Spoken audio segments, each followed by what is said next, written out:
Hello, everybody. Thank you for being here. This is so excited. Happy to see all the friends writing on the chat box. And welcome, very welcome to the first edition of BHR Business Summit, the summit where behavioral economics meets HR world. Today, we are going to have amazing talks. Let me remember you the dynamic. We are going to have a 40-minute talks, and then the last 10 minutes for questions and answers. If you can see the chat box on YouTube, please recharge your page. Today we are going to open the conference with one of a kind. I probably say he is my mentor. Talking about HR. He is Perry Teams. He is the founder of PTHR. He is the Chief Energy Officer with plus 30 years experience in people, learning, technology, organization, change, and transformation. He is an author of two books. The first, Transformational HR, and the second, Energized Workplaces. I highly recommend the reading of these two books if you want to improve your HR vision. Dear friend, Perry, welcome to the show. How are you? I'm really good, my friend. Thank you for that lovely introduction. And what an honor to be the first speaker to kick off this amazing thing that you've created, friend. So props to you. It's an amazing achievement. Our pleasure. Thank you very much, Perry. It's a great honor to have you on board as the first speaker of the first edition of the BHR Summit. I don't want to take your time. We are looking forward to hearing you. It's your time, my friend. Let's go. Fantastic. Thanks very much, friend. So yeah, it is a genuine honor. So thanks everybody who's joined us today on this. And of course, we have almost like a rolling festival here that Fran's created for us. So we have tomorrow and we have Friday too. So I'll confess to being absolutely energized about my work, which is why the second book came out in the way that it did. And I'm going to talk to you today about a concept and I guess some of the insight that I found in 10 years of very active study and an application on the concept of self-managed teams. So I am going to share screen. I'm going to go to some visuals for you so that you don't have to look through me, and feel free to take some screen grabs throughout if you want to. If anybody wants copies of the slides or wants to talk to me afterwards, I'm not difficult to track down on things like LinkedIn. But yes, what I wanted to talk about was behaviors in self-managed teams. I guess as an HR professional, one of the things I'm seeing now is a continued adaptation to what we do in HR. And of course, behavioral economics is something that's emerged over the last few years. And HR is taking note of and actually probably having to work in environments where behavioral economics is at play. And I'll sort of underscore some of those as we go through. So without further ado, a little bit more about what we do at PTHR. I won't say we're behavioral economics leaning practitioners, but what we are is activists, and we are very concerned about the state of the world of work, and we do want to completely overhaul it and radicalize it and make it something better for people. So we start from a human-centered and design thinking kind of concept, and of course that has behaviors and needs at the heart of it.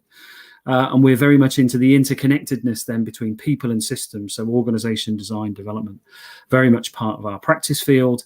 And we do like to practice things that have agile, inclusive, and as it says, they're self-managed ways of working. So we're 8 people across the globe in 4 time zones. We're entirely self-managed.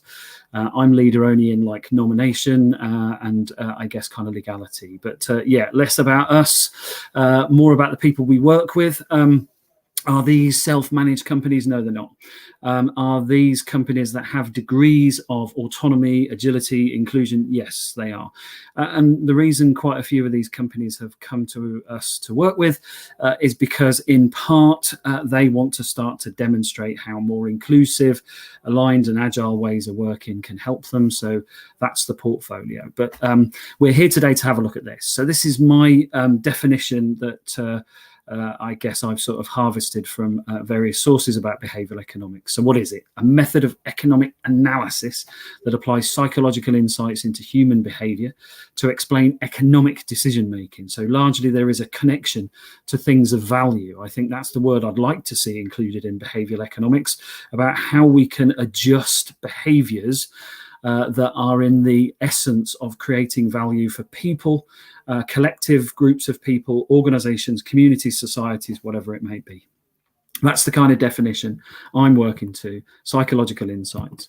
And so my hypothesis, I guess, for this talk is this: what part may behavioral economics play in creating more self-managed organizations, or SMOs, that are economically viable and flourishing places to work? I'm really tired of seeing the tension between a good place to work and an effective profit-making enterprise or budget responsible enterprise, and seeing the two as either or choices. I don't believe we have to have that all the time. I believe we can bring together good for people who are employees and collaborators and suppliers and partners, and good for profit and budget responsibility. So I don't think the two are as polarized as we have unfortunately made them.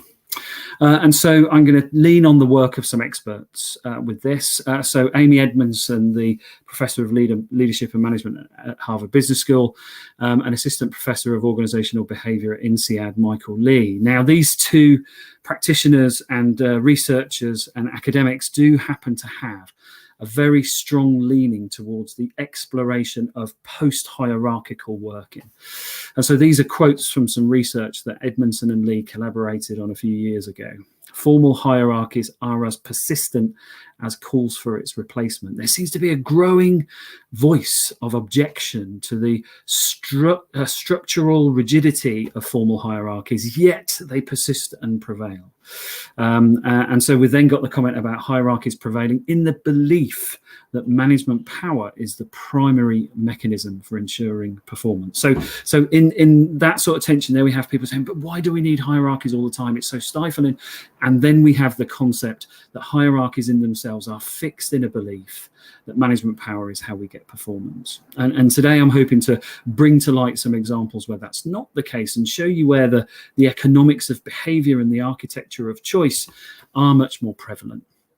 And so here we see some real depth of thought from Edmondson and Lee. So it's so much better to be in a workplace where you can be your real self and contribute to the work in a meaningful way. I think we are now seeing the surge of people having not just a desire, but an expectation that their work and the meaning of what they do is very clear and almost omnipresent every day. And of course, if we go back to some research in the 60s and 70s, Burns and Salter particularly, who looked at English and Scottish organisations, and Henry Mintzberg from Canada, who looked at a range of organisations, concluded actually hierarchies, when there is stability, are incredibly effective.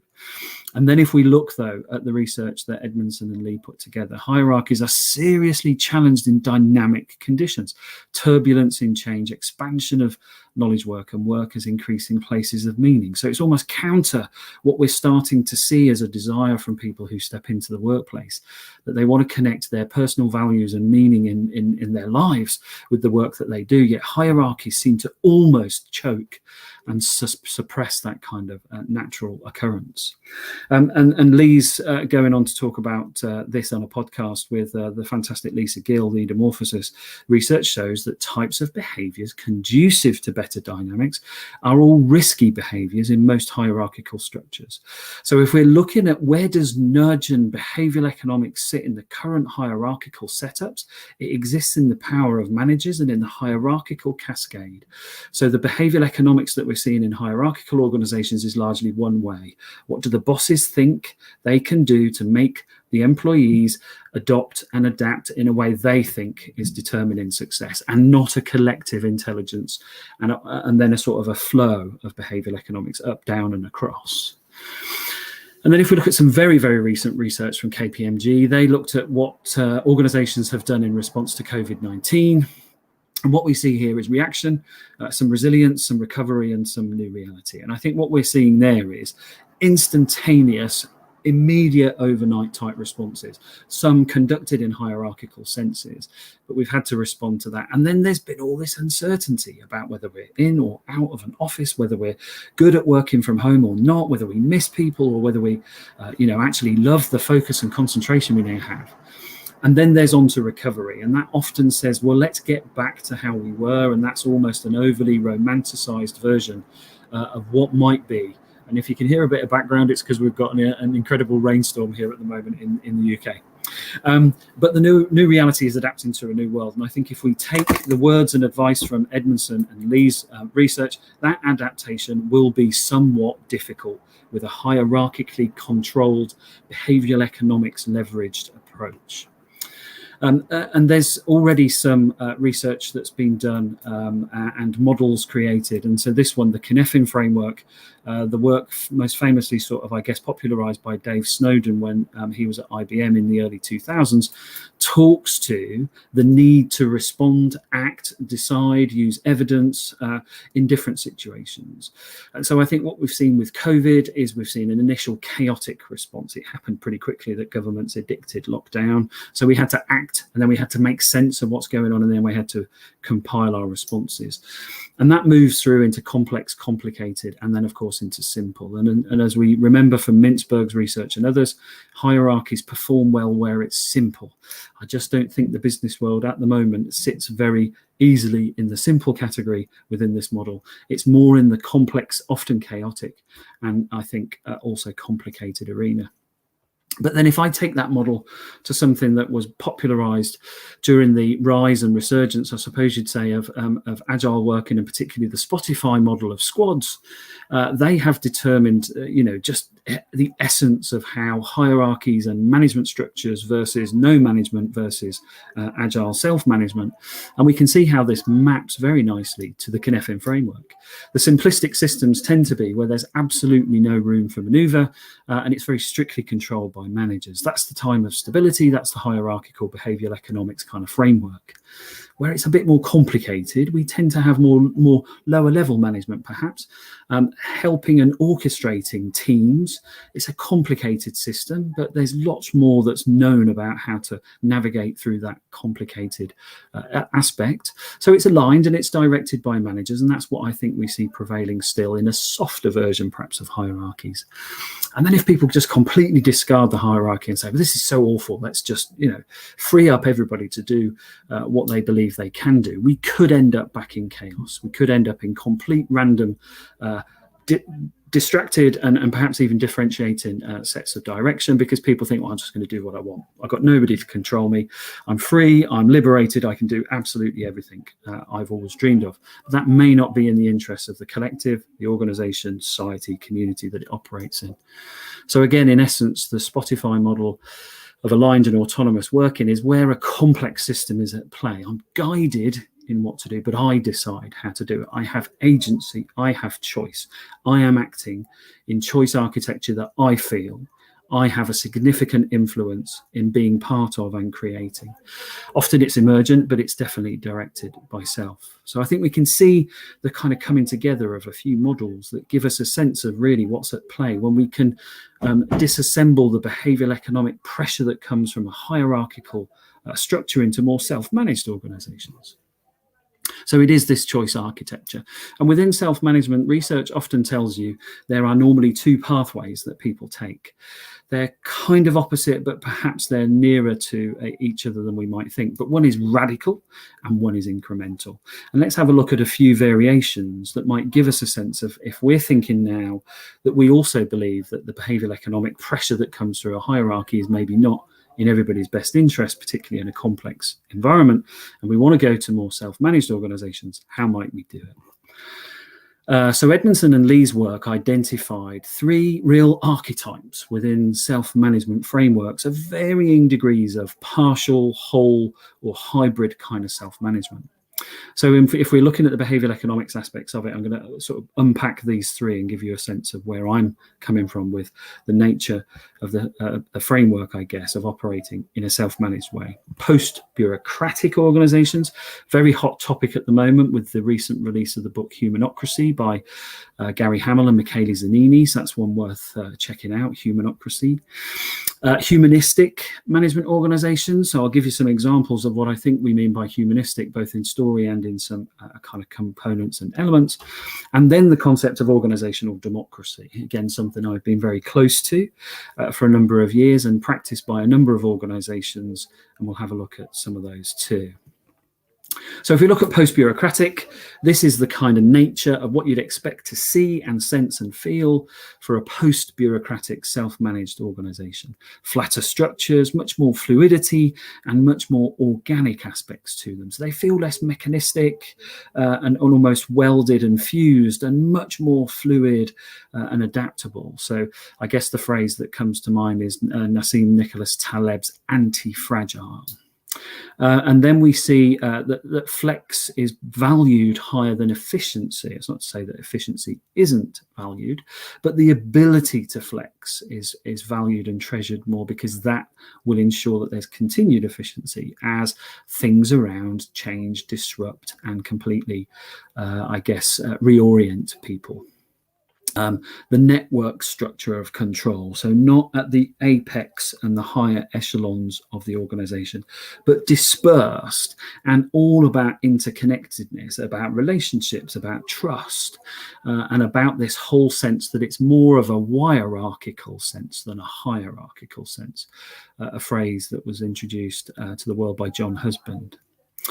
Definite noticing of horizontal communication patterns. So instead of corporate propaganda coming from top and being consumed or ignored by people through the chain, this is much more about communication that comes across the organization, goes diagonal up and flows across. Often you can tell what the real structure of your organization is, whether it's drawn out or otherwise, on the communication flow. That will give you the sense of who's in power, who has the influence, who directs. Fluid and ambiguous roles. So as well as a system that values flex, the roles themselves are fluid and ambiguous. And this is almost counterintuitive to the way that I guess HR practitioners exercise a little bit of behavioral economics on people through job descriptions, competency profiles, and the reward mechanics that they use off the back of those. These are roles where people are committed to the cause and will flex and change as they need to. So this is not about deep diving experts. This is often about people who could become more neo-generalist, adaptive, and more polymath-like.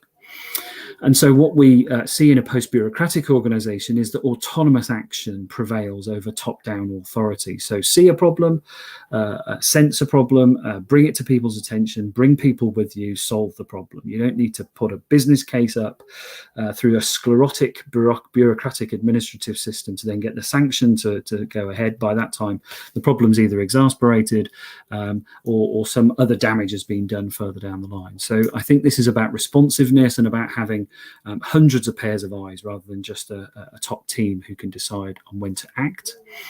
And that post-bureaucratic organizations often look more like communities where the trust and social bonds actually bind people and give them the sense of belonging to something. I think it's a myth that we've heard that people leave organizations not because the organization is rubbish, but because the manager's pretty poor. I think people leave organizations because they don't feel a sense of belonging and they don't feel like they can change and influence it to enhance that sensation. That may be a managerial blockage. That may be because the system itself is entirely corrupted and therefore they feel helpless in order to change that, so they go to take it somewhere else. But a community like post-bureaucratic organization works things out. You've got a networked communication structure, and you've got people around who you can rely on and trust and build relationships with to affect those changes. And then we've got humanistic management. And so this is something that's possibly recognizable to a few of you, because you may have seen some of these more virtuous organizations, both adopting some really nice processes of looking after people during COVID-19 responses, but also we've heard the stories where we've got companies who value people. Dan Price at Gravity Payments in Seattle, as an example, where, you know, they're not a self-managed organization, but he put everybody on $75,000 US, including himself, taking a huge pay cut. That's almost like a humanistic, egalitarian kind of approach. So McGregor in the 1960s would have called this a theory Y type principle of participatory management. And again, participatory management is something that Gary Hamel talks about in Humanocracy. Reduces formal and informal hierarchy. So actually, even if we say, let's get rid of the hierarchy, let's not have anybody sat in glass offices and so on, there could still be an informal hierarchy with, you know, people having reverence for people holding particular titles or having levels of experience. But a humanistic management structure is such that it will bring in a much more informal family feel, so that there isn't the natural kind of connection to hierarchies. Influences, autonomy and satisfaction tend to be features of humanistic management, where people feel they're regarded as an individual, they're looked after, they're given a sense that they belong in that particular world. And it shifts any hierarchical relationships that are there. It doesn't have to be a non-hierarchical arrangement to be humanist, so that it is much more about the relationship to motivation and belonging, and people have this sense of perception of self-efficacy, so they can change things, they have a voice, and people will listen to them and regard it. So supervision is very light touch, reward is often very transparent, no secret bonuses. Often people know exactly how you get monetary and other forms of benefit. And job design is often, again, a very open and participative element in a humanistic management organization. And so it's built on empowerment and delegation. Now, that's a thing I'm not so keen on. Empowerment is often where people are gifting people a sense of agency, but the fact that it's a gift, it almost feels like it could be taken away at any minute. So I often go at loggerheads with people who use the word empowerment. It's not as generous as it may seem. And so therefore this stuff can fail, because there are sometimes mixed messages. I'm empowering you to make a decision. I made a decision, it cost us some money. Well, that's rubbish. You're on a performance review because you wasted some money. It's like, but I've got the agency to make the decision. So mixed messages can come from this. And that's where I think we see the locus of control at play.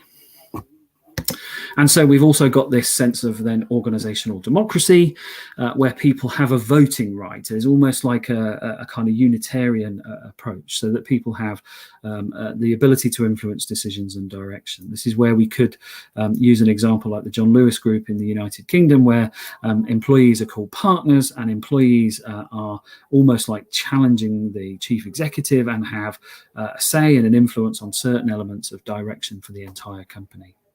Free and full communication, so again, very open in an organizational democratic sense. Often there could be even employee ownerships and shares and stakes in organizations like these. So we may see democracy coming through the element of co-ownership. And where we could see some, and obviously evident, decentralization of authority, so that there's a formal and systematic way throughout the organization where people can vote, make choices, and provide some kind of consensus and I guess you'd say sort of, again, agency in how to direct the organization and people around them. Well, that's great, but let's have a look at some organizations that have either taken some radical or incremental choices about this. And so some behavioral economics is at play in what they're doing. But I think what we'll see is this is all incredibly ethical kind of behavioral economics. It's co-created behavioral economics. It's very open. So it isn't any of the manipulative stuff that you might have read about in books like Hooked by Nir Eyal. And so again, let's remind ourselves of complex, complicated, chaotic and simple environments. So let's keep that in mind. So post-bureaucratic organizations then. Here's one of my favorites, and I talk about this a lot. It's currently featured in books like Humanocracy and Brave New Work by Aaron Dignan and Reinventing Organizations by Frederick Laloux. So this is Jos de Blok and the story of Buurtzorg in the Netherlands, the home-based healthcare organization. So teams of 12 nurses working in Buurtzorg administer health services direct to citizens across the Netherlands. And the reason it's a post-bureaucratic organisation comes in a few ways. De Blok himself has admitted at an event that I saw him speak at that Buurtzorg has never had a strategy because nobody's ever asked for one.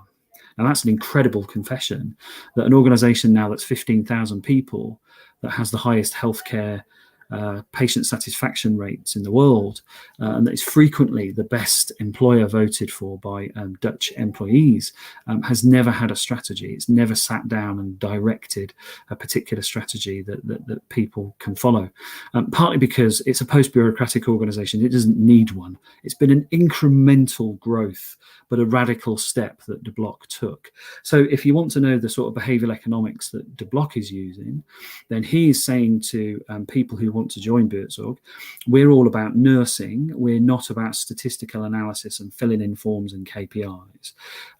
You will work on a team and you will effectively be an enterprise within. So if you need to recruit people, you're HR. If you need to talk about reward and payment of overtime, you're HR and management. If you need to make decisions on patient care and procurement and suppliers, that's what you do in your team of 12. So I guess the adjustment that he's made is he has given people entire rights within a framework that's obviously compliant and legal. All De Blok has is about 50 people working in his headquarters.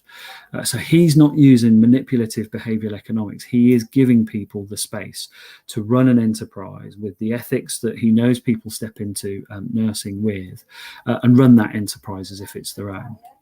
Now, if you look at the economic side of behavioral economics, people often say, but how does this compare to a very efficiently run KPI engine-like healthcare system that has optimal artificial intelligence plotting how quickly to get from one patient house to another? And the good news is, on two comparisons, both De Blok's organisation and dare I say it, a little bit more MBA-led type of organisation, operating costs are identical.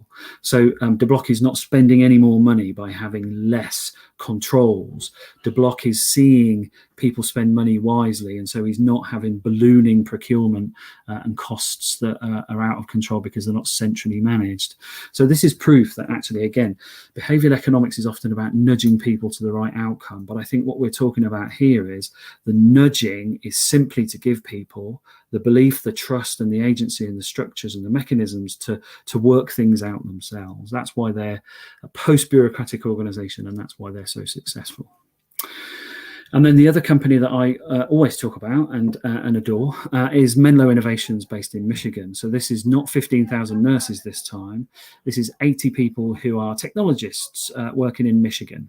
And of course, at the moment, like everybody else, work in dispersed ways. But, when you get to go and spend some time like I did at what they call the Joy Factory, Menlo Innovations is a really interesting post-bureaucratic organisation.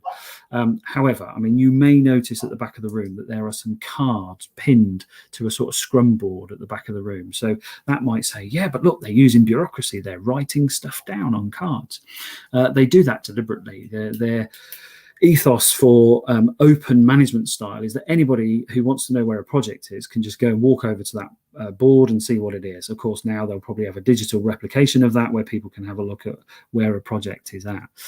Because the nudges that work in play at Menlo come in a couple of ways. So the first way they've created a really strong commitment to quality is that people work in pairs at Menlo. So whether you're a designer, a researcher, a tester, a coder, whatever you might be, you will always work in a pair. You will often find yourself in the real world sharing one machine, but people are working on the same project at the same time, checking each other's code, checking each other's work. So as a result of that, the behavioral framework they operate in is one of high quality, because you are quite literally, at the moment that somebody is creating a line of code, you're auditing it for them. And then when the roles changed and you're creating code, they're doing the same thing. So they've reduced error detection from weeks and months to literally seconds. And that's really important because their clients are often in places like healthcare. And so they will write software for kidney dialysis machines, heart monitors, incubators for premature babies. So their software's got to work. Now, The interesting thing about Menlo is in their 15 plus years of operating, they've never had a software emergency, which means that every release of their software works. They don't have a customer help desk. So the behavioral economics that's going at play here is you are committed to quality through working with somebody else, and they will pick you up and they will help you get it right, and you'll need to do the same for them. And so this kind of open architecture, I suppose, has given this organization a really unique sense of not needing managerial intervention. So these are post-bureaucratic, non-management led, and a company where quality and the ethics of their client software is absolutely vital. So let's have a look at a couple of humanistic management organizations. And the first one, again, is another favorite of mine in the US. That's Bob Chapman, who is the chief exec of Barry Wehmiller. Barry Wehmiller is an engineering company who will often be found installing conveyor systems and logistics systems inside factories, warehouses, and so on. And so their story of how they're a post-humanistic, actually a humanistic management company, comes from the sense of how Bob treats his employees as members of the family. And in fact, what Bob says is, I have families who gift me their loved ones. So quite literally, it's, you know, a wife, a husband, a son, a cousin, an uncle, whatever it might be. He said, look, I'm hosting all these people who mean something really strongly to other people. And so therefore, I'm going to want to do my part to make sure that when they go home after spending time with me on the clock and earning some money for them, that I'm going to send them back and they're going to be good people. And so that ethos is like, well, that's great. That's nice and easy to say. How does that happen? Very, very open about how they want people to experience life at Barry Wehmiller. Very participative, very collegiate, very community oriented. And I'll give you a couple of examples. Bob very proudly now talks about the fact that Barry Wehmiller as a company has the lowest divorce rate of any other company in the US. Not a KPI they created. However, a KPI they're incredibly proud of, because what Bob says is, I don't send my people back to their families grumpy and worn out and tired and irritable, so that there's a kind of conflict and then that spirals and then bad things happen. Quite the opposite. So there's a kind of ethos of that, but also in the reward structure at Barry Wehmiller, there is a very sort of peer nominated kind of employee recognition scheme at Barry Wehmiller. So if you've done good for a team or somebody else, you're likely to get nominated into something, and then you'll get selected out of a draw, and you will win the chance to have an open top sports car for a weekend. Now, you might think, well, that's a bit twee. What good's that? Bob's found it has an incredible effect on people. First thing they do is they love going home to the family and saying, hey, I did good. Not because I got the best sales results, but because other people recognized I did something good for them. So there's a real feel good to this. This is a symbolic nature of being humanist. But the thing that genuinely sort of affects Bob about this is he says that if you have people who win the car for the weekend and they've lost relatives, perhaps their parents have died, they'll drive to the headstone, they'll go talk to their parent and say, hey, mum, dad, I did good because this week I got the sports car, as a real sense of some kind of massive recognition that they don't even need a reciprocal response to. So this is a humanistic management thing. This is how you involve people, engage them, and build an organization where actually human beings definitely flourish. And human beings flourishing leads me on to the another company that I've been very fortunate in spending some time and getting to know, Wyden in Wisconsin, a technology company in digital asset management, headed up by the very visionary and very really human Matthew Gonerin, who describes himself not as the chief executive officer, but the chief eudaimonia officer. So eudaimonia is a 5th century Greek term for human flourishing. And so this is an organization built on decentralized, autonomous, democratic principles. This is an organization where if you have an idea for a venture, if you've got enough support from other people, you can test the venture, try it, fly it, and then the company will buy it. Example, while I was in Wisconsin in 2016, user experience and the kind of approach of user experience wasn't something that Wyden had enormous expertise in, but somebody on the team spotted that there was an opportunity to learn it. So she went off often did on our own steam, brought it back, got some people excited and interested in the whole concept of user experience, changed the nature of a piece of software, managed to sell it on and gain 2 enormous clients. So this was business growth through somebody spotting an opportunity and having the agency to do something about. This is an organization that values human beings to the point that a number of the workforce are people with recognized learning disabilities and are finding it really difficult to get employ in the Wisconsin area. Matthew did some research and found that as probably as many as 60 or 70% of people with a kind of condition that's been medically identified could work, but it's a tiny percentage of people who end up finding work. And so Wyden wanted to put that right, and so work with a local partnership and now have members of the team who have some very specific and very important jobs, including Andrew, the popcorn maker. If you want to know a bit more about the popcorn manager role, have a look at Matthew's TEDx video. Okay, organizational democracy then. And so a couple of examples here. One of the biggest cooperatives in the world is the company Mondragon that does everything from consulting services through to mining and quarrying. And so this is a company where, again, it's owned and it is a cooperative and it is a collaborative and an enormous venture at scale, and so often is talked about as how can this kind of concept, democracy, be introduced into organizations that are of a super-sized structure. So Mondragon is one of those. And the next example is another one, DaVita Healthcare, a World Blue freedom-centered workplace, 60,000 employees. This is a company that has an election for the chief executive, or rather, I suppose you'd say a sort of a nomination process for Kent Theory to continue in the role as chief executive if the people want to do it. In fact, I think he calls himself the mayor of DaVita rather than the chief executive. So again, this is a company that votes on things. This is a company that has very open technology and communications. This is a company that has thrived, grown, diversified, and was almost bankrupt before it took the approach to become democratic. So there's a few examples, and so I'm going to leave you with a few kind of hints and some things to think about now before we go to questions. I think I'm just about on time according to what Fran would like me to have done. So behavioral economics and issues in self-managed organizations. So are we going radical or incremental?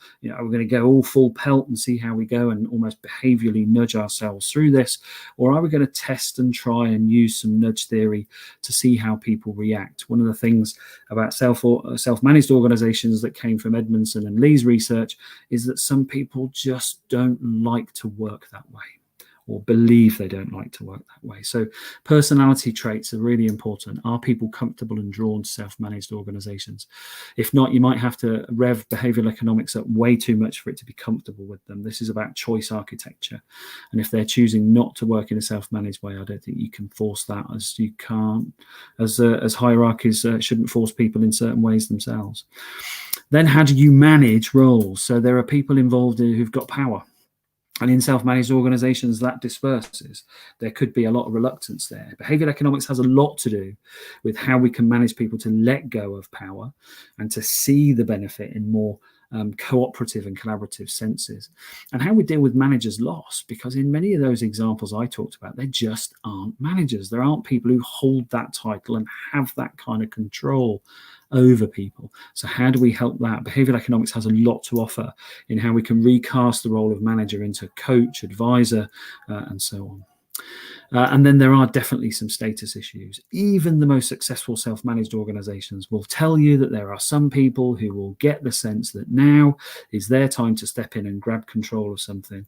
And so there's still some agendas at play. So we have to use behavioral economics again in self-managed organizations to try and keep the pure essence of inclusivity, shared accountability, and so on. Individuals will have some experiences of self-managed organizations. So again, I think we need to flush those out. So rather than trying to nudge people towards things, let's have some open dialogue so we can really, really know what the issues are about any reluctance or even absolute exuberance about self-managed organizations. And are we post-bureaucratic? Are we humanist? Are we democratic? Or are we all of them? Because you could be all of them if you want to. So some frames and some references to think about. If in those three types of organizations that have a degree of self-management, how do we use behavioral economics in the right ethical way to assure ourselves that we're doing this, the true essence of self-managed shared accountability. And just to give it another academic underscore, Robert Keegan looked a lot at how people work in terms of self-direction. Hierarchies create and enforce and reinforce status differences that can stifle development and growth needs of others. So if you want an example of where to start thinking about de-hierarchying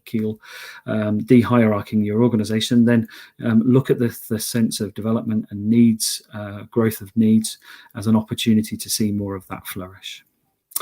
We've created our own reinvention labs where we hope people can develop some sense of agency and self-management. So if you want to talk to us about that, we'd be really happy to do that. And there's the team, and that's pretty much me done, almost bang on time, Fran, 40 minutes. So it's been my pleasure to sprint through hierarchies and self-managed organizations and the impacts of behavioral economics. If you're in HR and thinking, how does this relate to me? I think it relates to all organizations where HR is particularly at play. And so there's likely to be much more fluidity, agility, and so on coming your way. So self-management often at the heart of that. So thanks very much for that. I will stop sharing screen now and see if we can go back in. And if there are any questions, let's see what we've got, Fran. Look, I'm on time, mate. Oh, my friend, war attack. Many questions in my mind. I'm blowing away just right now because it's a very hot topic. Trying to create these self-managed teams, and we picked some questions from the audience. The first is, do you think the behaviors which are critical for self-managed team to excel can be measured? If so, how can this be done? That is, how can we know whether we perform the behaviors we want? Yeah. I mean, it's fantastic, isn't it, this? Because this gets to the heart of stuff in conventional business life that, again, we think we manage pretty well. So, let's use the potential charade of a competency framework, right? We build them in and we say, look, this is how you behave. And then we have this objective, supposedly, assessment by somebody else who says, right, I lead you. This is where I see you complying with these behaviors and not. And then you're like, well, I've got to prove otherwise. So we've got a really flawed system right now that identifies behaviors in the hierarchical system. And I actually think in a self-managed system, the onus is often on individuals to say, these are, I think, are the behaviors that I'm going to need in this self-managed system, because this is all about me having the agency and the sort of, I suppose you'd say, choice architecture here, and people craft it with them. And I think we'll see that horizontal line of people they touch and influence saying, hey, I just wanted you to know that actually, the self-managed principle is about participating in advice decision making, and you're still a little bit authoritarian there. You're still a little bit too directive. Yeah. This is a much more speak up environment. So I think we'll see daily measures, daily check-ins, daily adjustments to behaviors, and we'll get rid of the myth that you've got this list of competencies and they direct your every thought and effort, because they don't. Yeah, sure. Great. The next question is, what do you think about the role of diversity for self-managed organizations? It is so well beneficial. Yeah. So I kind of have a belief more than I have evidence that when you start to disassemble hierarchies and create more self-management, diversity naturally becomes a key component of that, much more than a managed system. So we talk a lot less about privileges because the hierarchical privileges, for example, are gone. So I think it invites people to be feel more included in the fact that there are the removal, perhaps, of those physical structures and things like that. My essence is that actually what it creates is a more sensing approach to things that are relevant to people who've got differences, because you're not talking anymore about roles and experience and power and so on. You're talking about, how do I see this person? How do I sense this person? What do I feel I need to do to adjust to them? So again, I think it becomes naturalized and normalized a lot more. Most of the self-managed organizations I've seen also have a consciousness about the fact that they look around them and don't see enough difference, and they're like, why aren't we more different? And they address it themselves. There's no top-down quota. they address it themselves. So I think self-managed organizations give people much more chance to talk about uncomfortable things in a comfortable way. That is super important. I truly believe in that. But sometimes I have the feeling that to fit the puzzle, to fit diversity, when you are trying to be efficient or more productive, sometimes it's complicated because organizations should face this kind of methodology or the way of work. Cool. Great. We have the last. What do you think about the? Sorry. No, you've got plenty. Do you think it is possible for a plan of this to operate within one organization, depending on what the outcomes are got particular section of the org? Yeah. So yes, I've looked at this quite actively because I used to think, well, you've got to go radical and change the whole thing, haven't you? And over the years, I've seen pockets of self-management existing within hierarchical structures. So yes, it is possible to have them in an organization, almost like a hybrid. And so I often describe the organization as a shell where you have some bits that are very hierarchical and you have others which are a bit more free flowing. So think about it more like that sort of diagram. Like, you've got some people in the pens and you've got some people out in the fields using that method. But I think you've got to be careful though, because you've got to start to think then about when the non-hierarchical teams are really pressing for an important organizational decision, do they have to pivot and become hierarchy managers in order to get those kind of results? So I think you've got to think about, again, still making the power a little bit dispersed rather than still sat in a hierarchy. So if you are going to have that hybrid model, just make sure there is a kind of check and balance. So Semco, the Brazilian engineering company, when they were going through this, when Ricardo Semler had a management structure still in place, he said, look, I'm just going to have an open chair. So anybody from Semco can come and join our management team and make a decision with us. And I think that's what you do. You'd have a management team by, sort of functional delineation, but you'd also have a couple of open chairs. So people from the outside the management team can come in and say, right, I'm here, I'm making a decision. Cool. Pretty cool. Probably we have enough time for the last one. More. Yeah, let's keep going. I'll be quick.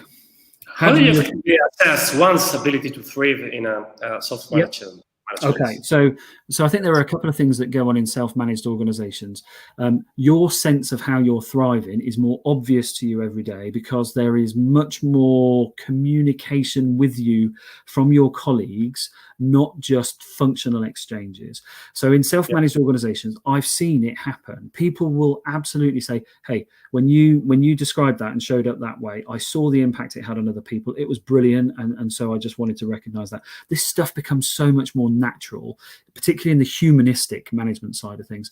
So can you measure how well you're thriving? Absolutely. Because if you're not getting people coming to you, giving you that kind of check-in and feedback on a regular basis, and it doesn't even feel like feedback, it's just lovely exchanges between people, whether it's tough or not, then you're not thriving. Because if nobody's got anything to say to you about how well you're performing in a self-managed environment, you've withdrawn from it. You're a bit vacuous.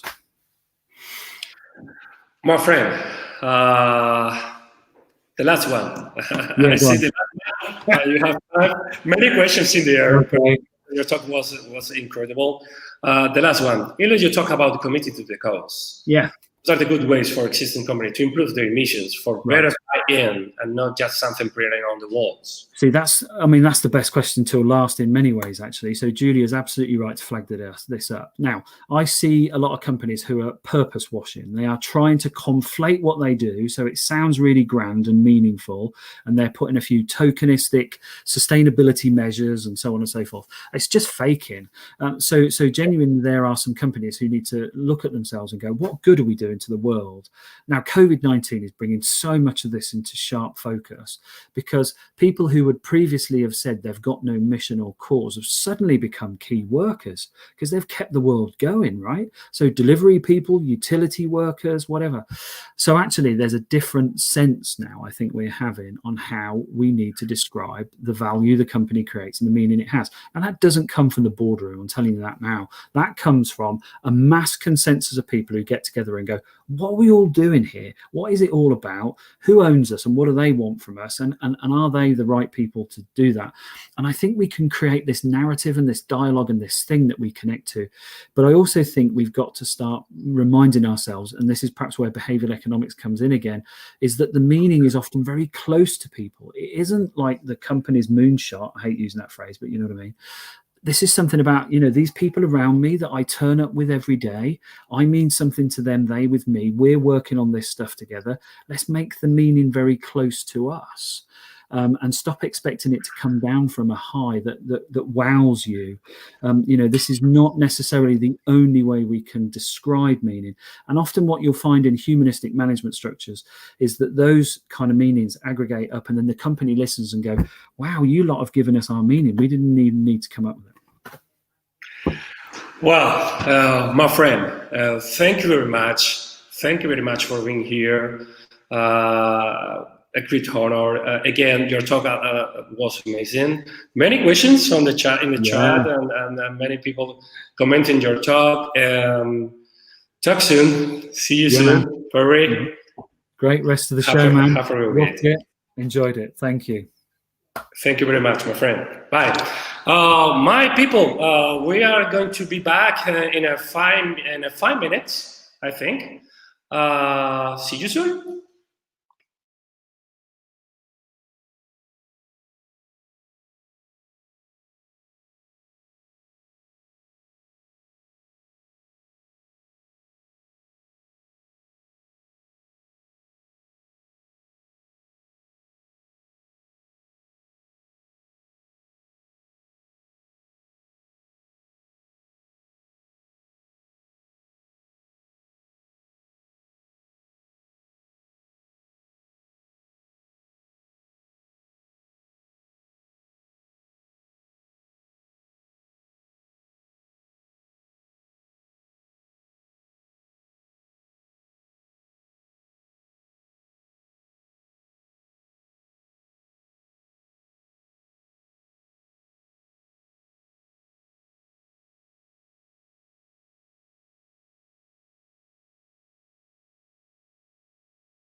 Hello, we are back. What a great opening session, but the next one is very special too. We have Wendy Dailey talking about a new experience in candidate experience. Wendy Dailey is, a HR professional, is a HR podcaster, HR blogger. She probably has the most famous podcast, HR Social Hour, across the world, very international. Wendy, how are you? I'm well. I'm well. I'm so excited to be here today with you, Fran. Me too, me too. Wow, so thrilled to have Yeah. you here. I think your topic is pretty interesting and very appropriate for these times. I'm looking forward to hearing you. I don't want to take your time. You have 40 minutes. It's your time. All right. Well, I will. Let's do the technical piece and share my screen so you guys can see the presentation here. So apologize. This is always fun. This is the fun part of the virtual experience, right? All right, so so excited to be here with you guys today, and very, very excited to be chatting, sharing this topic with you. This is something that's pretty near and dear to my heart. I have been recruiting for a long time, and actually came to realize that recruiting through my third recession. So there's a lot of things that we've done in the past, a lot of learning that I really just want to share and pass on to everyone here. And some of the tips that we're going to talk about today and share today will really give you an idea of some things you can do right now, and maybe some things to look at in the future, because some things will be a little bit harder to do right away. But there's a lot of moving pieces to this. But like I said, there's been some chatter on the Twitter webs and about candidate experience and some of the things that I'm going to talk about. But I really think that candidate experience starts much earlier than we believe. Candidate experience starts even before they decide to apply, before they click on that career link. They are watching you. They are looking at you. Your entire marketing experience, it can drive candidates to you to become your employees, and you want them to believe in you as an organization, and you want them to believe in you as someone that they, or an organization, excuse me, that they want to be a part of and that they want to help grow. So I think there's a lot of great things that we can do, and so we'll jump in. First thing I want to talk about, though, is the candidates. Now, here in the United States, the average job tenure is about 4.2 years. Stat's a little bit old from 2018, but I think, it kind of gives you an idea. The interesting part of this, though, is that it's typically the most jobs people are going to have. They're going to, quote, be a job hopper before age 25. That's when you're really going to get into that, a lot of different jobs. After 25 is when they slow down the job hunting. It's when they are not, they're going to get settled. They're going to stay with you for a while. So you're not going to see as much movement after that. So, think about that. So before they're 25, when they're young, they're probably teenagers, brand new into the workforce. That's when they're doing the most looking for jobs. And then once they become mature, they stop. They will stay much longer in organizations. And this phrase, that job hopper phrase, is one that I hate. I hate it because it scares people. People will start thinking that they have to stay in a crappy job because they don't want to be seen as a job hopper. They don't want that to be counted against them. And so I think we need to look at that a little bit differently. But all of that is to say, most people are not experts in job hunting. It's not what they do. And those of us in human resources, we're a little bit better at it, but let's be honest, we're not always that good at it on our own. But we do expect candidates to be experts at this. we expect them to have flawless resumes and applications. And I'm going to be sharing some truths here about my own experience and about some of the stuff that I've done. Excuse me. But I can remember coming into work after a weekend, and I have some entry-level positions open, and I'm coming into 50 applications. Well, I got to come up with some way to weed through those, because we can't do 50 interviews. You can't. As much as we would like to, we can't. So we're using that flawless resumes, those flawless applications, no typos. Oh, well, you have some typos in there, so I'm going to move on. Maybe you misused a phrase, or the worst one, and so many people have done it, but you address your cover letter to the wrong person.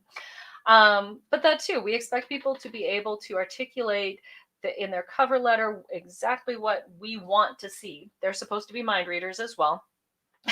And give us this great resume and this great cover letter that tells us exactly what we need to know. And we're expecting it because there's a huge industry out there of helping people job hunt. There are resume writers, there are cover letter writers, there are people that will help you do your LinkedIn profile. It is an industry, and it's not going away as long as we keep following through this process. We also expect candidates to understand all of the different things that we're going to do to get them through from application to interview to hire. We expect them to just know. We do not share that information very well. We don't put it out there so that people can understand it. We don't include it in our email follow-ups.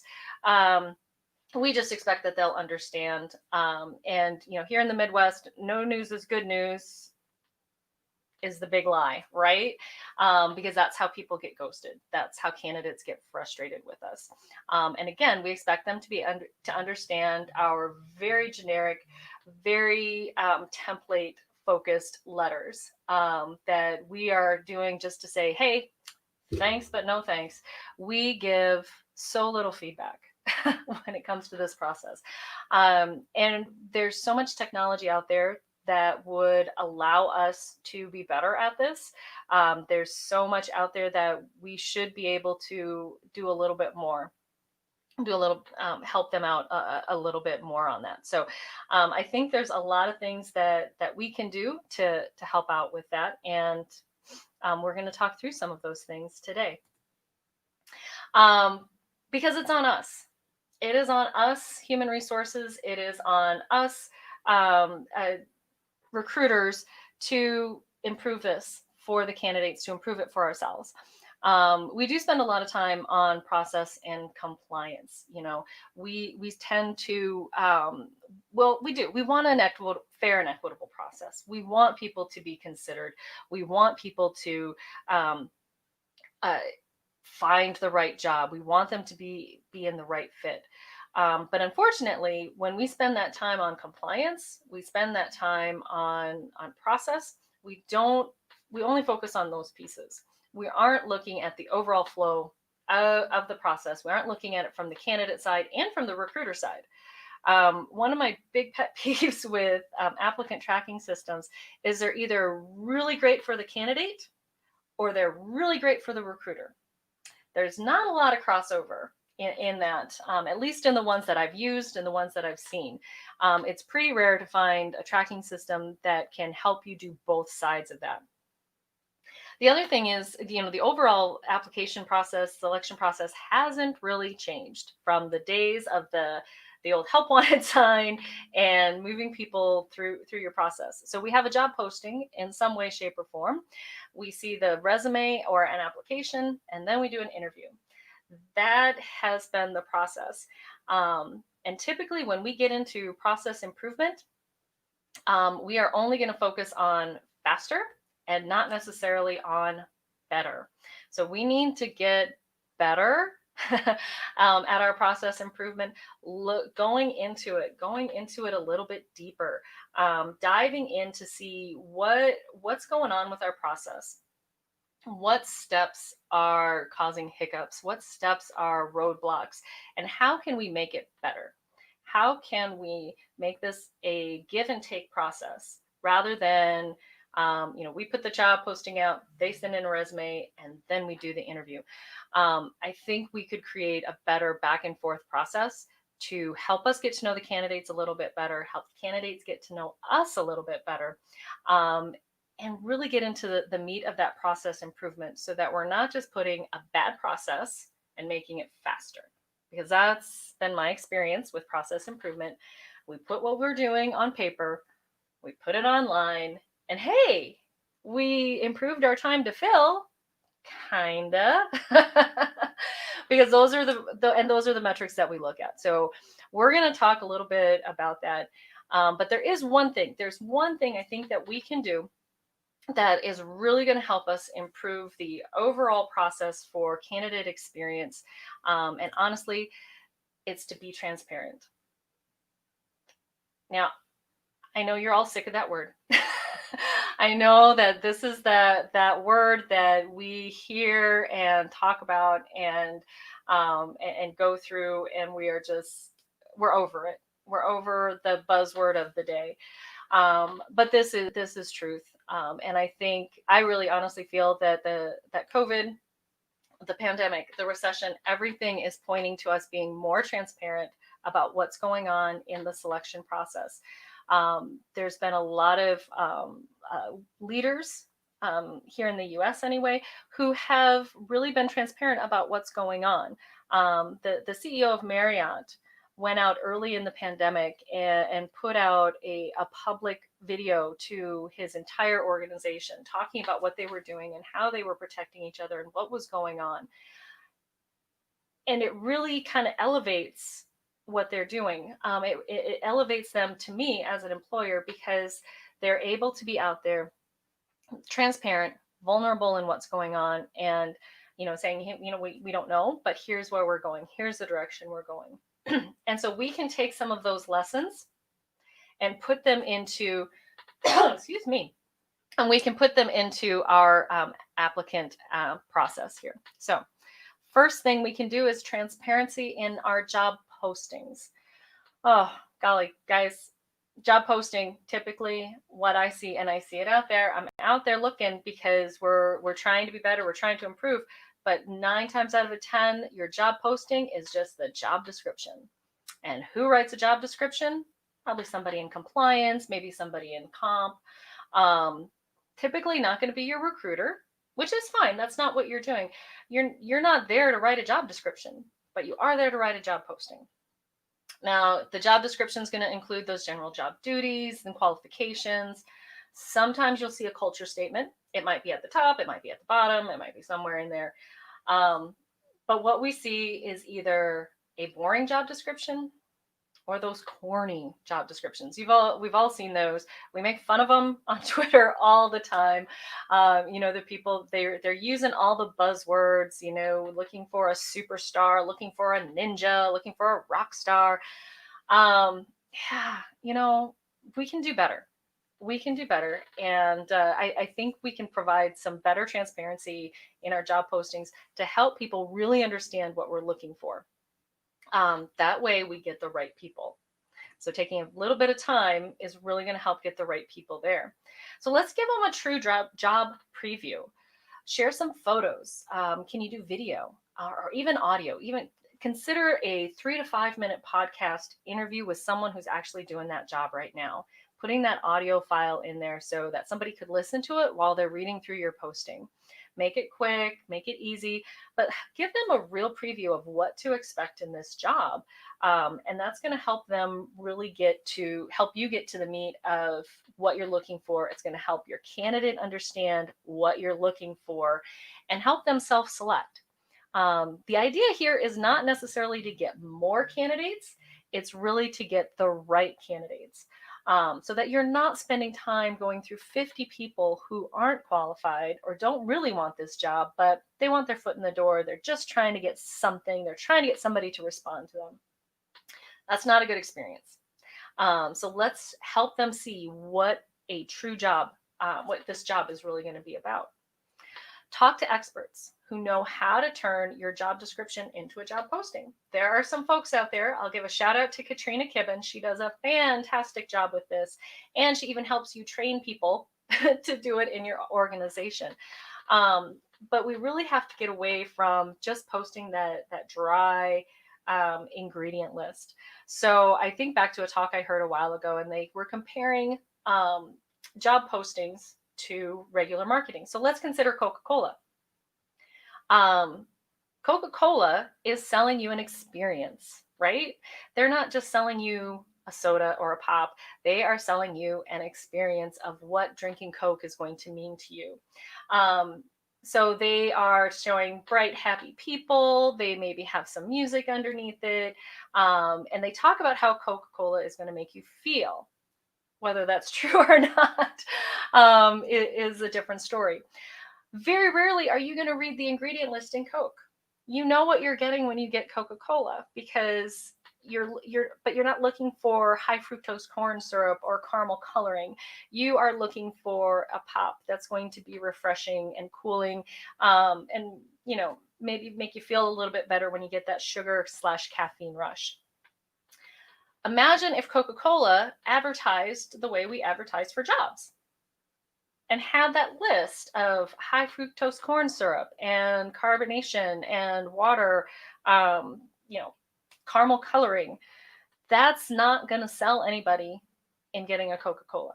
It's just not. So we need to think a little bit like marketers.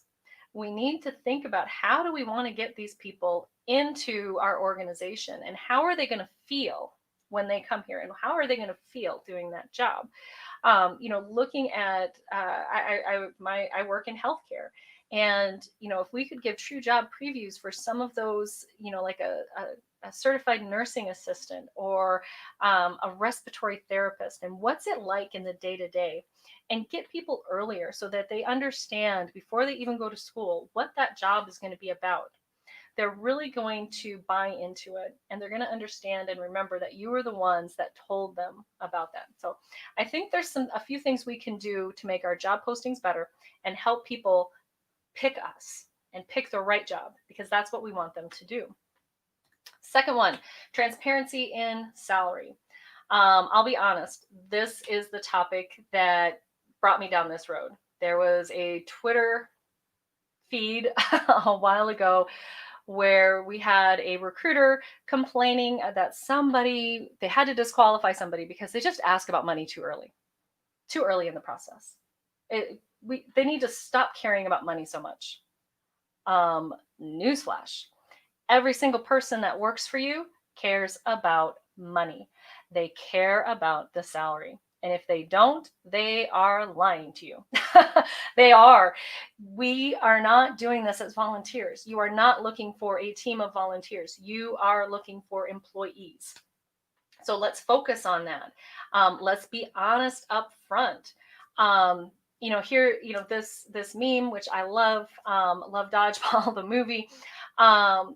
But seriously, I've heard people complain that, well, they need to come back to me because I have this very specific process in mind of how we negotiate salary. And if they come back right after they receive the offer, goodness, people, back it all the way up and start talking about salary from that very first phone call or in your job posting. But we'll get to that in a second. We need to stop being used car salesmen. Truth moment here again. I've done it. I have played that game where I have a position and I know we're going to have to negotiate. I know we're going to get into that. So I go to my hiring manager, I get the range that they're willing to offer. And then I take that back to the candidate and say, hey, we're going to offer you this lower end. They counter, say, let me go talk to my manager, hang up the phone, go do something else.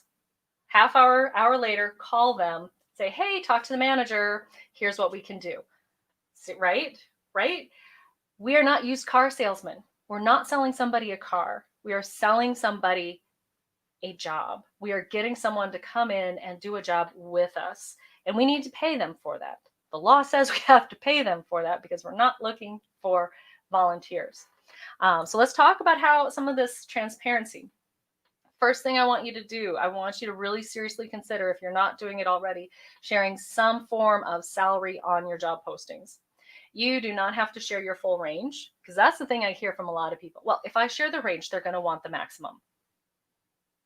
Right. What's the problem with that? Shouldn't you want someone who thinks they're worth the most instead of someone that thinks they're worth the least? You want, so be realistic about it. If you have a wide pay range, but most of your people are in a smaller bucket, share that bucket. You can update it, you can change it, but be realistic about it and be upfront with candidates when you start talking with them. Share it throughout the process. They won't necessarily know. They might forget. They might be interviewing other places. That's okay. They can consider other jobs. But share that with them throughout the process. Even if you get someone who in the beginning is like, I don't know if I really want to share it, that's okay. Let me share where we are. Here's what we're thinking. This is the range that we're likely looking at. You don't have to make them any promises, but be realistic with them. And here's what we're looking at. Can you live with that range? You don't have to say, you don't have to say yes. You could just say, maybe I want to continue with the process. As they go through the process, maybe their needs will change. Maybe their expectations will change for whatever reason. That's on them. But if you're upfront from the very beginning, you are going to get the right candidates in there. There is nothing worse, and many recruiters, again, truth moment, back in the day, I was hiring for a pretty high up position at a hospital, and I was under orders, don't talk about salary. But I kind of probed a little bit, where are you at? Candidate wouldn't tell me. Fine. We spent a month in the interview process, a month. Numerous phone interviews. We brought them in for 3 days of interviews. Can you imagine the cost of that? Because we had to get them in and out with all sorts of bigwigs. Get to the final, we want to offer him, extend an offer. He wanted $20,000 more. There's no way we could go up that high. That just wasn't in our budget. If we had had that conversation at the beginning of the process, maybe we could have gone up higher. I don't know. But we would not have spent an entire month in just the interview process. Just the interview process. What a waste of time. Huge waste of time. On that same mind, we really need to have some consistency in our organization on how you have those conversations and when you have those conversations. So highly recommend training your talent acquisition staff, training your hiring managers to have those conversations. Hiring managers love to point things back at HR. We all know that. So get them on board at the very beginning. They know what their budget is. You don't. As a recruiter, chances are you don't know what the budget is, especially in a larger organization. But make sure you guys know what range you're looking at, and allow the hiring manager to have that conversation. Make sure they know what you've shared so that they can say the same thing when the hiring manager or when the candidate comes in to interview. There's nothing worse than your HR staff and your hiring manager not being on the same page with those things, because candidates know. They know that we do this. They know that this is a thing in the past. And so we want to make sure we don't want them to try and play us against each other, right? Oh, well, hiring manager told me this. Oh, well, HR told me that. We have to stop those games. We're all on the same side. Recruitment is not a game. I think I said this on Facebook or LinkedIn, somebody's post. I'm like, this is not a game to be won. We're not a video game. It's not Fortnite. It's not something that you have to win in the end. We're all on the same side, and we're all trying to get the same thing. We're trying to get the right candidate in the right spot. So it just takes a little bit of time and having those conversations, getting everyone on the same page so we can stop competing. All right, so we have talked about transparency in the job posting. And so, just have some of that realistic stuff, realistic job preview, better information there. We just talked about transparency in salary. Again, having those conversations early and often. It's going to get you the right person. And that's what you're looking for. If you're looking for something bigger, better, post the job that you're looking for. If somebody great happens to come along, that's fine. Maybe have a different conversation with them, pull them out of that job posting, but please don't change a job posting because you found a superstar and now you need to make it a senior level rather than a junior level, because you're not advertising correctly. No one put that one out there. All right. Transparency in the application. And this is that, it used to be a piece of paper. For those of us who remember when you used to have to write out a sheet of paper, my oldest daughter just got a job and they had a paper application that she had to fill out. And it was like, wow, blast from the past. Well, here, let me help you fill this out, honey. A lot of times, though, those job applications are hidden on your website, right? There's a lot of clicks. Maybe that's all the way at the bottom. Maybe I have to figure out, okay, is this under About Us? Where would you have it? We're making people kind of try to figure out how we think. I think this is everybody's biggest pet peeve when you're asked to upload a resume or connect to LinkedIn, and then they still have to fill out the application. Oh, painful, right? I personally have given up. I have given up on those and tossed myself out. Said, nope, not interested.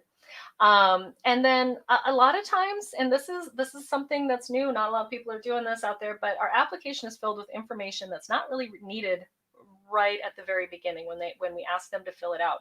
And some of that information leads to bias. Going like super recent here, Wells Fargo recently made a comment, their CEO recently made a comment that there just aren't Black people out in the candidate pool, which we all know is a lie. We know that is a lie. But if you keep looking at the same schools, if you keep looking in the same candidate pools, that's where that comes into bias. And that's why on your application, if you're asking for education information, and that's a different issue altogether how much that means. But if you keep going to the same colleges and you are screening people out based on what college they went to, well, is that really needed at the very beginning? Maybe you just need to know, do they have a master's? Do they have a bachelor's? But again, you might argue too, my bachelor's degree from 1993, is that still relevant to what I'm doing? Maybe, maybe not. Kind of might depend on what we're doing there. So just a few things to think about. So as we go into that transparency in application, one, make it easy to find. One click. If you can do one, maybe two, not a fan of that, but one click to get to your application, or at least your job search. You want to make it easy to complete. I can remember completing an application. It took me 20 minutes. And at that point, I was like, no, I'm done, because I don't know how much more is left. So provide some of that guidance on what information is needed to complete the application so that the candidate can be prepared right from the get-go and they know exactly what you're looking for and can get that in there. Ask for information as it's needed and as it's relevant. Think about it. Let's blow the process up a little bit, folks. Do you really need that application first? Do you? I want to point out, so if you go to Nike Jobs, they have, I call it the Disney Princess Quiz, where you're going to answer a few questions and then we're going to tell you what Disney princess you are. They take it to answer a few questions and they're fun. They're pictures with a little bit of idea of what they're looking for. You click on a bunch of them as you go through, and then they give you a list of jobs that you might be interested in. So in some of my research, I was going through it. They gave me a list of jobs I would not have considered. I wouldn't have considered because I do talent acquisition. I do HR. So I'm only going to look at HR positions. But they brought up internal communications. They brought up HRIS. They brought up even marketing. I'm like, oh, I guess, yeah, maybe I could do marketing.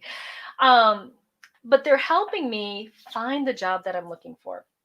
And so how much can we take that to the next level and get into some of the skill assessment when they select the job they're interested in? Not knockout questions. I'm not a fan of those because you can figure out how to answer those. But helping them see, kind of get through maybe something 5 minutes, maybe 10 minutes. Again, if you're transparent and you tell them what to expect, I'd go, if I knew something was going to take me about 10 minutes, be like, okay, I can give you 10 minutes to this.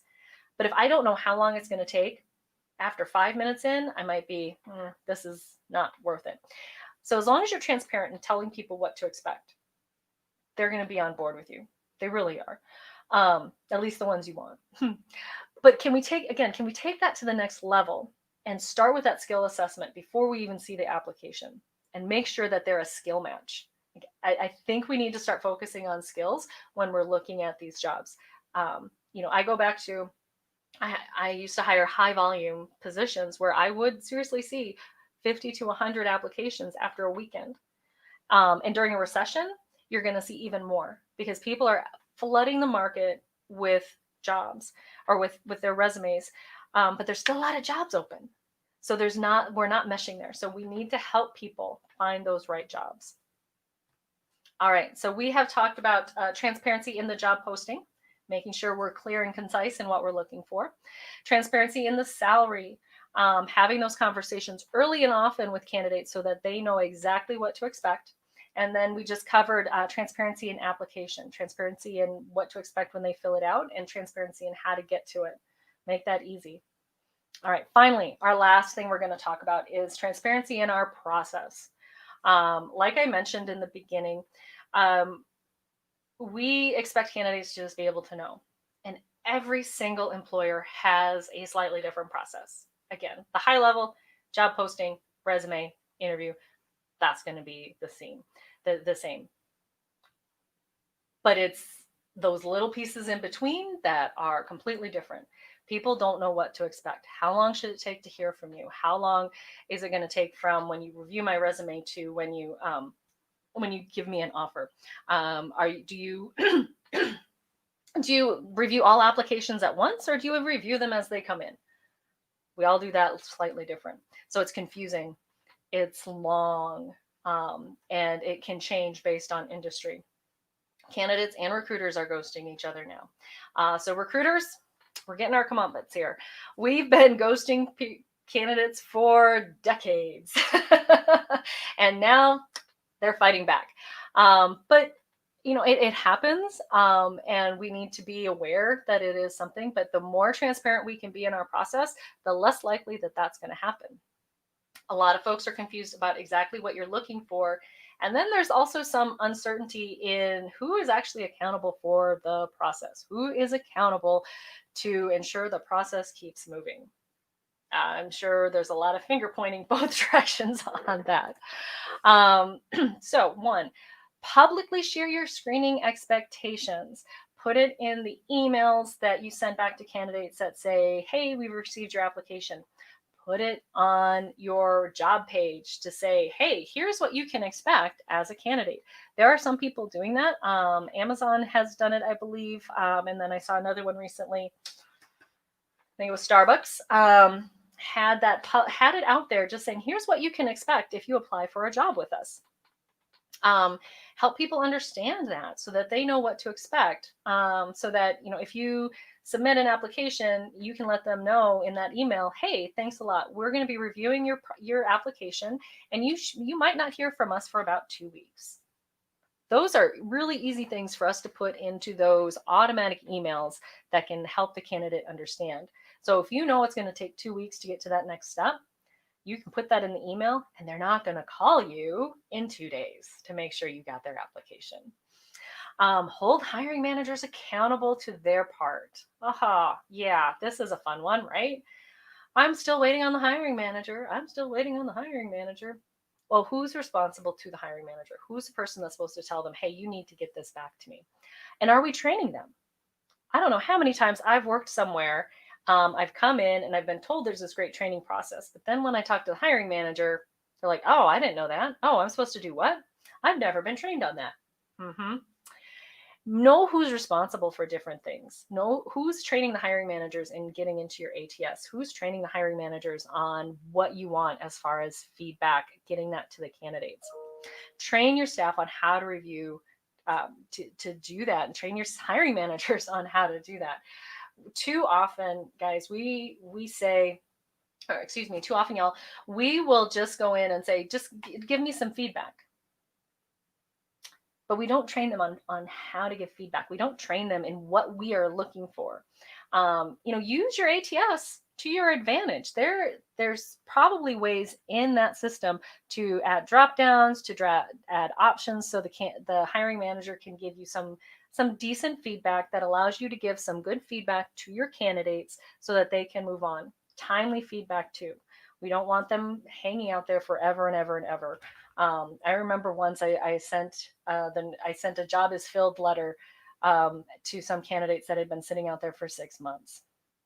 I don't like doing that, but I felt the need to give them something. So we need to be a little more transparent in what we're doing and how we're doing that.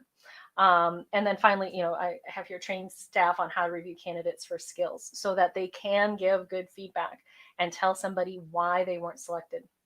Now, I get it. Sometimes you have 2 really great candidates and you don't have good feedback to give. Tell them that. Tell them, hey, we had 2 really great candidates. Unfortunately, we went with the other one. We'd love to see you again, and help them understand how that actually works. Don't say we keep your resume on file, because we all know what that means.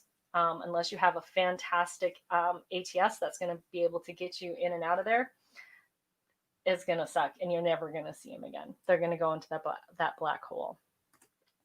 All right, transparency is key. We have 4 things that I want you guys to consider as far as being transparent.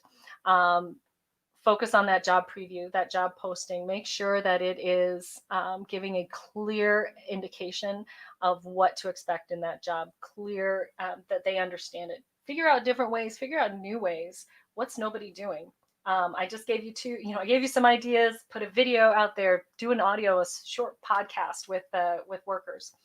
Transparent pay information.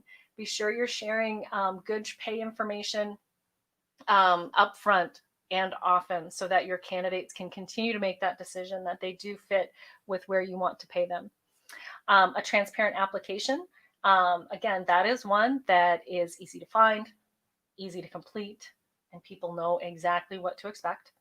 And your transparent process. I go back to that. If people know what to expect, once they complete that application, you are providing regular updates to them so that they can jive and flow with you as far as that process. Again, I think this can be a better, more give and take process as far as the employee experience. Yeah, so thank you guys. I think we're going to jump into questions now. I will stop sharing my screen so that we can get into that. I kept it nice and short there.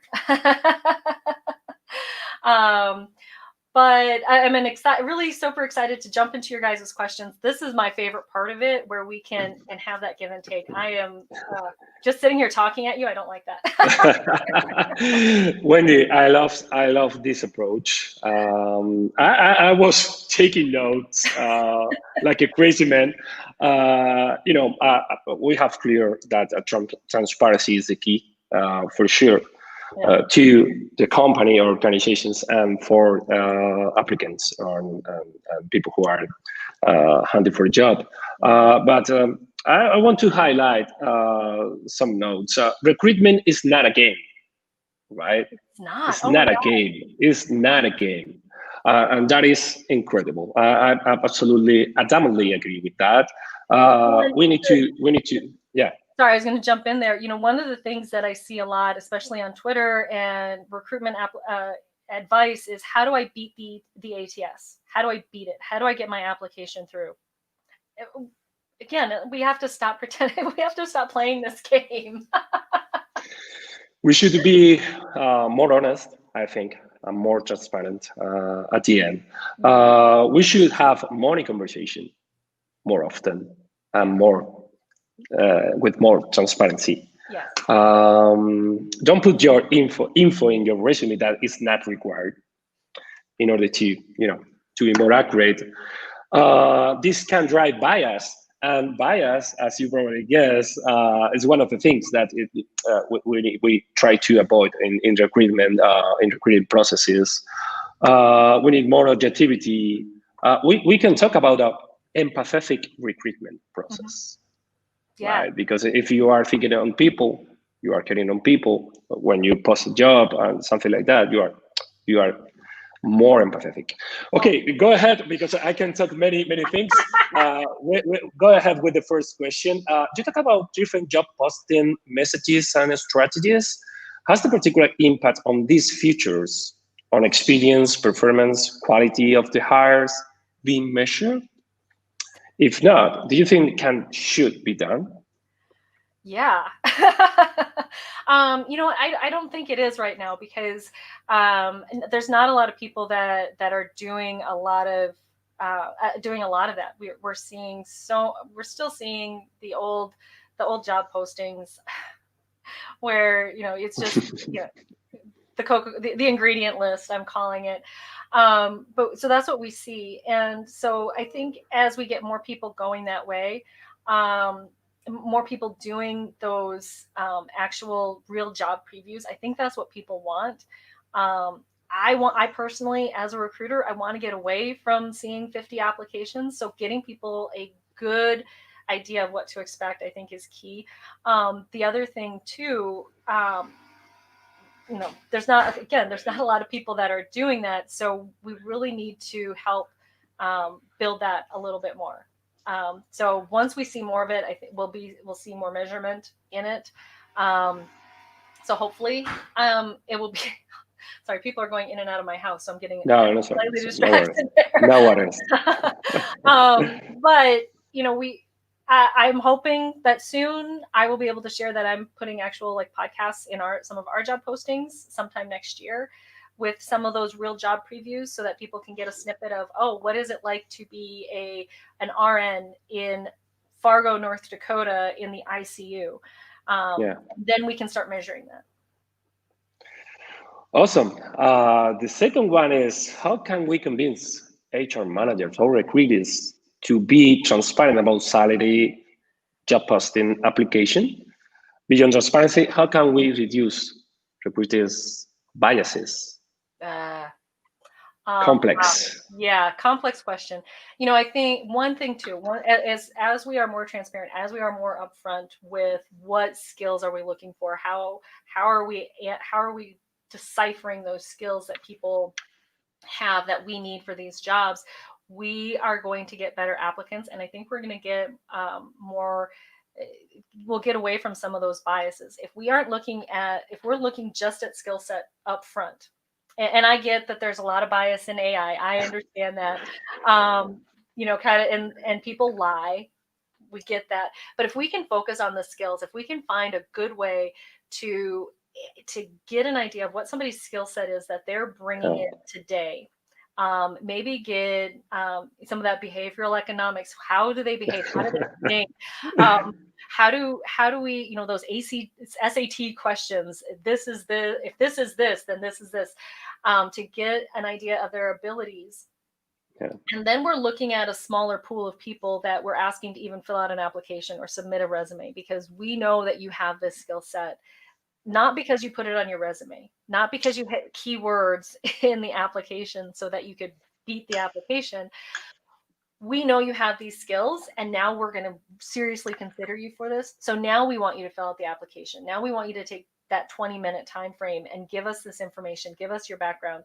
So then I'm not concerned, did you go to, you went to SDSU, South Dakota State University versus the University of Minnesota versus Harvard versus whatever we're looking for.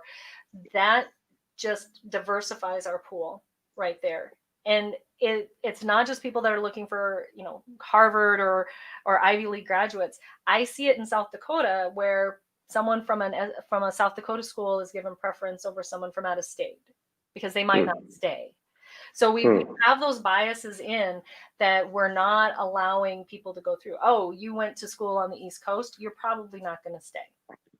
So we're not going to consider you. We put that bias right into it, and we may know nothing else about them. So I think, getting rid of some of that information first. And this is something new. Nobody's doing it. Nobody is doing where we're going to assess your skills first. But I think that's going to be one of those ways to get the bias out of that initial screening. Absolutely agree with you, Wendy. This is so complex, but we need to find the balance between blind resumes or something like that and subjectivity when I know someone who is applying to the job, these kind of things. Let's go. We have a question from Ben, probably guess Ben Eubanks. Wendy, is there such a thing as being too transparent? Oh, well, probably. You know, I don't know that we should worry about that right now, though, because we're being so secretive. We are holding so many cards back, and we're having this conversation where I currently work, was we're talking about sharing salary information in job postings. Now, bravo to the state of Colorado, which is requiring that as of January 1st. You have to have some sort of salary information in your postings. So we're starting to have those conversations. And our compensation department has said, well, you know, we're if we give that, we're giving away all our cards. We're giving away our all of our negotiation power. But are we? Are we? If we give them that information up front, and we're going to get the right candidates, we're going to get people who are in that salary pool or make the decision to say, I'm interested in this job and I would do it for that salary range. I would do it for something within that. The more upfront we are on it, the better we are. As far as too transparent, you know, obviously you don't want to air all your dirty laundry. But there's being arguments to doing some of that upfront as well.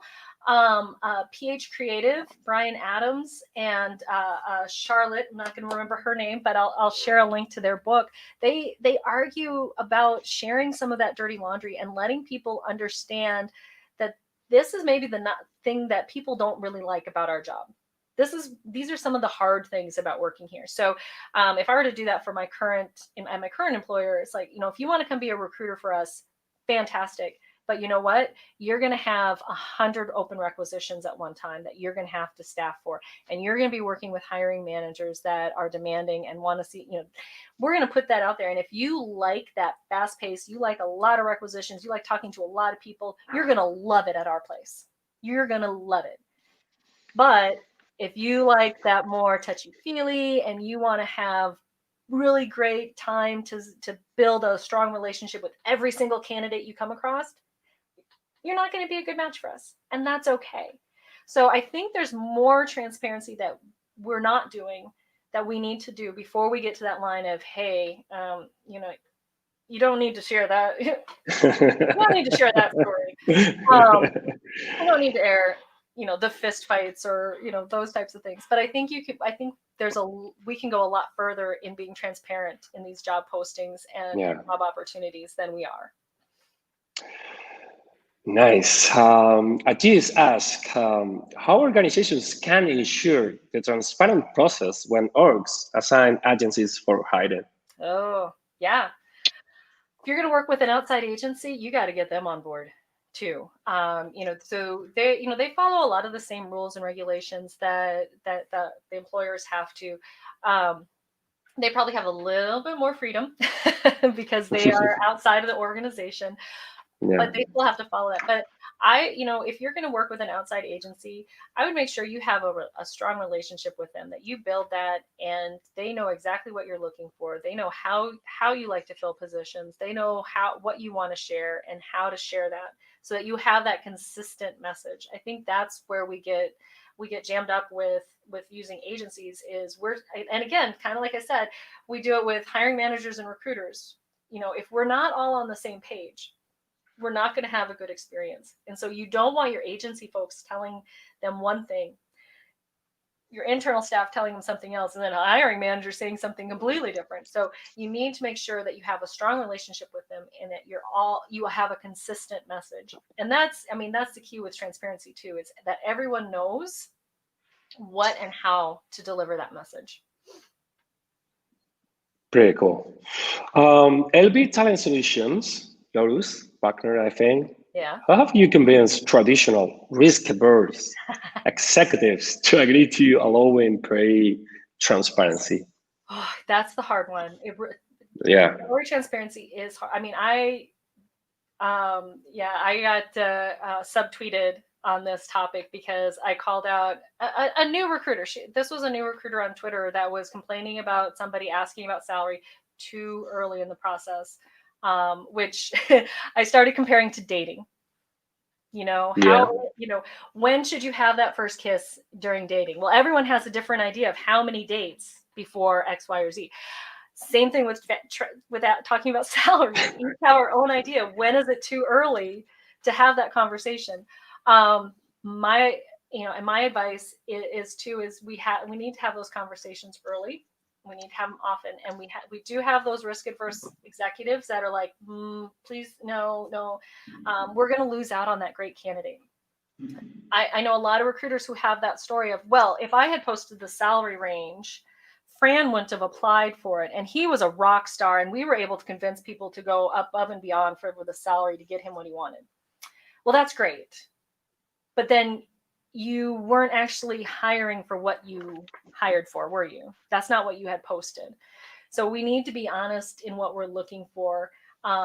Sometimes, yeah, maybe you can. And if you're in a smaller organization, maybe you can't, you have that flexibility to do that.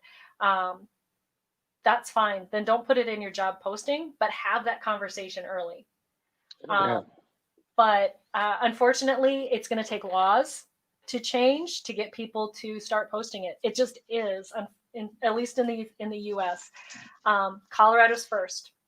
They're doing it. They're the only ones right now that are requiring you to put salary information in the posting. Other states have laws where you have to provide it if it's requested. My frame of mind at this point, if they're submitting an application, they're interested, and we need to give them that information. Yeah. I think we should sell our projects, our organization as a good place for working, instead of only salary range. And that's the thing. We need to it's the whole package, and we need to help people understand what your whole benefit package is worth. We've just started doing that at my organization. I've worked at other places. I used to work for United Airlines, and every year we got this nice glossy brochure that told us how much everything was worth. So you got a good feel for what your compensation was. We don't do a good job of explaining that, and we really don't do a good job when we're hiring people of telling them this is what your compensation package is worth. So maybe people are willing to take a smaller salary because, exactly. I'm going to pay less for health insurance, or I'm getting more PTO, or whatever. United Airlines, I'm getting flight benefits. So there are different things that you can offer that people might be willing to take a salary pay cut from what they're currently making, but we need to let them make that decision. You can't make that decision for people, and that's why we don't ask for salary information anymore, because we were making that decision for people. Exactly. Well, Wendy, it's the time. Thank you very much for being here. It has been amazing. Many comments on the chat box. You can follow up afterward. I think this topic was much needed, this conversation. Thank you very much. I can't thank you enough for being here. We enjoyed a lot. And for our audience, we will back at 6 p.m. See you soon. Bye-bye.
Hello, hello.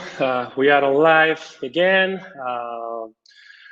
The next talk is featured by Ben Eubanks. Probably most of you know him. And Ben, how are you, my friend? Hey, I'm doing very well. How are you, Francisco? Doing great, doing great. So happy to have you on board. Let me say something about your profile. Ben Eubanks is an author, speaker, and researcher with over 30 years of experience working in serving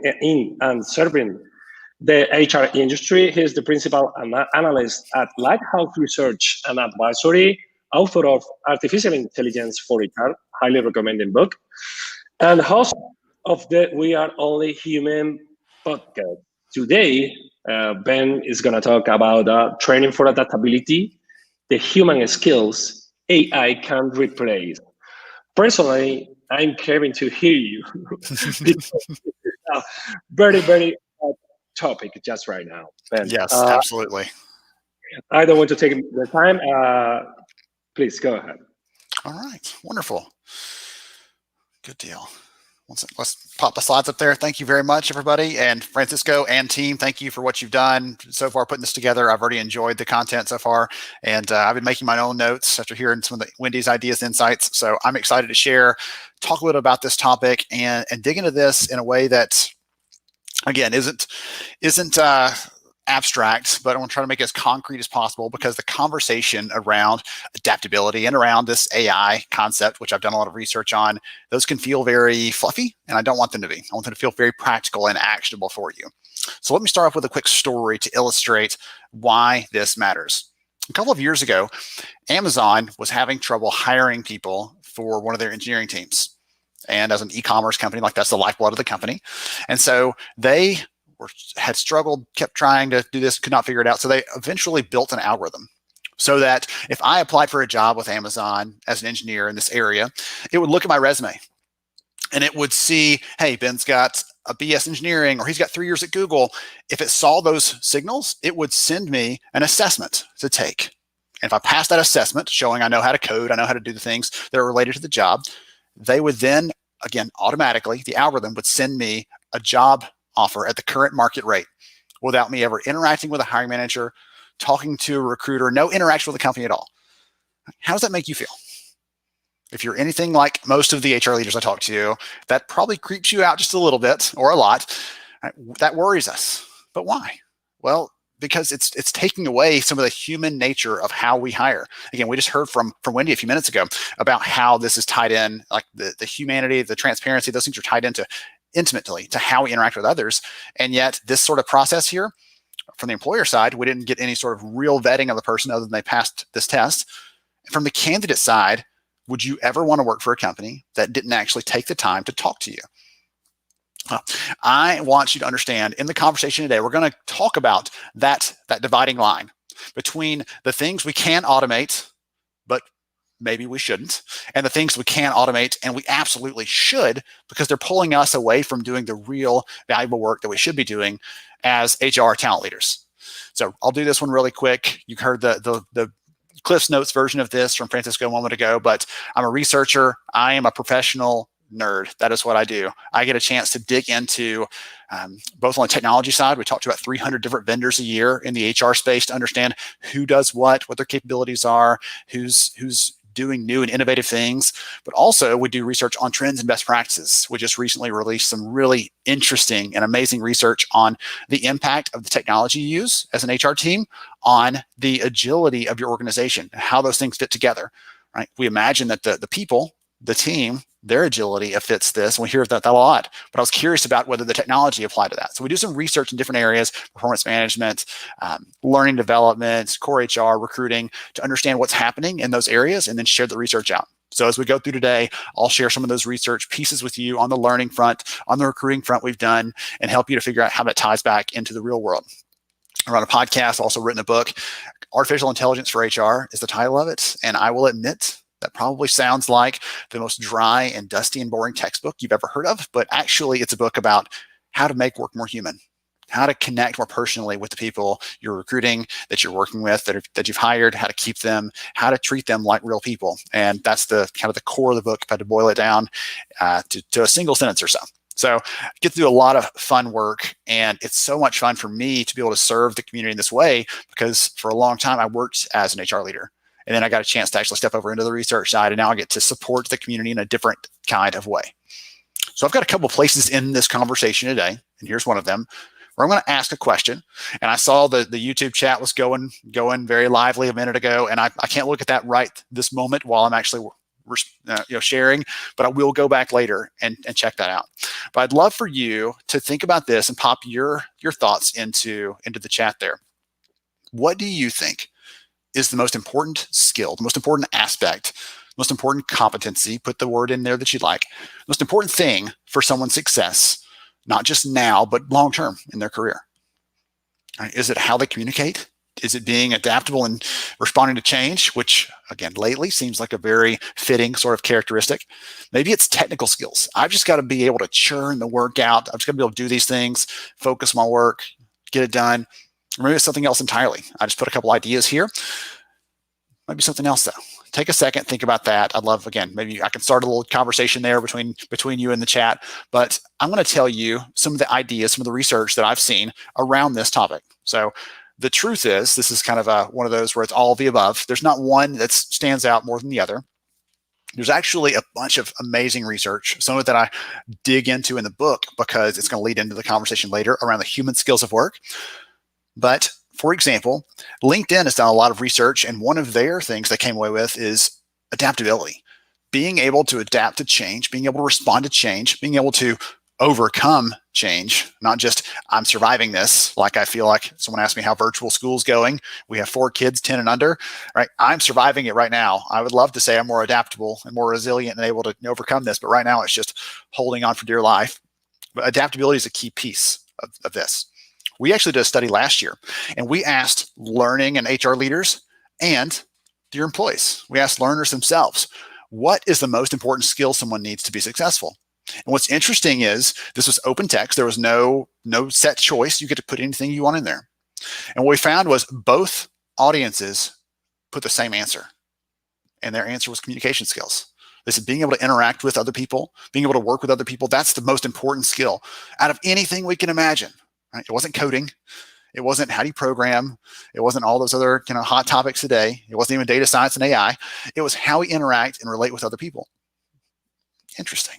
Now, I want to show you one more interesting piece of research based on what's happened in the last few months. That's brand new data.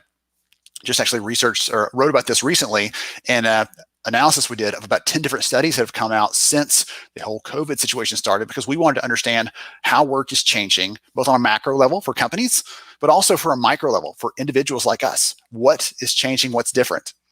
And this set of researchers actually had taken a look at what things predicted your ability, you, me, any individual in the workplace, what predicted our ability to handle that transition from, hey, we're in the office, things are normal, things are normal, better or worse, it was normal, to suddenly everything's turned on its head. What thing predicts someone's success? I said, well, maybe it's someone's introversion. Their ability to sit down, work, they're rejuvenated by work that is introspective and reflective. They're not doing a lot of interaction with other people. Maybe those people would actually adapt better. No, it wasn't that. Maybe it was someone's, conscientiousness or the diligence. Like, I am really focused. I am productive. I can get my work done, even when no one is, that manager's not breathing on my shoulder. Right? That wasn't it either. What they actually found was there was one trait that stood out in this research more than anything else, and it was someone's agreeableness. And it's not just agreeing to do things, but broadly, the way that this was defined there was it's about maintaining relationships with others, right? Interacting, communicating. It's about feeling the emotions of others. It's about empathizing and sympathizing with them, caring about them. As you're adapting and changing and coming into a different kind of work, whether you're still going to an office or going to a work site, or you're having to work remotely, either one doesn't matter. The people that had a measure of agreeableness were more likely to make that transition with less stress, with less burnout, with less issues in that transition than the people who didn't have that capability, didn't have that characteristic. So again, I'm going to paint a big picture here, different threads I'm pulling on, and they're going to kind of weave together into this really nice, wish I could weave or sew or have a great demonstration here, but it's going to pull together into a nice tapestry that illustrates what is most important right now. Not just now, but also in the future. So we've heard that agreeableness matters. We've heard that these different characteristics like adaptability and communications are important. Maybe what's not important then? Let's think about that. So if you don't know Seth Godin, he is arguably this generation's most brilliant marketing mind. He's written who knows how many books. He is just incredibly sharp. And one of the things that he talks about, someone interviewed him recently and said, what skills matter? Right? What matters at work right now? And he said, I'll put it like this. Any job that I can fully define, I can tell you at 9 a.m., someone's going to be doing this task. At 10 a.m., they're going to be doing that task. At 2 p.m., they're going to be doing that task. I can define their work that well, that narrowly. If I know that much about their work, then I could find someone else to do that cheaper. All right, so that's the threat there. I'll make the argument and the assertion here that we can also find an algorithm or a chatbot or an AI tool to do that faster and cheaper as well, right, to add to his insights. So the more certainty there is, the more likely that job is not going to be that important for you to be doing at a highly paid rate in the future. The flip side of it, though, is uncertainty. The more uncertainty there is, right, the less likely we could just hand that off to someone else because it's not well defined. It's not obvious what the next step is. It's not clear how to approach the problem. And the good news for us as HR leaders is a lot of the problems that we approach, a lot of the things that are either dumped in our lap or we decide we take up our resolve to solve these things. Those things are typically not very well defined. There's a lot of pieces to them. It's not repetitive. Some pieces of it are. Some pieces of the work we do are very repetitive. And again, we'll talk about that in just a minute.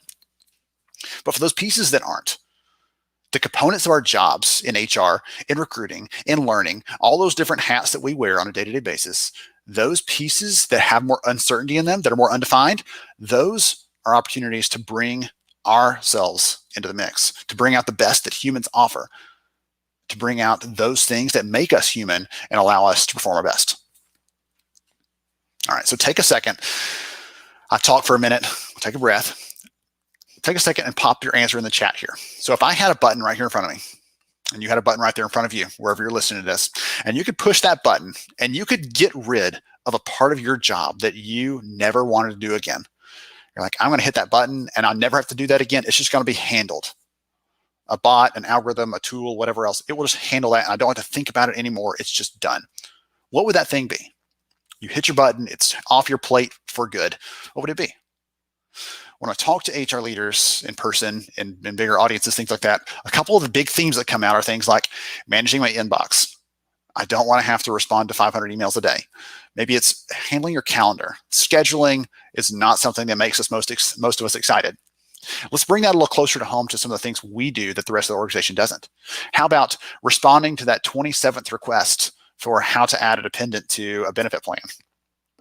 Or that one guy who can't decide what he wants his deferral to be for his 401k, so he keeps asking HR to change it for him. I had that guy years ago. Every week, changed it. I have no idea still why. I couldn't talk him out of it, but he was so excited about his secret plan to master the 401k. I don't know. What about having 100 resumes sitting on your desk? Which one of you, if you're honest, gets up in the morning like, I can't wait to look at that 100 resumes and find the 3 that we actually want to call back? Okay, some of those things are not very human. Some of those things are pretty robotic if you think about it. Those kinds of things are those that we can and probably should be automating. Think about it this way: if I let you sit down and just work through your inbox right now, I've got so many in there, I don't even want to admit how many emails are sitting waiting to be responded to. But if I had you sit down and respond to all the emails in your inbox, when you finish that, would you feel like you were your most creative, like you were your most productive self, like you were ready to tackle the challenge of the day? Or would you feel kind of burnt out, like my brain is broken, it's melting out my ears, I have nothing else to offer? Usually when I do that, that's how I feel. So I just wanted to kind of illustrate that a little bit, because again, I want to talk about those things that we can automate and probably should, and those things we can automate but probably shouldn't. One of the quotes that I got from an amazing lady that I was interviewing when I was working on the book, lady at IBM, she said, AI is best suited for those tasks that are repetitive, but also that have a high incidence of human error. those things that happen over and over again, but also that when we get a chance, when we're in the mix, we sometimes screw it up because we're not made to look at 10,000 rows of data in a spreadsheet and pick the one thing in there that's an error or the one thing that's an outlier. Those kinds of things, we're not made for that. The kinds of work that we want to give away are pretty robotic. The kinds of work we want to give away are things that don't bring out our most human self, our most best self. They don't allow us to do the things that really excite us. None of us got into HR because we're really excited about managing spreadsheets, about reconciling benefit statements, about staring at resumes. We never really talk to people.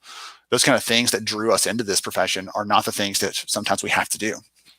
And one of the other things that I always struggled with is I had this list of things I wanted to do day to day, right? Running the HR function.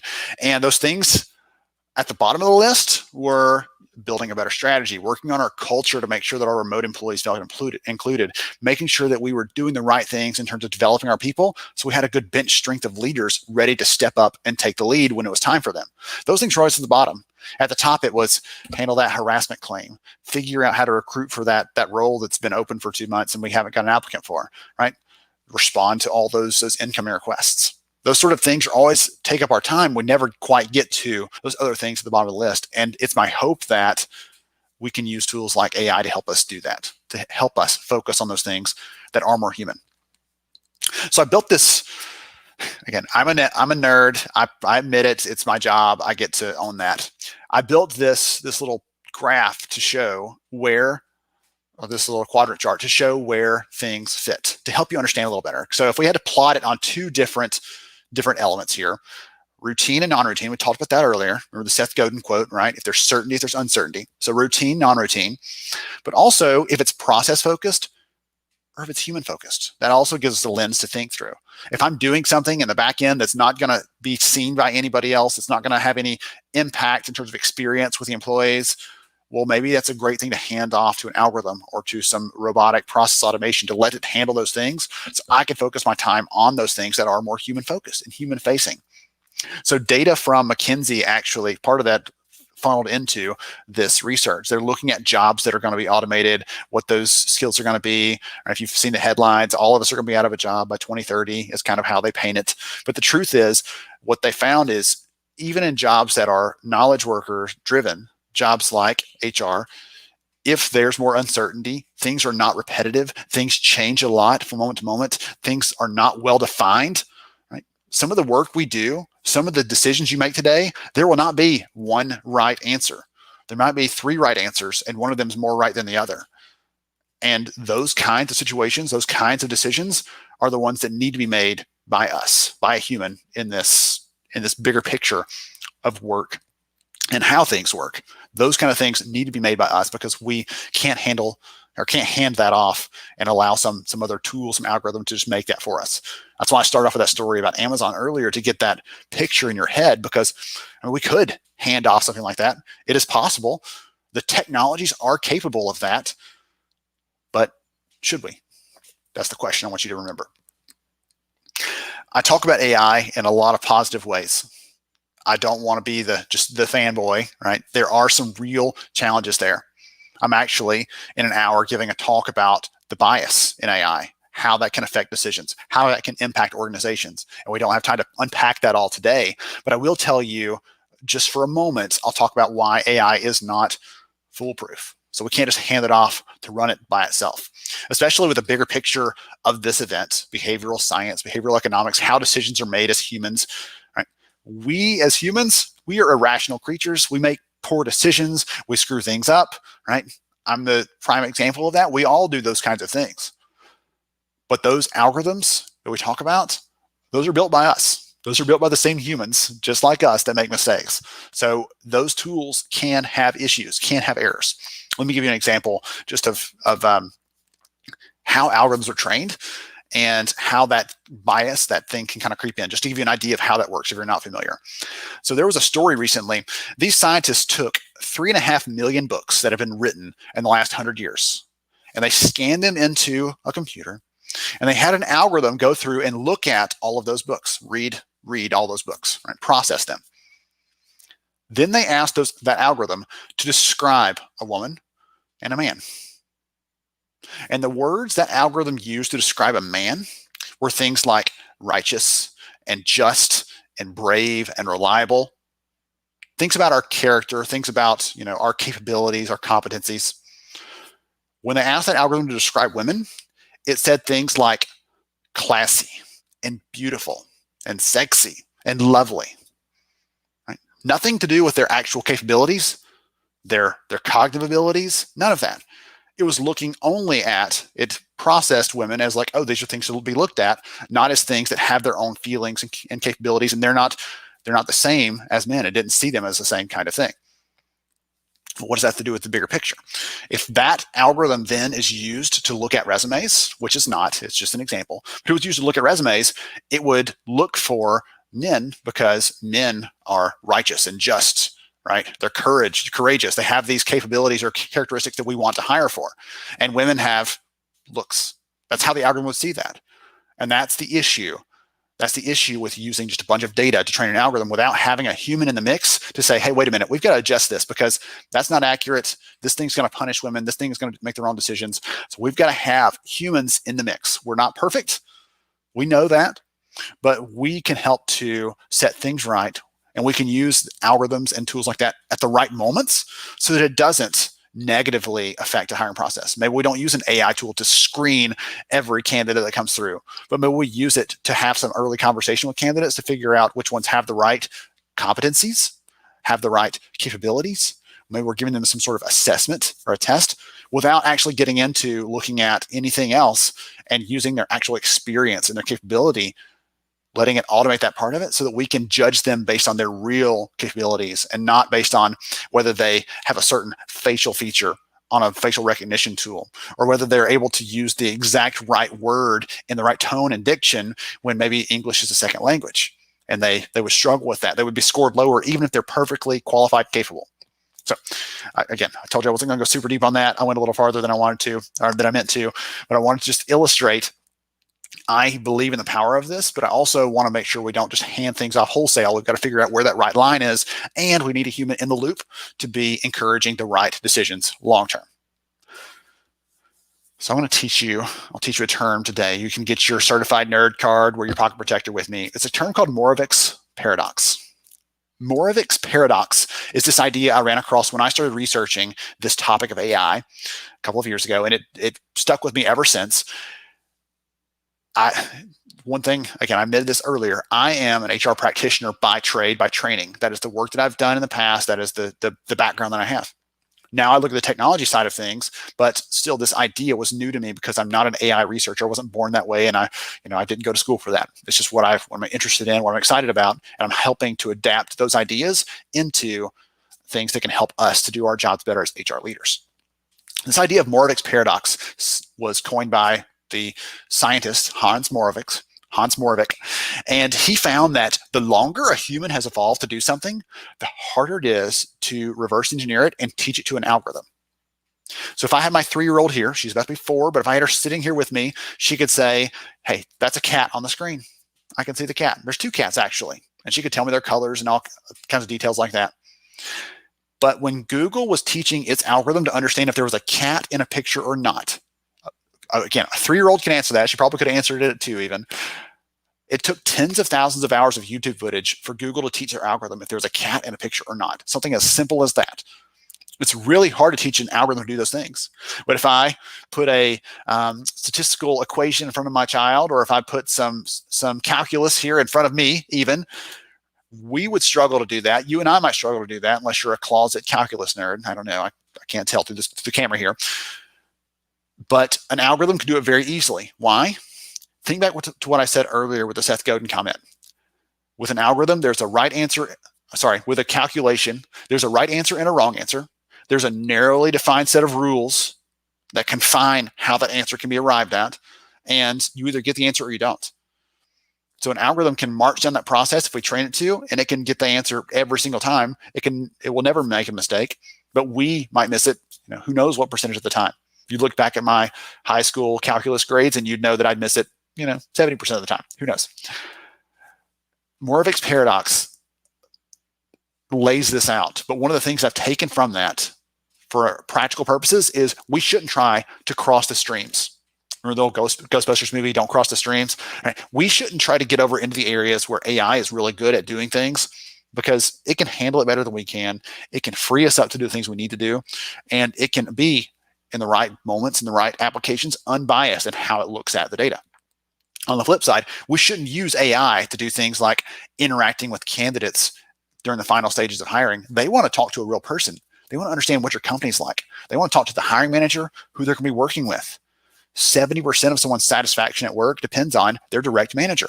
And if they don't have a chance to talk to them, guess what? They're not going to know if they're going to be a good fit with that team. If they're going to connect with how the team works and their work styles and those other kind of things. So critical pieces there. Don't cross the streams. So I'm going to show you here what is my happy accident in my research. So I'd written this really cool book about the technologies and the tools, these things AI can do in learning, employee engagement, hiring, all these amazing things that it can do. And I suddenly realized, if someone reads this and they finish the book and it's like, here's all the stuff it can do that are parts of your job right now, I was worried that someone would read that and be scared about the future of their jobs. And so what I did is I went back and looked at the history of automation at work, whether it's mechanical automation, right? We'll go from a plow to a tractor, or it is digital automation today, where things are taking over parts of the work we've typically done. And what I found was the jobs that are left behind are more human focused, more human centric than the ones that were there before them. And those human capabilities, those human characteristics that kept coming up in our research over and over and over again are the ones you see here on the screen. These are the 5 human skills of work. And we're going to go through, I'll give you a piece of research, a little tidbits to help cement it in your brain, but also to remind you why it matters. And also to emphasize, as I'm going through this, I'm going to say it a couple times, but I'm reminding you, these are things that are not very well defined. These are things that sometimes don't have a right or wrong answer. These are things that are really, really hard to teach an algorithm to do. And that's why they need to be parts of how we're developing ourselves and developing our people going forward, because this is a critical piece of work. All right, so the first one here, compassion. Some people, when I say compassion, they're like, oh, you mean empathy? And I'm like, no, because empathy doesn't start with a C, and everything in my model is going to start with a C. Okay, that's the funny answer, the punchy answer. The real answer is, I ran across some research when I was digging into this topic that showed a difference between compassion and empathy. So they took a group of nurses, and they gave these nurses empathy training and then set them loose to support their patients. And those nurses loved and supported and cared for their patients. But because they had empathy training, they started internalizing the things their patients are feeling, the stresses, the struggles, things like that. And over time, those nurses burned out at a pretty high rate. They took a different group, though, and they gave them compassion training. And that compassion training taught them to care and love and support their patients at the same level, same amount as those that had empathy training. But because they weren't internalizing all of those issues, they weren't internalizing all that pain, they didn't burn out at as high of a rate. So compassion is a critical thing, caring for other people, and we can go into a lot of, again, different directions here, trying to keep it concise for purposes of the discussion today. But compassion is a critical human skill, and we can't outsource that. We can't hand that off to an algorithm or a bot or a tool, because it can't do that like we can. Now, there's an unofficial, unwritten rule. I want to clue you in on it. Every single slide or every single deck presented by an analyst has to have a slide that takes like 10 seconds to explain, because it's so complex. This is mine, okay? So this piece here, I'm going to make the argument that human creativity is far more valuable, far more powerful than just automation. I can automate how you manage your calendar. We can give a bot or some tool to do that. But what you do with that time it frees up is where the real value comes in. It's not in the value created. That doesn't create new value for you just to not have to do your calendar anymore. You might be happier. Your spouse or your children, they might be happier, but that doesn't mean that it's created new value. So it's what you do with that time. So let's look at this really quick. I'll explain where this comes from. So the blue chart you see here, these represent scores on a test of creativity, of innovativeness by a gentleman named Dennis Stouffer. So he did some research on creativity of company founders. And again, their scores here are in blue. Some scored low, some scored a lot, scored in the middle, and then some scored at the very high end. The red line that you see is the value created by those companies. And so you'd expect that value to continue continue growing. The more innovative you are, the more value it creates. But that didn't continue in a linear fashion at the end here. You see this little high scorer section. Instead of it continuing in a linear fashion, it takes off. It hockey sticks up. It explodes in growth. Why? Those people that scored the highest on creativity, on innovation, they created far more value than any other segment of the companies in this research. Creativity adds value, creates new things that weren't there before. Whereas again, automation doesn't do that. An algorithm can't. In case you're curious about what that red line's actually measuring, profitability, revenue, and job creation, which is job security for us. Those companies that were most creative created 10 times more jobs than those who were not quite as creative or led by creative founders. So lots of job security for us if we can harness that human creativity and focus on that. Number 3 is curiosity. Being willing to ask questions, being willing to push back. I make the joke, we have lots of kids. My 5-year-old asked me why like 300 times before breakfast every day. We're naturally wired to be curious, to want to understand things, to want to explore. And sometimes we lose a little bit of that as we get older, which is a shame. We should not be afraid to ask questions. And some new research from Harvard actually shows that if people who are curious are less likely to be biased. So if someone says, oh, well, those people are all that way. Someone who's curious would say, really? I wonder if that's true. How do we measure that? How do you prove that? Is that really the case? I'm not sure about if I just totally believe that hook, line, and sinker, I'd want to push back on that a little bit.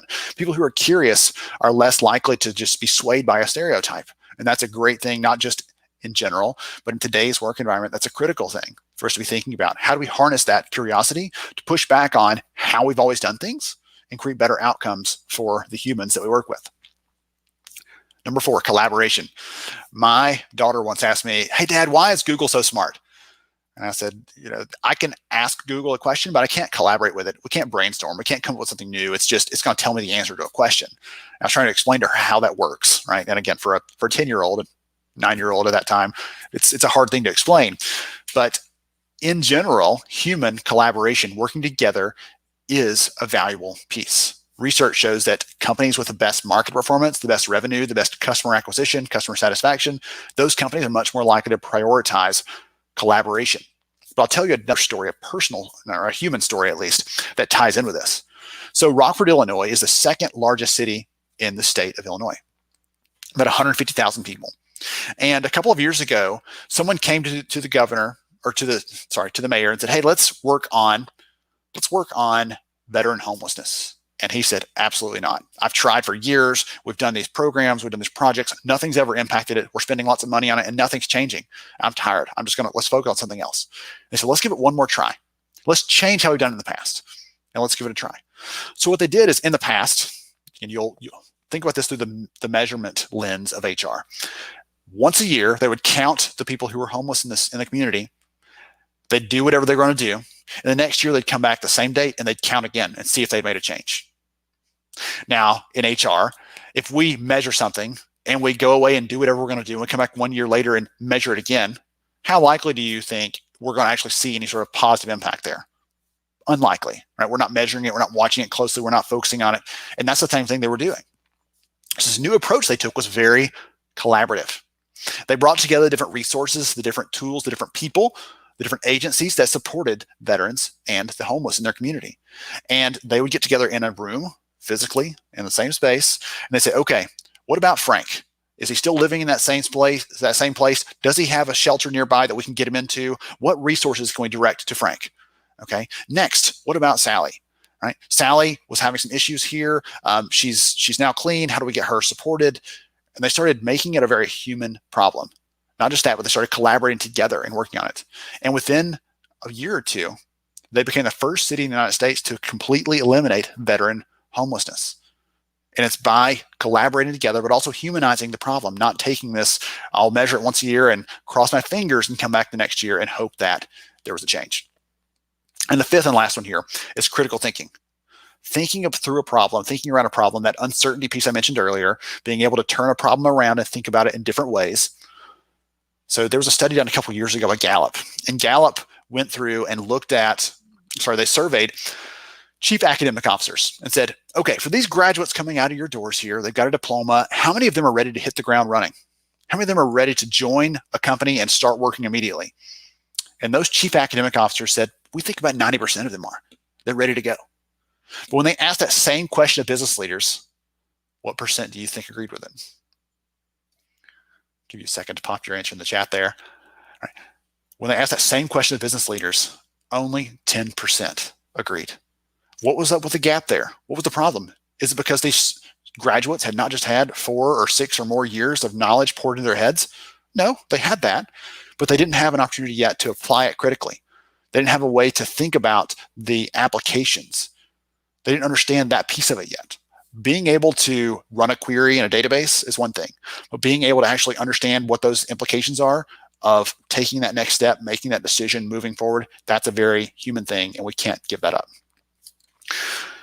So I'm going to tack on one other thing here that I've never put together with this theme, but I thought it was relevant, kind of an interesting segue back into the HR kind of topic. So we did some research last year around the skills that matter for recruiters and TA leaders.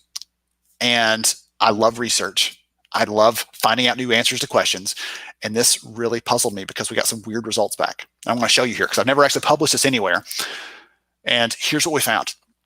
We asked them which of these things are important for leaders in the kind of the peachy color and for recruiters in the blue color. Which of these things are important for them as capabilities they need going forward? And if you look here, only about 50% of people said those things were important, about half. And I was completely stunned. Who wouldn't think that being able to analyze hiring trends is important for a leader or a recruiter? Who would not think that being able to interact with candidates and build relationships is important? I was stumped by this. I honestly didn't know what to do. And so I went through and started looking at the data, cutting it through some different lenses, and I found a very interesting perspective on things. Here's what it was. When we asked about whether AI and automation more broadly was going to make recruiters more important or less important or have no effect at all, how someone responded dramatically changed their answer here. So the orange is for those people that said, yes, this thing, in this case, recruiters have to be strategic. They have to be consultative. They need to be able to work with the business and solve the problems, not just be an order taker, but be a real talent advisor and support the business strategically. Those that think AI is going to make recruiters more important, that technology broadly, the changes there, that disruption is going to make recruiting more important, they were much more likely to believe this. Whereas the bottom one here, if someone said, that AI stuff's all hype, it doesn't really matter, it's not going to change anything, they were much less likely to say that recruiters need to be more strategic. Recruiters need to be better at building relationships with the business. What I'm saying here, the point of this is what we believe about the world drives our actions. What we think is true drives how we pursue things, how we make changes, how we decide what to do next, how we prioritize in our professional work, in our teams, in our function as HR leaders. What we believe about the world changes those things. So I thought that was a neat way to kind of segue there, because if you think this is all hype, then you're in that last category there where you're saying, well, these other skills, if we think that AI is going to change this, then we need to be looking at those next skills, those next things, those next competencies. In the past, it was how quickly can you look through a resume? But if we have a tool that can help us do that, then the skill needs to be, how can we build relationships? How can we communicate culture? How can we care and support the candidates that are applying that may have never had a company that actually cared about who they were and supported them in a way that we want to, right? Thinking about how to build those relationships and really care about and be inclusive in our hiring. Those kind of things may have never happened before for those people. So if you're curious, you're like, okay, what's next? What are the action items here? I'll leave you with this. We actually went through and did the research I mentioned earlier with the communication skills that came out as number one. We asked in that research, we asked employers and we asked the employees themselves, your workers, how do you want to learn these new types of skills that are important for your job? How do you want to pick those things up? Right? You have all these choices. What are the ways you want to learn those things so you can be competitive in your job? You can be able to perform. You can be able to adapt to change and going forward. And the top 3 ways that they responded were, number one, experiential. I want to put my hands on it. I want to try it. Maybe I fail. It's a safe space. I can learn by doing, but I want to learn experientially.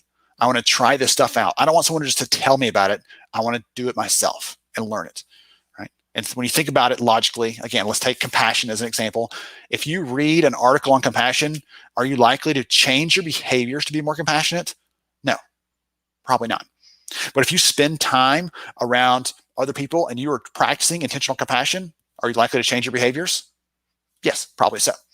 So number one is experiential. Number two, coaching, mentoring, working with someone who's a coach, working with someone who's mentoring you and growing you, social interactions there. And last, in terms of choices, was some sort of course, sort of content, some sort of instructor-led training, which is where we often think about, okay, we've got new skills to develop in our people.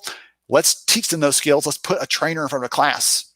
But that's not how the learners want to pick those skills up. And that's not, again, historically shown to be effective as much so as someone trying these things out and doing it in a safe space.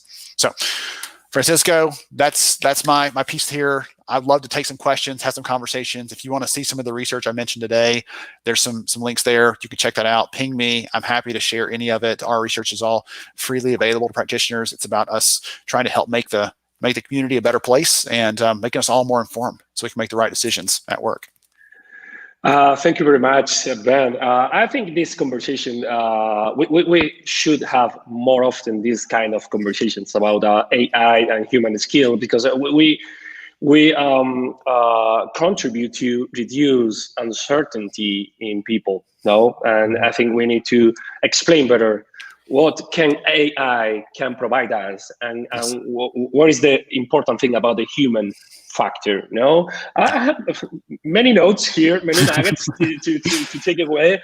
I love that you mentioned compassion, because I think it's one of the critical behaviors in leadership. In fact, and compassion is, you can substitute compassion. Machines are not able to feel compassion today. We don't know in the future. And when you were talking about the human components and human skill, one phrase that came up to my mind was, I love the human perfect imperfections. You know what I mean? Yes. Because at the end of the day, gut feelings, instincts, this system 1, system 2 by Kahneman, the way of thinking, critical thinking, more rationalized and more, emotional way of thinking. Machines are not able to do that. We have questions for you. The first, previous literature emphasized the power of consciousness personality trait to predict job performance, but you said that agreeableness rather than consciousness has been found to be the key predictor of success. Might this have changed? Why? So great question. One thing I will say is that piece around agreeableness was specifically around someone's transition during the whole COVID shakeup in the world of work. Yeah. And so I don't think that it means that it's supplanted or replaced any of those other competencies, those other things that we'd want someone to have. I just think they were talking about what made someone more likely to be able to make that transition. And it's one thing to say, okay, consciousness, right, or even conscientiousness, being able to focus on your work. Those things are important day to day for anyone, regardless of your job. If you're driving a garbage truck, I want you to pay attention to your work because I don't want you to run my kids over. Right? If you're doing HR work, I want you to pay attention because you've got to figure out how to coach your leaders to be better leaders. Those things matter. But when the world shakes up and everything changes, suddenly you're like, what makes someone be able to make that leap and someone else just can't quite seem to do it? Someone else really struggles with making that transition. And I think that's where the differentiator was there. And kindness too, I think. Yeah. We see every single day the Be the Ripple movement about kindness. It's a great initiative, much needed today. One of I had an interview recently with the CHRO at Sugar CRM, Shana Sweeney, and she was saying that they actually in the last 4 months have implemented a no apologies culture for when you're getting on a call and your kid comes in and is dancing in the background. She's like, you're not allowed to apologize for that because we're all living this right now. We're all in the same boat together, and for you to apologize means you're feeling bad about it, and I don't want you to feel bad. So don't feel like you need to apologize, right? If it happens, exactly. You can take care of it, but it's okay. We're all in this together, and I love that approach because it's a reinforcement that it's not like you're facing this challenge and nobody else is. Like, let's just acknowledge we're all going through it and struggling with it, and we can all get through it together. Absolutely agreed. The next question is, you said that firms with best performance are more likely to say that collaboration is prioritized. Is there any other way to measure collaboration more objectively? Self-reports are often biased, socialists are all responding, no incentives for saying the truth, and we need to, I don't know what you think about it. So self-reports are biased. So are manager observations. If I'm watching you work and I'm making judgments about you, just like we know that if two people are watching a car accident happen, their stories might be very different, right? The same kind of thing happens there at work, which is less dramatic, but still we don't always judge that accurately.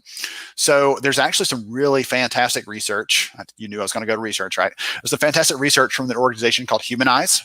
Dr. Ben Weber there is a visiting scientist at MIT, just a super, super sharp person. And they have actual research where they have had companies go through that transition from, in the last 5 years, from we are all together to we are going remote. And they found some different kinds of things about how people collaborate, what changes those. I remember a really fascinating example he gave where this company came to them that said, we're trying to figure out how collaboration happens in our business. And so they actually mapped out how people were sending emails back and forth. And they built this map that showed how that happened. And what ended up with were two different kind of buckets of people. And there were very few connections between them. They weren't communicating across the organization that was very siloed and segmented. And so he said, what is this? Is it managers and employees? No. Is it this office versus that office? No. And they ultimately found that the thing that separated those two groups was that one was on the first floor of the building and one was on the second floor. And once they figured that out, they started moving people every 6 months. Yeah. You would move to the next floor. They would shift you around to start building those connections. And a year later, when they checked in, it was connected together. They didn't lose that connection because they started making intentional paths to build that collaboration. That's great. That's absolutely great and simple. Sometimes if you find the factor. No, we have a question by Monica Capra. Sure. Do people trust AI more or less than other people? One of the really fun things that I ran across doing this research was there's actually a term called algorithmic aversion, which means humans are biased against AI, which is, again, silly. Love it. What they found, though, in this, and I have a real-life example to give you, is let's say that someone says, hey, I've got this algorithm. It'll predict where we should go eat. And it makes a bad recommendation on a restaurant after you tell it who you are and what you like. It makes a bad recommendation. You're less likely to go back and use that again.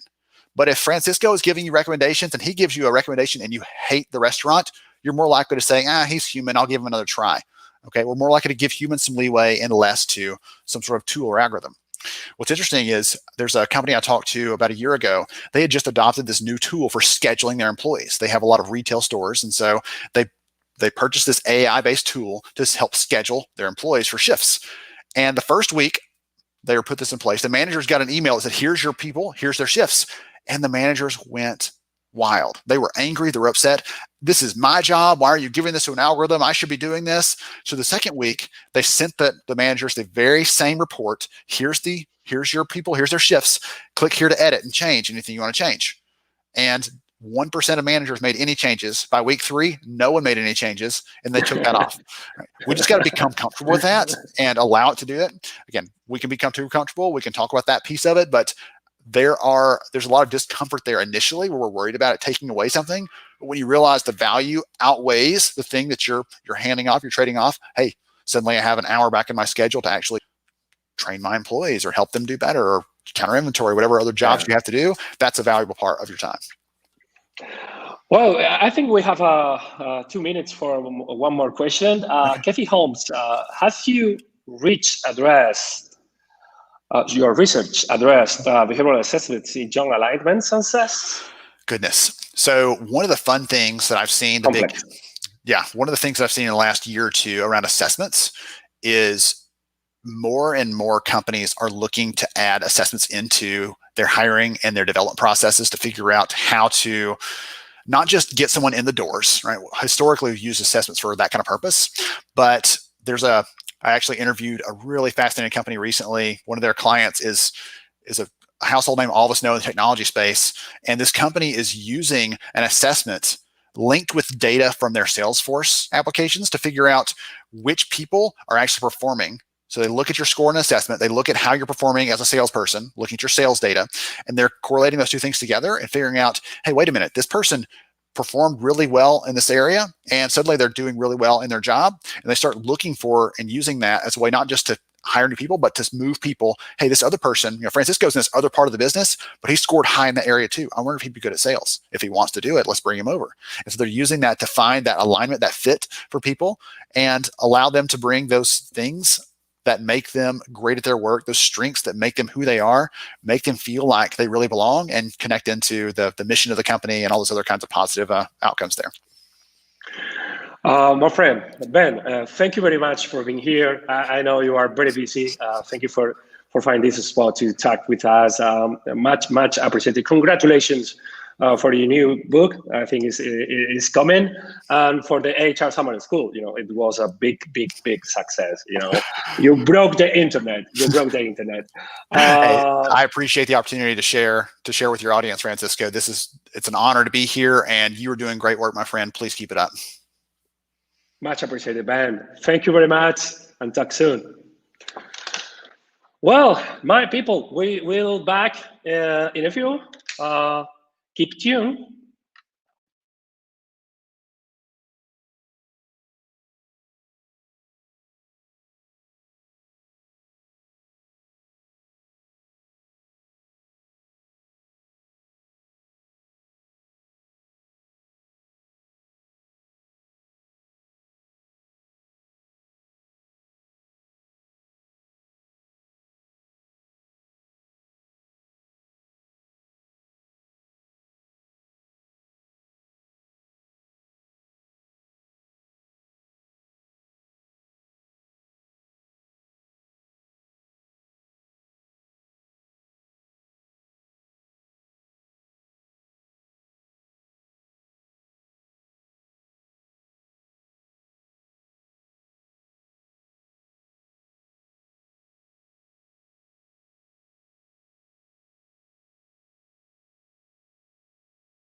Hello, everybody. We are back again with the next talk. Now we come with a special guest. He's Robson. Rob Robson is the founder of and director of 8 Connect People and Change.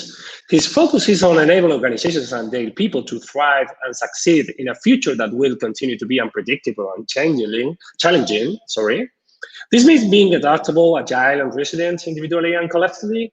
Rob enables these qualities by applying his experience in change, HR leadership, and sports psychology, with a particular focus on the dynamics of motivation and emotion. When he's not working, Rob enjoys competing as a master swimmer, playing water polo, very tough, my friend, and spending time with his family. He's gonna talk about how can HR become a key player in business transformation. Hello, my friend. How are you, Rob?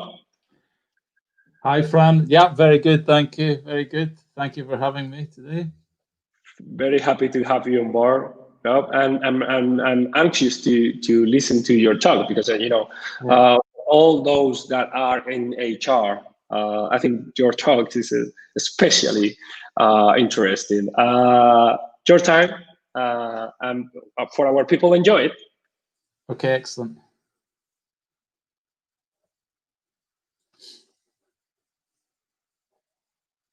Okay, yeah. So can you see? Yeah, so you can see my my slides. That's great. Okay.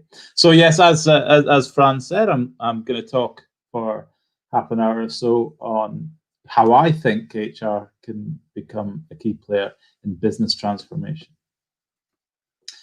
I'll just introduce myself, but thank you for joining me first of all, and I'll introduce my talk. I'm generally described as describe myself as a business psychologist, as I'm a principal practitioner with the Association of Business Psychologists, an associate fellow of the British Psychological Society. Became chartered psychologist in 2005, but it was originally in sports psychology. And then, although psychology has always influenced my work, it's actually often sat in the background, with the business part in the foreground. My business career has actually been quite eclectic, with roughly half the time spent working in consultancy, half in-house. I've spent a lot of my time in change and transformation, starting with the early days as a graduate IT consultant, before completing my professional training in sports psychology, after which I moved back into consultancy, into change management, organizational development consultancy, then got into operational leadership. And then actually my last role before starting my own business was as the European HR director with a company called Tata Technologies. You probably will have heard of the Indian Tata Group. Well, Tata Technologies was their global engineering and IT services firm. In fact, the photo in the middle of my slide there is the European HQ that I was responsible for getting built and moving people into. So I'm quite proud of that, and I always quite like to share it. But on the right, as Fran mentioned, I'm never more at home than when I'm in the pool. My talk is mostly from my own perspective today. It's based on my observations, my experiences, conversations, and reflections over the years. I'm not trying to present an objective truth or definitive list of things that HR can do. It's not a comprehensive review of things that HR can work on. But, if what is apparent that, if a quarter of HR directors don't feel that they have an opportunity to make a valuable contribution to their organization, its strategic direction, then we know really that they're at best playing a supporting role in business transformation. Okay, so I'm confident that most of you will at least relate to some of my observations. If the picture I present of HR does at times come across as a bit of a caricature, I guess in part that's because I want to provoke a response. I don't want to pull any punches, but I also recognize that I can't speak for every organization or even a reasonably representative sample. But I have been involved in a lot of transformation programs, as I mentioned before, for a good number of multinational and blue chip companies. A lot has changed in that time.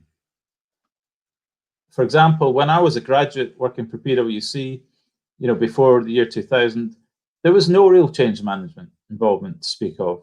Okay. By contrast, I've been in a change team, including change management, communications, learning, etc., that numbered more than 30 people. So a lot has happened, a lot has changed in the course of my career, and both change management and the HR profession have come a long way. At the same time, we know that not all organizations progress at the same pace. So what's the issue that I want to address? My perception is that HR and business transformation, as distinct from HR transformation, are in many organizations like ideal partners who never quite meet. I'm thinking of the old movie Sliding Doors here, in a way. I use the term HR in the broadest sense. Okay, I know that the term encompasses a wide range of roles and skills. I'm not going to try and distinguish HR from OD for the purposes of this talk, because I think in many organizations that's a bit of a theoretical debate, and it's one that I find business stakeholders are rarely interested in. So if you prefer, when I say HR, you might want to just think people functions. Sure, in some organizations, some of what I'm going to say is not true at all. In some organizations, HR are making a very, very strong contribution to business transformation, and they're right at the heart of it. But in others, they may be just brought on for their technical expertise. For example, around organizational design, or because it's necessary to carry out consultations over redundancies if there's a restructure. But I'll make a couple of observations. I think one is that the people aspects of change are critical to its success. Okay? By that, I mean engaging effectively, understanding and working with people's reactions to change, developing change agents, helping people learn new skills and behavior. And probably the bit that gets missed most when HR and business transformation aren't connected is the whole thing about integrating new business and new behaviors with things like people management systems, performance management, and so on. The second observation really is that many change programs are still failing to adequately address these challenges. Okay, I think the research shows that it's no longer sort of 70% of change programs that failed to deliver on their objectives, but the numbers are still fairly significant.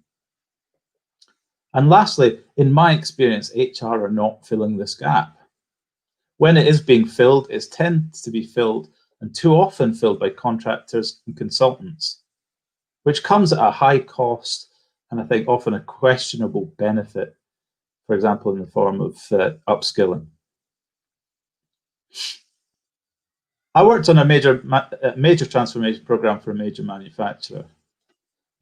I learned when I was on that program that the HR function had a central change team.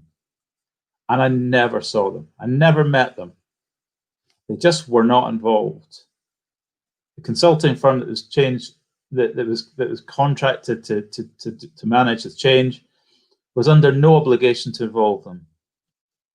Part of the problem there was that the program was owned by the CIO and not by the most impacted business units. And that's also why it was pretty much a disaster. Several years later, the same organization tried another transformation, and I happen to know that HR people were on the core team. So things do change. However, in this example, it's unclear whether that was a conscious decision or the result of financial constraints.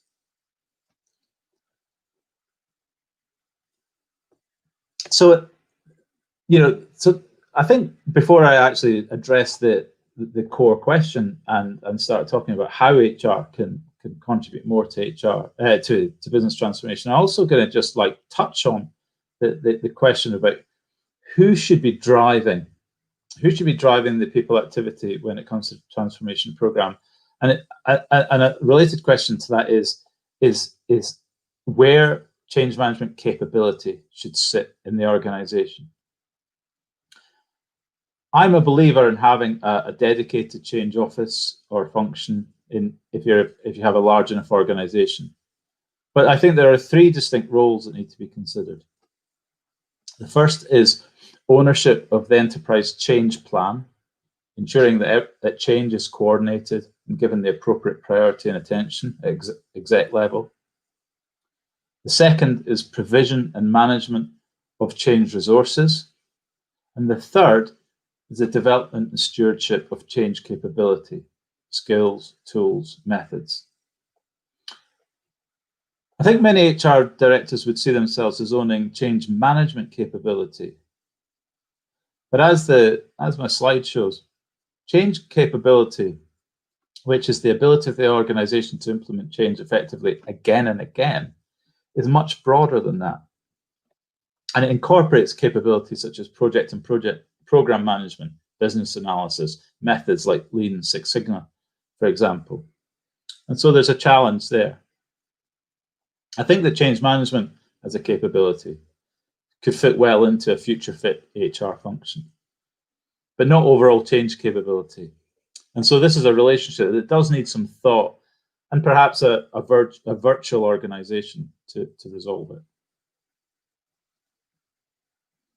But without disappearing down that rabbit hole entirely, there is certainly an opportunity for HR to play a more integral role in business transformation.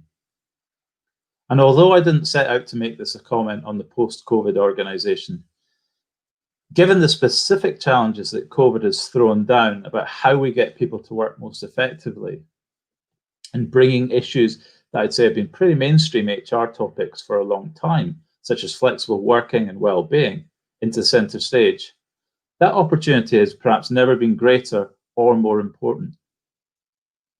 To take that opportunity, however, I think that members of the HR function or profession in general need to step up and change themselves.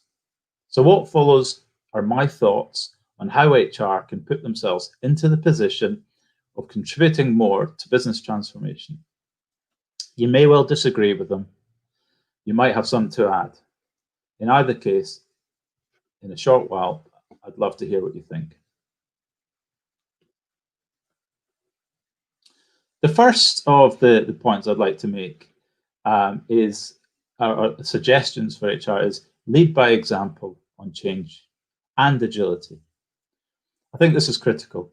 If you want to position yourself as a function, as leaders in change, start by getting your own house in order.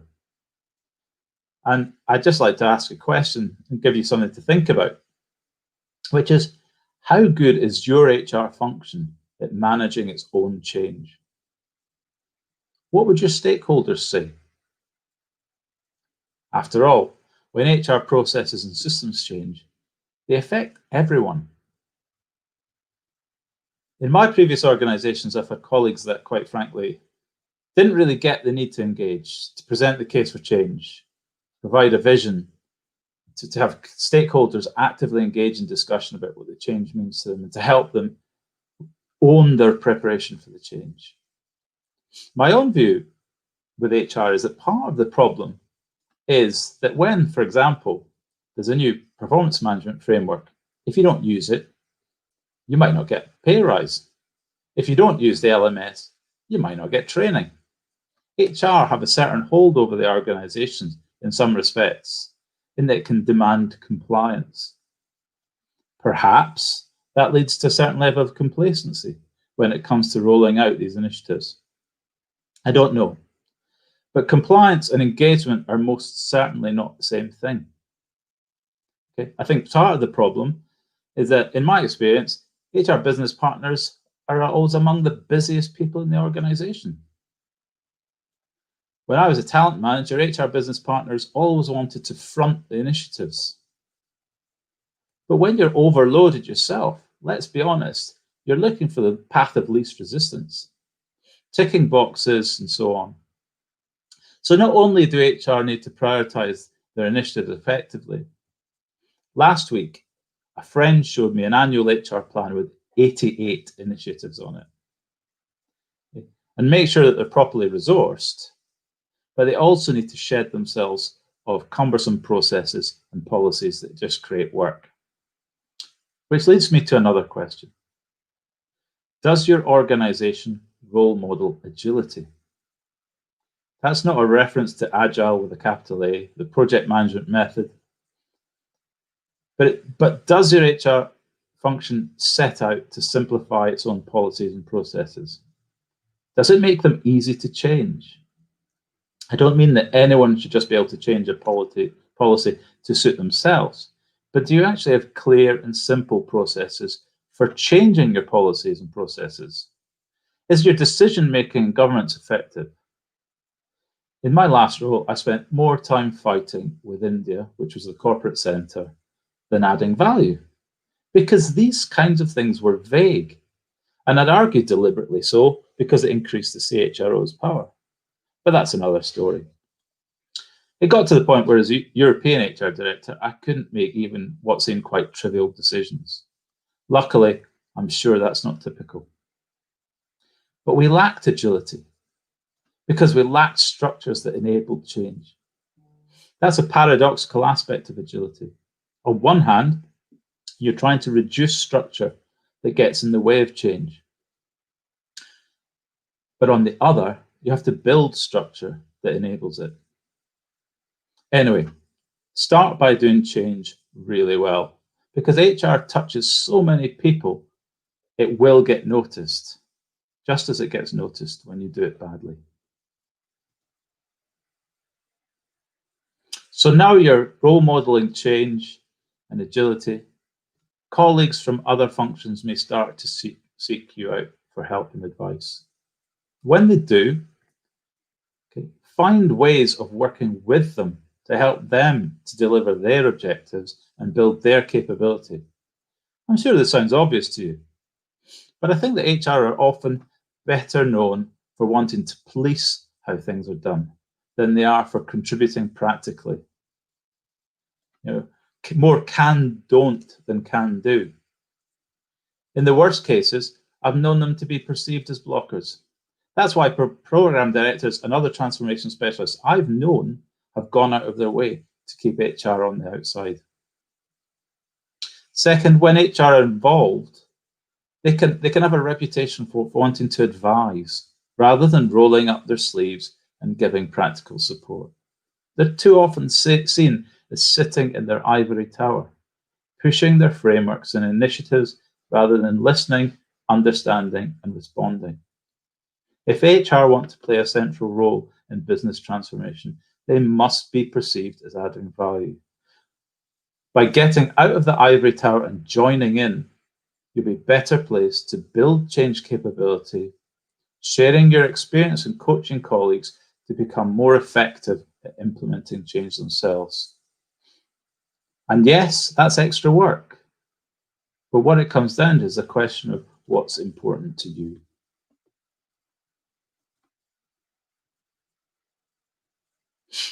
Very closely related to my last theme, my next is to invest in key relationships. Again, this could be considered kind of obvious. But how deliberately do you do it? Think about who you interact with, how you interact with them, what value you bring to the relationship, either as an enabler or a connector. How far does your influence really extend throughout the organization? I don't mean that you should play politics. This is about your ability to get things done efficiently. Because you're a positive influence on your network, then it is about having power. And as an example, how many of you have a really productive relationship with your colleagues in finance? Why do I single out finance? Well, HR and finance have to deal with each other quite a lot in my experience. And I was reading an article about transformation at Mars. And Julie Digby was talking about how important her close relationship with finance was. Because together, HR and finance represent the core of the business. And my next thought was, when HR and finance act separately, finance represent the core of the business. I remember at Tata, I had quite a fractious relationship with my counterpart in finance. I saw finance as a blocker to a lot of things. And I think the FD probably saw HR and, in my previous life, sales as irresponsible or something. But to be fair to him, he took the lead.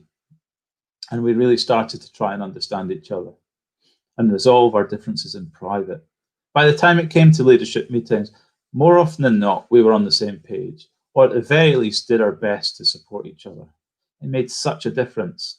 Both departments were often under pressure, both often at the sharp end of difficult issues, and not always perceived as helpful. But when we spoke as one, people listened. So invest in the relationships that matter, but don't play politics. Don't undermine colleagues. Don't toady up to people.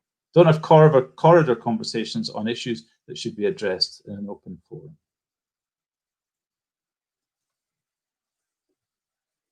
My next point is that you should adopt a pro-change mindset. What does this even mean? I mean, we're all pro-change, right? To illustrate this, I'd like to use an analogy, if I may, using an issue that's been in the spotlight recently, and that's race and Black Lives Matter. One of the things that I've come to appreciate from the whole Black Lives Matter movement is that it's easy not to be racist. It takes a lot more to be anti-racist. One is passive, the other active. Now, I'm not here to preach about that because in the grand scheme of things, I can't particularly claim to be an activist in this respect. But there's a parallel, an analogy that I wanted to make when it comes to pro-change. When we're implementing change, yeah, we want people to be open to change, to accept it for sure. That comes largely from feeling safe enough to try.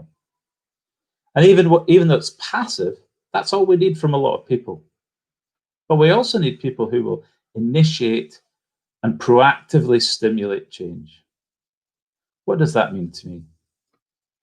It means taking a critical perspective and not just accepting things as they are. It means embracing healthy conflict because it takes a certain amount of conflict to create meaningful change. It also means embracing ambiguity and uncertainty because if you need clarity and certainty, all you can really do is follow.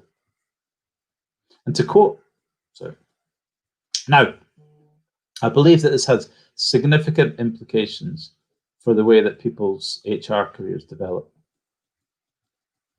What's the most typical route to becoming an HR director? You probably start as a graduate in an HR advisory role or something similar, earning your stripes, doing things like disciplinaries and grievances, learning to follow the right processes. As you move up the scale, you'll do more HR qualifications, learn to follow standards and to be a good HR professional. When you become an HR business partner, you take on a more strategic perspective and take more responsibility. And then again, if you become an HR director. There are exceptions to this path. I should know. I'm one. I spent relatively little of my career inside an HR function and none of it for the particular employer that gave me an HR director role before I got one. But I think there is an issue here, if I'm right, that the main route through HR is one of compliance, process, policy, best practice, like following standards, and much less so one of creativity, challenge, problem solving, thinking on your feet. If you deviate from the path, you'll find it difficult to get through the door. You know, even though I've been an HR director for a period of time, it's not easy for me to get another role because I'm not seen as I haven't taken the CIPD route, and that's not a complaint. But go on to any HR forum online and you'll see masses of posts like, does everyone have a template for? What's the best practice in? People asking to follow, the way things have been done before, rather than forging their own path, rather than solving the problem. Being pro-change means being a bit restless, I think. Perhaps easily dissatisfied with the status quo. Questioning of conventions. Being comfortable with ambiguity and engaging with healthy conflict. And the subject of conflict is one that I'm going to pause on and spend some time on as a theme in itself. I've worked with different clients where conflict avoidance presents an issue.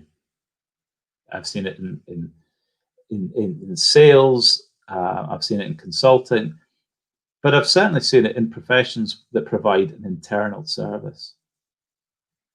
And those professions are increasingly facing an uncomfortable tension with another role that they play as agents of change. There are a couple of ways that I recognize avoiding conflict. The first, like this dog on the slide, is the submissive rollover. If you have a demanding customer, it's easy just to accept everything that they ask for. And this might mean passing the problem on to your colleagues, perhaps with unreasonable expectations. So for this reason, it could also be named the hospital pass. I'm sure you've all been there.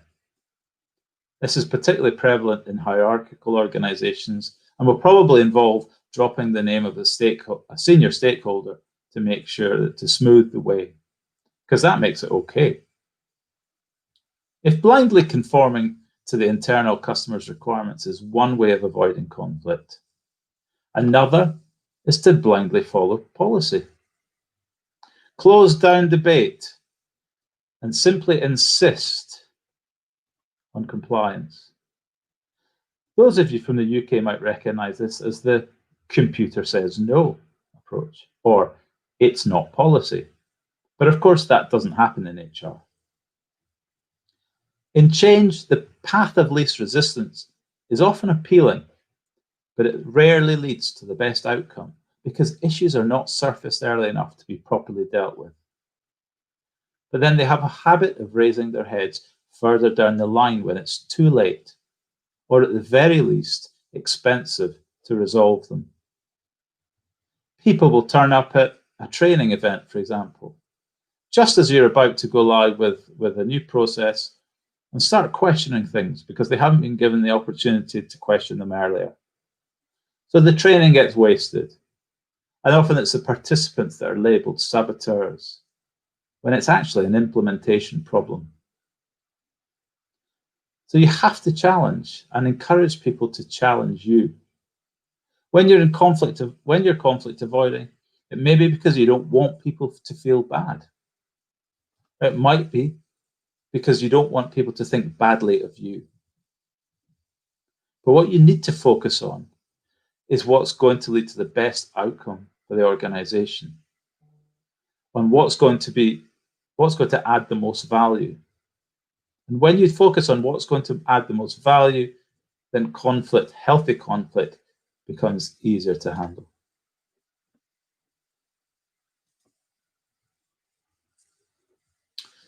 My last theme is that you must have a point of view on business issues. I've avoided the temptation to make this specifically about having a strategic perspective, because strategic is a word that's thrown around a lot in HR circles. And actually, it's not always necessary. I think more often it's important to understand how things work, how things fit together from more of an operational perspective. In other words, it's not just understanding the business problem, but understanding it from a systems perspective. Don't just understand the numbers. Understand how the numbers fit together. How do they flow? How does one issue impact another? what might a wider business trend mean for the business and for your stakeholders, not just the people implications. If we look back on the figure that I presented at the beginning of 25% of HRDs who are not making a meaningful contribution to their organization and its strategic direction, my challenge to them would be not just to understand how the business works, but to have a clear point of view on it. Not just an opinion, but a reasoned, thought-through point of view. Have something to say about the worlds of sales, marketing, production, finance. Because it's simply not enough to only have something to say when it comes to people. And certainly, the heads of sales, marketing, production, finance will have something to say about people management. I'm not alone in having the view, and I know that I'm not alone in that sense of having the view that genuinely commercial HR professionals remain relatively rare. I can understand that a lot of people get into HR because they're interested in people. I am. But it's important, I think, to be able to understand how people initiatives can actually impact business performance. And it's at least as important to that as it is to understand how business decisions impact upon people. I think too many HR people are focused on doing HR than they are about enabling business performance. When it comes to building the people plan, how often are HR initiatives really scrutinized in terms of their impact, in terms of business performance, their evidence base, or whether they're just following the latest trend or doing HR for HR's sake? And of course, not only do you need to have a point of view, but you have to be prepared to share it and to risk disagreement. In any case, if you can combine commerciality with a people-first approach and the systemic mindset of an OD practitioner, then I think that as an HR professional, then you can really have a unique impact on your organization. So I chose this slide because it's getting close to dinner time, at least for the Europeans, and perhaps for anyone from North America, it's getting to be around lunchtime. At the end of the day, it's impact that matters. If you're sitting there feeling that you could be adding more value, then you can only, of course, take responsibility for your own contribution. So start where you can, and that's on your own initiatives. Then seek opportunities to build capability through collaboration, which is one way of investing in those key relationships, of course. Adopt a change mindset, seeking not to avoid healthy conflict, but even to mine for it, and having a point of view on business matters, not just on people matters. There's no silver bullet here. I'm sure that you could add more points to this list. No single exec, even the CEO, can wave their magic wand and make you a key player in business transformation unless their entire leadership team buys into it. And that will only happen if you're perceived as someone or as a function that can add value to the process. So it's not the role you hold, but what you do that matters. Thank you. We should have some time for questions and comments. And I can see that some are actually starting to come through. So, if anybody does want to follow up with me, my contact details are there. That's right. That's had been great, Rob. Many ideas came up. Listen to you. Those 6 points are critical. If we want to get an HR transformation, even if we want to transformate the organizations. When you were talking about the invest in key relationships, you said don't play politics. wow, you need to be authentic. Yeah. You need to be transparent. You need to be, And there's a fine line between being strategic and deliberate about the relationships you invest in, and being political in the way that you maneuver. But I think there is a difference. I noticed there's a question about which relationships do we know are the key ones. That really depends on what you're trying to do, what's on the agenda. But at the very least, as a business partner, you'll know who some of your key relationships are with. And on the business side, that's apparent. But when it comes to what's important to them, who else do they need to get things done? Do they have challenges? Do they have? We'll keep picking on finance because they're an easy story. do they have challenges with finance too? Could you help smooth that relationship, for example? It really depends. It really does depend on what you're trying to do. And obviously then if you're in a more senior position, you'll have counterparts or team members of your own business leadership team that you have to build those relationships with. So sometimes it's quite apparent who they are. It really does depend on what you're trying to achieve. Yeah. The second idea that I wanted to point out about your talk is, HR people should have a point of view on business issues, right? It's very important for HR people to share their vision. This was mentioned by Steve Brown in his last book, HR Rising. HR people, we need to speak up. We need to share our value, our ideas, our vision. That is truly important. And about the avoiding conflict, it's absolutely, you're spot on, because I can remember an article by Kyla Moncayo about how to face conflict in my organization. That is truly important, because if we want to foster diversity and inclusion, all these kind of things, we need to tolerate different opinions from different people. Absolutely, that's so tied in with things like inclusion. We need to be we need to be tolerant. We need to be open to being challenged, so we need to lead the way in that. And I noticed the question there about what your advice would be in developing this challenger mindset.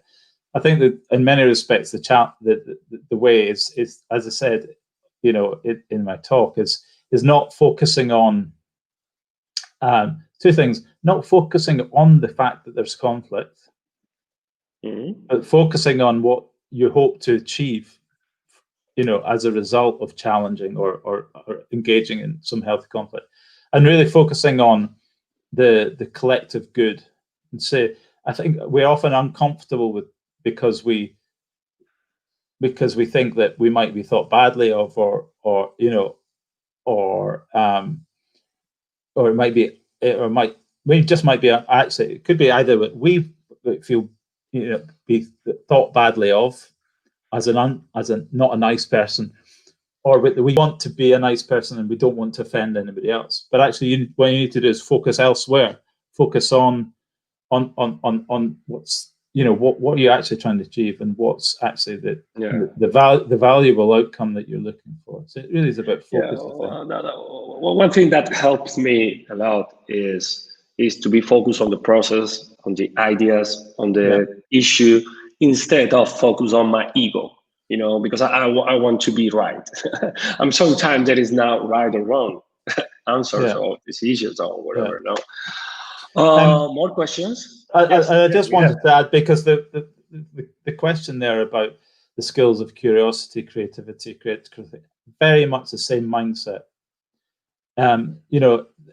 I work, as you mentioned in the introduction, I work with motivation and emotion, and there are two opposing motivations One is the conforming style, so we want to fit in, and one is the rebellious, where we want to oppose, and we have to take on the rebellious mindset more often, and curiosity, creativity, not so much curiosity because that's more about being in the moment, but certainly creativity, critical thinking, all sit in that rebellious state of mind, and curiosity and things like experimentation do, but curiosity also is about staying in the moment and not thinking too much about consequences. Yes. Yeah, that's absolutely right. The last statement that came up was, okay, if we want to change our organizations or my organizations, I have to be the change first. I have to be the change first. I have to lead by example, because probably is the only way that we can use to get the changes done. I don't know. What do you think about that? I mean, I think in large organizations, people are remarkably pragmatic, and looking for a solution. Be the solution. Like you say, be the change. I think if you start, why I started at number one with just do a really good job of change management in your own initiatives, in your own HR initiatives, because people see that. That's a great thing about HR, is that the impact of HR initiatives is felt throughout the organization, and it's either good or it's bad. But if it's good, if people have a good experience of how HR implement change, then actually they'll say, well, we've got this change coming up. Why don't we talk to our colleagues in HR? Because they know what they're doing, and then you have opportunity. It's sort of simple. It's more simple than it is easy. I think so. I think so. But I think start with yourselves, and start with your own initiatives. Yeah. Now, what I found when I've worked in large multinationals is, sometimes you fall in the conformity because you find resistance in the top management, or in the structure when you find hierarchies or these kind of things. But the main message for all those HR professionals that are listening to us today is never give up. Never give up. You can change. You can do small details. You can small changes. Step by step. Probably know more than me, changing habits and changing all of these. But I think it's critical. No. Take small steps, and it can take quite a bit in a large organization. It can be quite a brave step to stick your head above the parapet. Because there's a good chance that you'll get shot at. But it's just something that if you expect and if you're prepared for, then it has less impact. So don't be put off. Don't need the approval of, if you believe that you're doing the right thing. Keep trying to do the right thing. It's not approval that you need, but to know that you're actually doing what's best all around. Wow, I think this conversation could be, could continue a long time, because it's a very critical topic just right now, talking about HR, because we are facing tough times, uncertain times. And thankfully, HR pros are stepping up and say things, sharing their views. Thank you very much, Rob. I mean, I just wanted to say, and maybe as I mentioned it, maybe it's the best time for it. It's an opportunity. It's a chance to step up, and and show value. Thank you again, Rob. Thank you for your time. Thank you for being here.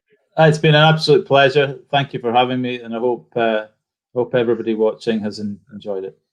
Okay, Rob, see you soon and talk soon. Yes. Yeah. Bye-bye. Time for rest. We will back in 10 minutes at least. Bye-bye.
Hello again, my friends. Wow, we have a super talk just right now. She's probably one of the most talented researchers in the world. Her name is Nina Mazar. Nina Mazar is a professor of marketing and co-director of the Susilo Institute for Ethics in the Global Economy at Western School of Business at Boston University. Nina was the 2019 president of the Society for Judgment and Decision Making and has been named one of the 40 most outstanding B school profs under 40 in the world in 2014. She is also the co-founder of BigWorks, a behavioral economics company. Nina, welcome to the show. Thank you very much. So you can hear me? Yeah, we can hear you pretty well. Thank you. Thank you. I can't thank you enough for being here. You know, I'm so curious about your talk, the dishonesty of honest people, and I think everybody is looking forward to hearing you. I don't want to take your time. Remember, 40 minutes, and then questions and answers. Nina, thank you very much. Your time. Thank you very much for the very, very kind introduction. So I'm blushing. So welcome, everyone. I know it's very late in Europe, but thank you for staying online to hear my talk. I wanted to take the opportunity to tell you a little bit about the research that I have been doing for the last almost 20 years, primarily with my advisor and mentor, Dan Ariely. And I'll also touch upon some research by a few other of my colleagues where I have not been involved, but they have been doing amazing work in that field as well. So I want to talk a little bit about the dishonesty of honest people. And usually when I give this talk, it is a bit more interactive than what we have here right now, but I would like you to think about a lie you have recently told. And think about, what was the lie? Who did you tell it to? Why did you tell it? And how did you feel about it? So if you can take a few seconds, just think about something.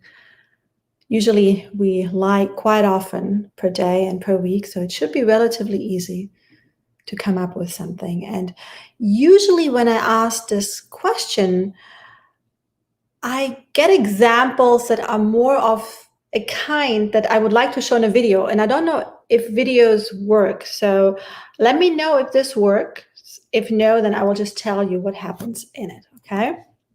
Let's just see if this will work.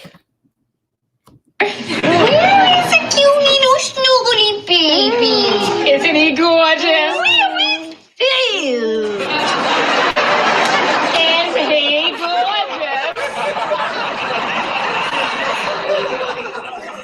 Oh, you're gorgeous. Yes. So very gorgeous. Michael, shut the door. You're letting bugs in.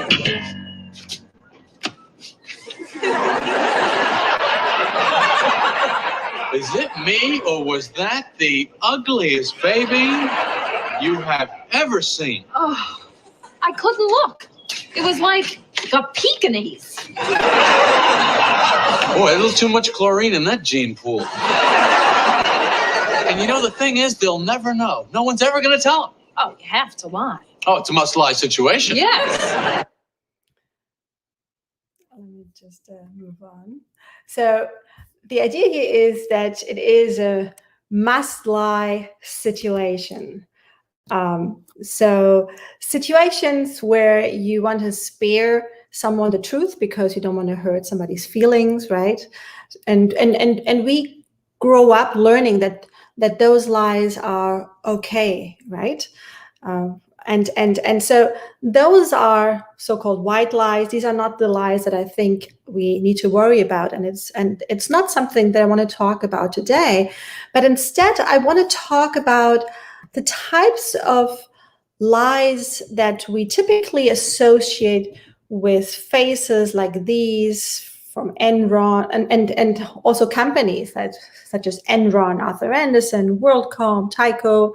you name it. And usually when we think of these companies or of the Bernie Madoffs of the world, we think of people like these ones here in my slide where it says, honesty is the best policy. Okay, now, what is the second best policy? So the idea here is there are a few bad apples in this world. Those are clearly people that don't have any morals. For them, any decision, whether to be honest or dishonest, is a decision where they just basically weigh the costs and the benefits. But morality never really plays a weight or plays a role in their decisions. And for those kind of people, you can imagine that law enforcement or regulations is enough. If you see that you see those kind of transgressions where, you increase the punishments, you increase the chance of being caught, you're decreasing the potential benefits of misconduct.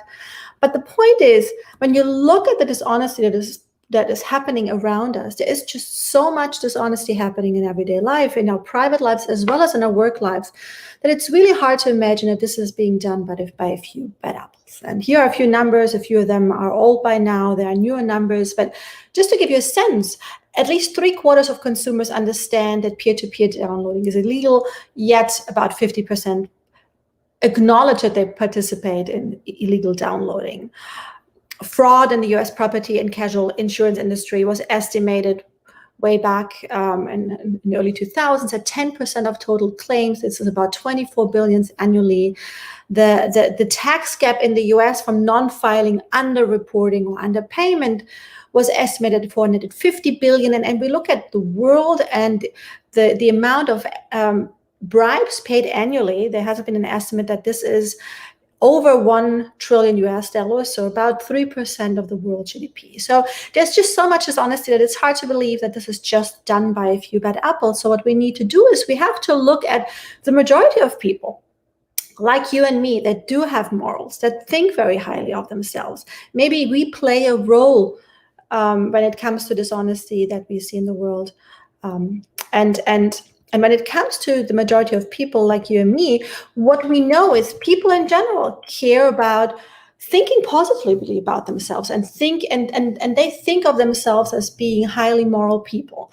And what I really loved is the Josephson Institute of Ethics here in the US, and they do almost an annual or biannual survey of high school students in the US, and these are the numbers from 2010. And you see here, 98% of over 40,000 high school students in the US say it is important to be a person of good character, to be honest, to be trustworthy. And there are also studies that show that bribery is considered a morally repugnant business practice actually across the world, despite the fact that we see that bribes make up about 3% of the world GDP. So how does that fit, right? So how is it possible that we have so much dishonesty, yet the majority of people thinks of itself as moral? And sometimes authors of comic books or stories can actually bring the point across much better than we researchers in simpler language. And here's a short cartoon or comic that I think explains it quite well. So you see here, this is from Calvin and Hobbes. It says here, today at school, I tried to decide whether to cheat on my test or not.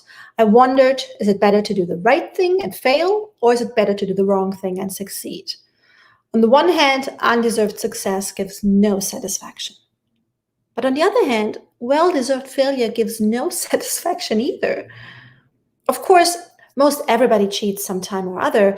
People always bend the rules, and if they think they can get away with it, then again, that doesn't justify my cheating. Then I thought, look, cheating on one little test isn't such a big deal. It doesn't hurt anyone. But then I wondered if I was just rationalizing my unwillingness to accept the consequence of not studying. Still, in real world, people care about success, not principles.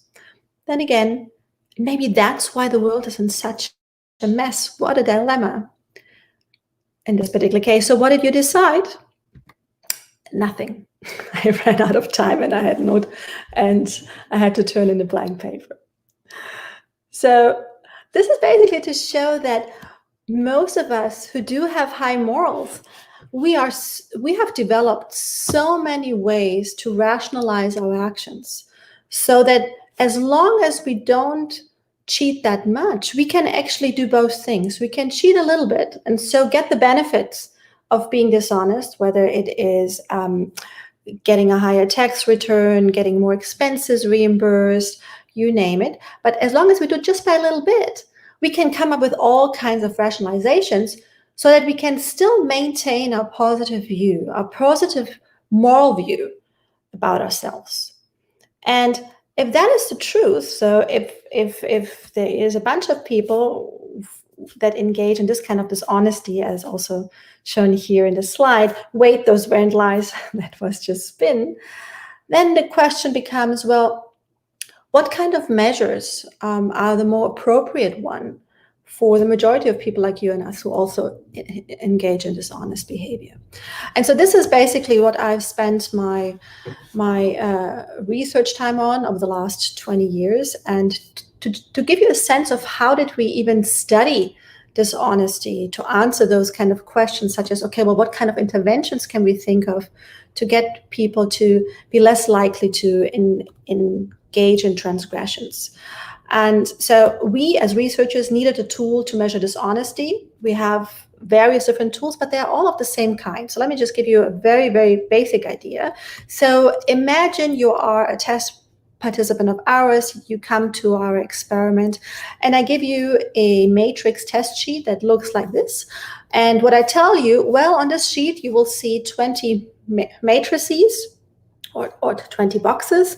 They each consist of 4 times 3, so 12 numbers. And in each matrix or box, you need to find 2 numbers that add up exactly to 10. And when you found them, you circle them and you check the got it box, right?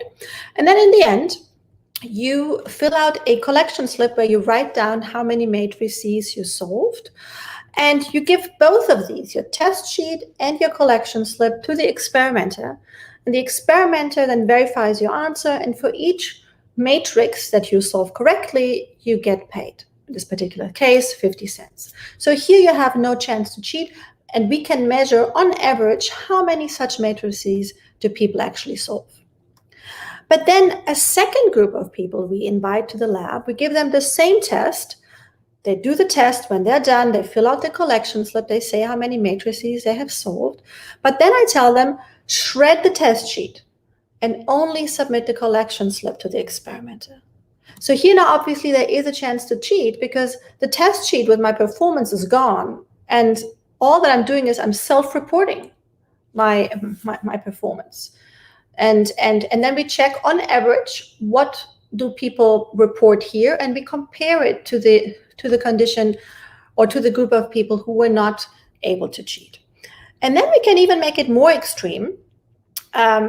Imagine I bring you to the lab, you participate in the matrix task, you fill out the collection slip, and you know that after that, you're shredding both of these, your test sheet and your collection slip. You're not even facing an experimenter.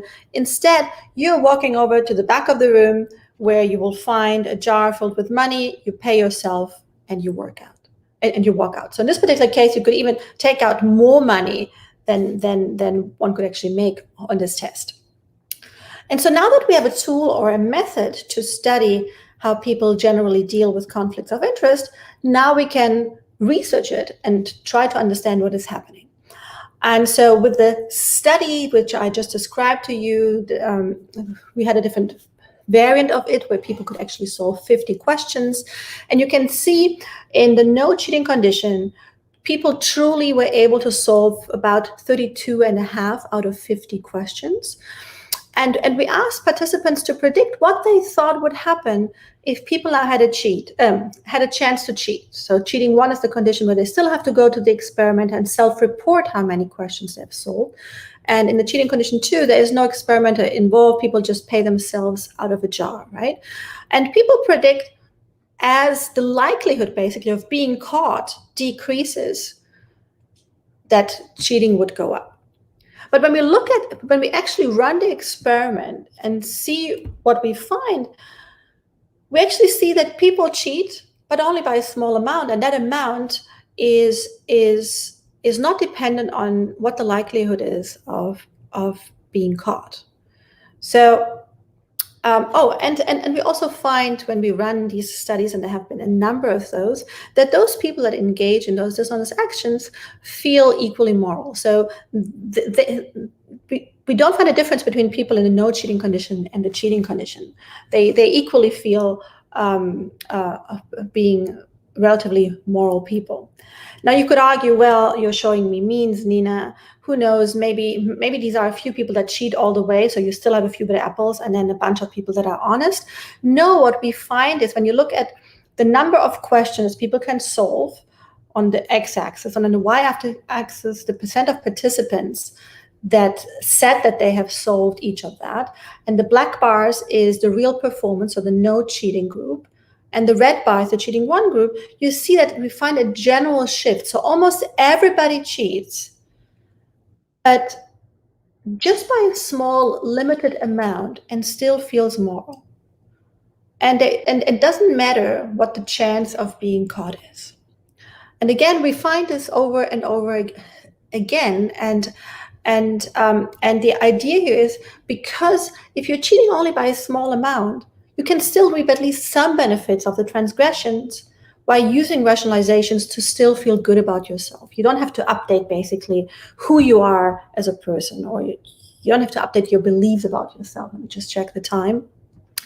And so the next question becomes, well, if we want to finally get to the stage where we think about, well, what could be some interventions that companies or individuals can use to reduce transgressions, we first need to understand, well, what facilitates rationalizations that makes it easier for people to give in and still feeling good about themselves. And there has been a lot of research, not just by me, but Francesca Gino, Shachar, Ayal, I already mentioned, Dan Ariely, Maurice Schweitzer, a bunch of people that are doing beautiful work, Shal Shalvi, and so on and so on. And I have a slide here. Oops. And I have a slide that gives an idea of what the main rationalizations are. But I would like to invite you to think about, well, what kind of rationalizations may you have used in the past that you can think of? And I have one more video that shows one extremely common rationalization.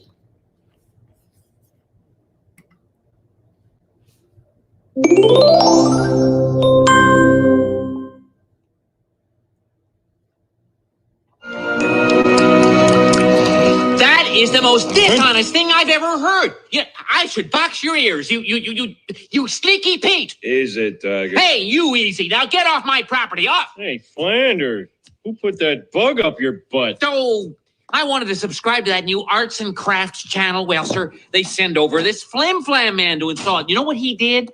He offered to hook me up illegally to every cable channel for only $50. Boy, what's this world coming to? You know, that's exactly what I... Gotta go. Ooh! Hey, stop, cable man, stop!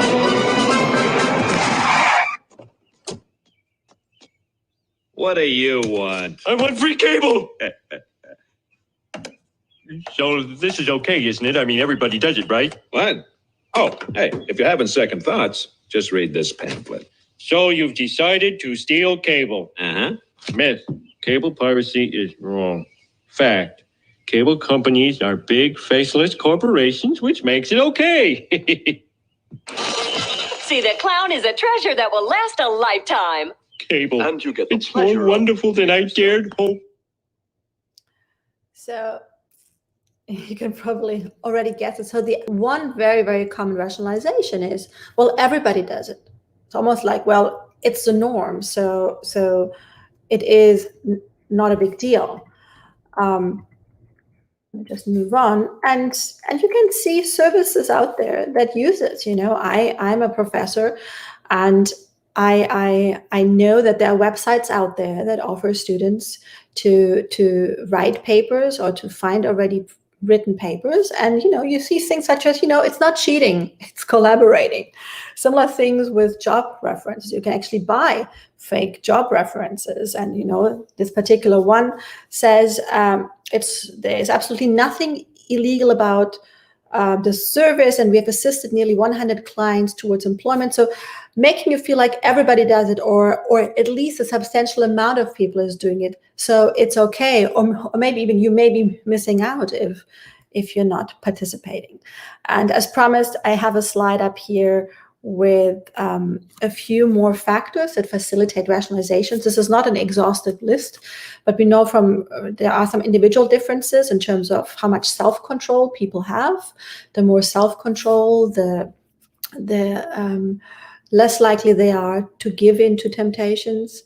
The more creative they are, what do you think happens? Well, the more creative they are, the better they are at coming up with rationalizations. So the more likely they are to give in to temptations. But then there are also a lot of contextual factors, such as how much time do you have? What are the social norms, which I just showed with those videos and those websites. Also, whether you think you have been treated unfair, so then it's okay to create fairness again. Whether your transgression will not only benefit yourself, but maybe also others. Whether your transgression is an act of commission, so you actively have to do something versus you simply don't have to do anything and you get the benefit. So just think of yourself, you're finding yourself at a cash register at the store and you get more change back than what you deserved. If you don't do now anything, you're benefiting, right? But you don't really have to do anything. And it's still an unethical act, but acts of omission are easier than acts of commission. It also depends on whether we are more in a collectivist or an interdependent society, whether we have just done a good deed, and so on and so on and so on. And let me just give you a few examples for these particular factors. So there is this research by Simon Gechter and Schulz from 2016, showing, for example, that there is quite a large difference in the prevalence of rule violations around the world. So the greener, the less rule violations, the more red, the more rule violations. And I've done some work, for example, it seems to suggest that the more collectivist the country is, the more likely are companies to bribe. And one of the factors that we find is that the more collectivism there is, the easier it is to diffuse responsibility onto others. There's also research that I've also contributed to on licensing. So this idea of if you've just done something good and you feel very good about yourself. So if you've done something morally good and you pat yourself basically on the back, say, oh, Nina, you're such a good moral person. Now you basically earned yourself some credits. And so the next time around, when you are tempted to be dishonest, it's easier to give in and not feel bad about yourself. It's think of yourself of a balance. While on the other hand, if you've just done a moral transgression, next time when you're presented with a possibility or an opportunity to transgress, you may be less likely to transgress because you want to balance out again how you feel about yourself. And in an example that I did with my colleague Chen Bozong at the Rotman School, we randomly assigned people to either shop in a store that had primarily green and organic products versus primarily conventional products. And we found in a pretest actually that people thought of shopping, that people who shop in a green store have higher moral values. And sure enough, what we found is after shopping in a green store, and this is the green bar versus the conventional store, which is the white bar, we find that significantly more people lie when they report their performance. And not just that, they also stole more money from us. And then it's also such that some actions are just worse than others. You know, I mean, I'm not personally a golf player, but I'm sure it's not okay if you didn't hit the ball into the hole, that you pick it up and you drop it into the hole when nobody sees it. But, you know, it seems a little bit different if you're very close by and you do a little foot wedge. Similar, it seems easy and okay to take a pencil from work. You wouldn't even call it stealing, but you would not just take that same amount of money, that value of that pencil out of a petty cash box at work. It feels contextually different. There is just less room for rationalizations when you take out money out of a petty cash box than when you take a pencil from work. You can come up with all kinds of other reasons for that seem okay. And we try to get at that with an experiment. And I want to show you what we found. So we had, again, this cheating task. So imagine we had one group that didn't have any chance to cheat. We had one group that had a chance to cheat because they were asked to shred their test sheet and then just self-report their performance.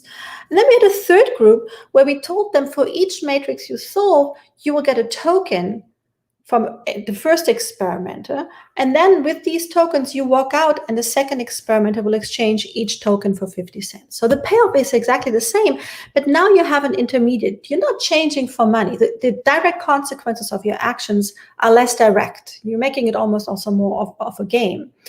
And when you look at what happens to the number of matrices that people report having solved, so in a cheating condition, magically people are performing better, supposedly because they're cheating. And when we introduce these tokens as intermediary, cheating goes way up. And so I think this is an experiment that shows very nicely the risk of indirect consequences, because as a society, we are more and more removed from the final consequences of our actions. When we just think of, we are more removed from cash, instead we're dealing with stop auctions or credit cards. And also this may be one of the reasons when you look at employee theft and fraud, which has been estimated several years ago at over 600 billion, why that number is so high. So the second takeaway is we have a lot of rationalization tools that help to be dishonest.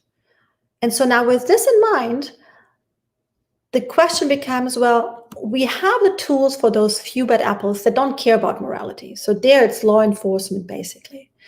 But what can we do with the people like you and me who give in by a small amount because they can rationalize this to themselves? What can we do there to get them back to the path of honesty, because they care about morals after all? And so one direct consequence from the previous experiments that I just showed you is, well, you have to think about ways how you can make the intentions or the consequences of one's actions clearer. And I don't have time to go into this experiment, but I think a nice example is when you think about filling out a tax form. Like, imagine that instead of telling individuals, if you didn't have extra income, just leave the cell empty, which is basically an error of omission then, because if you don't fill it out, you can always say, oh, I didn't see that cell, I didn't pay attention. But if you actively have to write in a 0, and you did do that, and that was a lie, that is harder. And now take it even a step further. Imagine that it's already pre-filled with maybe last year's numbers, and this year's are not very different. What happens then to cheating? And I have a research paper on that with my former Rodman colleague Scott Hawkins on that, where we look at this. But also think about other ways how you can increase awareness for one's moral standards. So would, for example, asking people to sign an honor code influence deception? And that's what we tested with this experimental paradigm that we have developed. So imagine, again, you have 3 groups of people, one that does not have a chance to cheat, one that does have a chance to cheat because they shred their test sheet, they only self-report how many matrices they have solved, and then they're being paid according to that. And then imagine a third group that is exactly like the cheating condition, but on the test sheet. So the test sheet that you as a participant are going to shred later on, you have to sign, I understand that this short survey falls under and then since we ran this at the university's name and then honor system. So given that our participants, in this particular case students, signed this on a sheet that they shredded, we were never even able to check whether they signed the honor code. And again, they can still cheat because the test sheet is gone. They're just self-reporting how well they did. And we see when people have a chance to cheat, they do so. But when they have a chance to cheat, but before that they were asked to sign an honor code, cheating goes away. Now, the interesting thing here is we ran a study at various universities, even at universities that do not have an honor code to begin with, yet it is still working.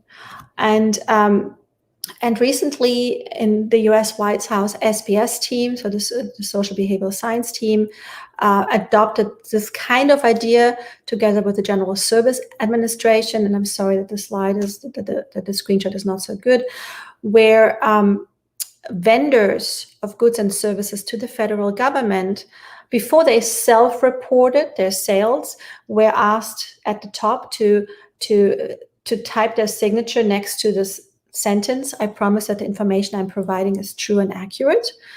And they compared that to the standard procedure where people do not have to do that.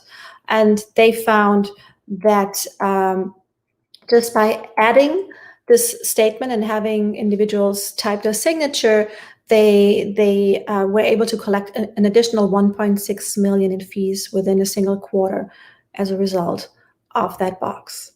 Now, you can take this further and think of, well, are there other ways how you can make people more aware of their moral standards or their social norms? You may be able to ask questions such as, how important is honesty to your family? Or are you a proud citizen of your country? Would you steal from a friend? Or taking advantage of social norms. There have been recently several really wonderful experiments in the tax compliance domain using social norms. So reminding people how many other people are doing the right thing and that you are in the minority of people that are doing the wrong thing. And that has increased tax compliance really well in the UK, I believe also in Guatemala and a few other places. So using the power of social norms can be quite powerful. There's also research by Christopher Bryan, Gabriel Adams, and Benoit Monin showing that you want to, when you have messages where you try to appeal to people's moral behavior, you want to personalize them. You want to implicate the self. Don't cheat is just an action, but if you make it personal, Nina, don't be a cheater, much more powerful. Or your taxes have not been paid on time, make it personal, implicate the self. You have not paid your taxes on time. And we have done such personalization interventions also in the tax compliance realm and in Canada to some extent, and have been very successful with this. There's other work, for example, here by Bates and Nettle and Roberts, showing that just a perception of being observed by putting, for example, a pair of watching eyes somewhere makes people behave differently. Setting very clear, specific, personalized rules of conduct is also very important. This is work by Mulder and my friend Jennifer Jordan and Rink from 2015. So, for example, you say, you should not accept gifts from mutual fund providers. This is much less subject to motivational reasoning or rationalization than a very general abstract rule that says advisors should not engage in conflict of interest. Now, clearly you cannot set such specific rules for all situations, but at least for the most critical ones, I think it is very useful to think about, can you do that? So what I want to leave you when it comes to, what I would like to leave you with when it comes to this talk is, first of all, on a very, very positive note, in all of the studies that we have run, we over and over and over find that people are mostly honest. So that is really the wonderful thing. Even when there is no outside enforcement, people are mostly honest. They do have morals that keep them on the right track. Now, the problem is that good people can temporarily become bad people because of our ability to rationalize.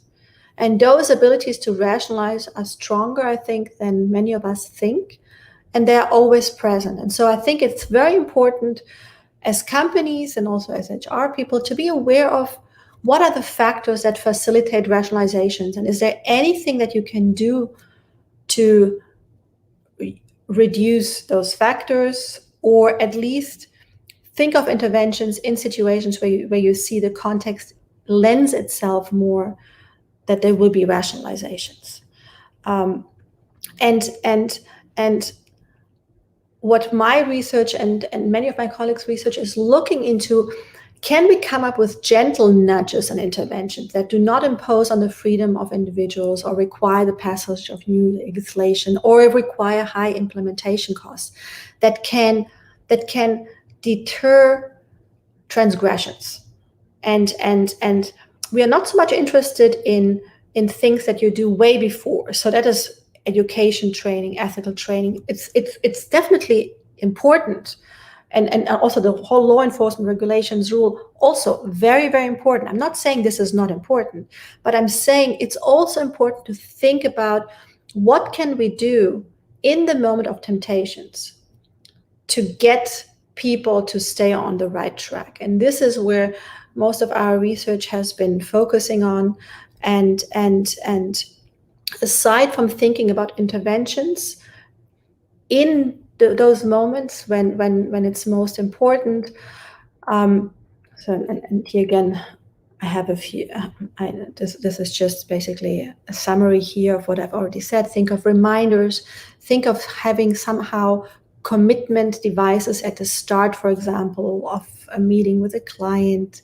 Have a concrete checklist where individuals need to check off that they've done everything. Have random pop-up questions. So there are a bunch of ways where I would invite you to be creative and think about ways how to implement nudges at the point of temptation. But there are also obviously changes in organizational culture and processes before and after temptations that are needed. And I'm sure that you have already heard a few speakers or will hear more speakers talking about that. Things such as publicly acknowledging and recognizing role model behavior is super important there. So I will leave it at that. I know I'm a little bit earlier than what I had, 4 minutes, but that gives us more time for Q&A, and I'm very curious to hear what questions the audience has. Wow, it has been outstanding. I personally love this stuff. Cheating in organizations is, HR people should pay attention to all these issues, because sometimes cheating can break relationships, performance, collaboration, all these kind of things. Wow. I think we have a starting point for HR people to pay attention to this, and how could we implement some actionable steps that you Nina pointed out. Well, we have some questions. Nina, do you think people's dishonesty can be effectively and objectively measured in organizations at the individual level? Similarly, can we measure people's perception about the likelihood of being caught? Let me start with the latter, because that's easier to answer, for me at least. So can you measure people's perception about the likelihood of being caught? I would say yes. I mean, if you just think of that one slide that I had up there with a pair of eyes watching you, it's very, very indirect way to make you remember, oh, I may get caught. And I think also, like, for example, we recently did an experiment with a tax authority in Poland where we tried different type of messaging in letters to people that were non-compliant with their taxes, and we varied the language that we used to express what the consequences would be. So some letters felt more strict than others, and the idea here is very much so that some of those letters make you feel like that the likelihood of an audit is much higher than others, even though we did not provide any numbers of what is actually the likelihood of an audit. But this is exactly what we tried to do, changing the perception of the likelihood of an audit. And it really depends on the situation in which you're in, but there are absolutely ways to affect that. And I think that is relatively easy to do. Now, do you think people's dishonesty can be effectively and objectively measured in organizations at the individual level? I have not done that type of research. I'm sure. So I'm thinking of some work by Lamar Pierce, who I remember vaguely. So I'm sorry that I cannot do a good job here summarizing. No worries. But he has been working on, I believe, restaurants where there is some oversight with regards to the waiters, how much money they get in, what the ticket value was or the receipt value, and there is software that seems to track that. But but it's really not my level of expertise. I usually try and get a sense of whether, on average, we can move the needle and we can find differences in how much money, for example, we are getting in with the taxes or with an insurance. Yeah, that's great. One question more. Reminders can work in the short term, but people learn to ignore them after a while. How can we best make nerve nudges more persistent? Yes, very important question. So whoever asked it has definitely thought a lot about nudges. That is one of the challenges that we as researchers have, but then also from an applied world, like what do we do with this? So many of our experiments are one-shot experiments. So there is also some newness to when individuals are exposed to this, right? And they work.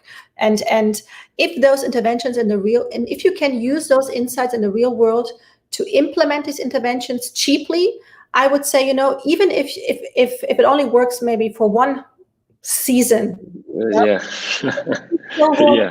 right? It's worth it. Yeah.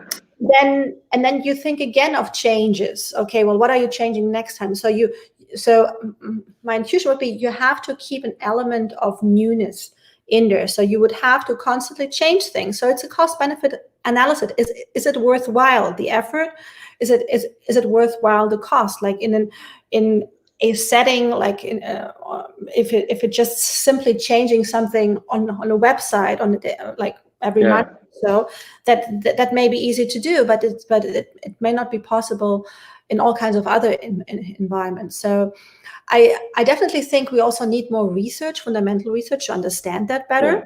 It's very hard to run experiments over a longer period of time because there aren't just that many opportunities. But I can tell you, for example, it also depends on how often people are exposed to those interventions. That matters too. So it's not just for how long are you using those interventions, for how long are they in place, but how often are people exposed to this? Because, for example, with one of our text experiments in Canada, we actually ran the same intervention for 2 consecutive years.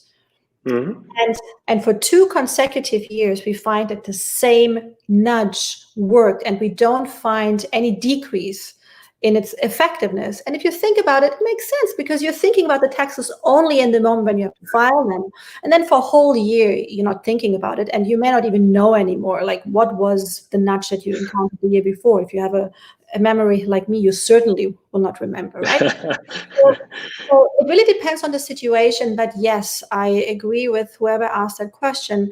It is a very important one, and it is not an easy one to solve if it's about something that people are exposed to on a very, very regular basis. But I don't want to say it's not possible because I like challenges, but we just don't have much evidence on that. But if anyone has also an environment where we could test those kind of ideas out, you know where to find me. Yeah, I think we should study case by case. Talking about the nudges, if a nudge works, okay, you can keep it sometimes, and then you can, because our brain is prepared to pay attention to the newest things, as you mentioned. Oh, absolutely amazing. What variables correlate with dishonesty? Oh, yeah. There's one more thing. So you were just touching on one very important thing, which is that when you apply nudges or insights from behavioral sciences in the real world, I think it's very important that companies understand that they do measure on a regular basis. So there is a feedback loop so that you can see, are you still getting the effects that you're looking for, or are you maybe even getting some new effects that you didn't expect, either positive or negative, and then have the flexibility to act upon them. I think that is very important. It's not a thing. Yeah. You implement something once and you walk away and you think that it's always working and always also working in the intended way. I totally agree with that. Our mantra is one size doesn't fit all. We need to study case by case and see what is effective. Great, Nina. Some people are intrinsically honest while others behave as if they are. In work, the threat of being punished makes people to do the right thing, but they are not honest. Just rule followers? So You can see here in the chat box. Is that if they are in the threat of being punished makes people do the right thing. Yes. So that's why I was saying it is definitely also important that we have the rules and the regulations. But the thing is, we also, so I think in the past there has been a lot of focus on studying exactly those people that pretend that they are honest, but they're not really. And what keeps them in check is those rules and regulations, right? Yeah. And there are certainly also the people that are intrinsically honest, and they're always honest. But there is this wide range in between that hadn't been studied for a long time, and understanding how do these people behave. That is basically what I was showing today. But I do, for example, also have some newer work, primarily with Crystal Reek, where we are trying to learn from those people that are able to stay honest and righteous, even in times of the biggest transgressions. What can we learn from them that may help us with that big group in the middle? So it's a different perspective that I definitely think is important to look at. Absolutely great. Probably the last one, Nina, what variables correlate with dishonesty? Is there any research on that? Age, gender, income, personality traits? I don't know. Yeah, I'm assuming there is research on it. It's just not something that I've been focusing on. So in our own work, I can tell you that we did not find gender differences. So every time I'm giving a talk, I'm being asked, like women ask me. And I always have to say, I'm sorry, we don't find any consistent evidence that one group cheats more than the other group. We really don't.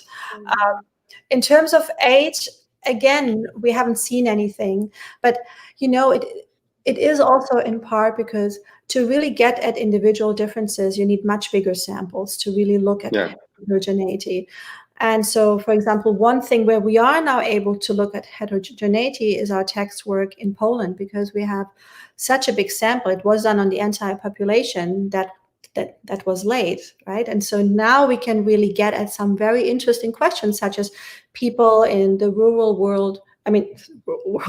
So people who live in cities versus that live outside of cities. Do certain interventions, for example, work better for one group than for the other? We also see differences by age. We can also look at differences by gender, and then really also see what interventions work best for which type of group. But that I'm just starting to explore now. I'm sure there are other researchers, especially personality researchers, more from the psych side, that have looked at that. But in our behavioral work, I can tell you age and gender so far, I really can't tell you much about this. No consistent result. I think that if there isn't or there are gender differences, this is good news. I think. Nina, thank you. Can't thank you enough for your time. What a pleasure to have you here. Thank you for all the insights. Much needed. Much needed for HR community to know more about that. Behavior, dishonesty, all these things. Thank you very much, and see you soon and talk soon. Thank you. Have a good one. Bye. Bye-bye. Bye-bye.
Hello again. We're going to with the last for today, the last talk, featured by Turney from Barbados, and Yuli is holding the free belief that people should be led with her first. Yuli Turney is an HR professional with over 15 years of experience in education, reinsurance, gas and oil, and technology industry. Yuri is the HR manager and talent scout at Haina International, based in Barbados. And she is a true people champion with a determination to be intentional in every interaction and connection she makes. Please make sure that you connect with Julie on Twitter and LinkedIn. You can see her social media in the bio, in the website. And Julie is going to talk about secrets to championing a people-first culture matter. I love it. Looking forward to hearing to Julie. Julie, welcome to the BHR First Edition. Oh, thank you for having me. I really appreciate it. Hi, everyone. So excited. Julie, I don't want to take your time because yes. People need to hear you. It's your time and talk afterward. Okay, thank you. Hi, everyone, and thank you for joining me today. As Francisco said, my name is Julie Turney, and I am from Barbados. And I am going to be talking to you today on the subject of secrets to championing a people-first culture. So I cannot see you guys anymore. My timer is on. Let's get going. Now, I wanted to put this picture here purposefully because I wanted you to look at all of these people and then answer this question for me. When you look at this picture, who matters the most? Is it the lady in the gray jacket? Is it the gentleman in the orange sweater? Who matters the most? Who matters the least?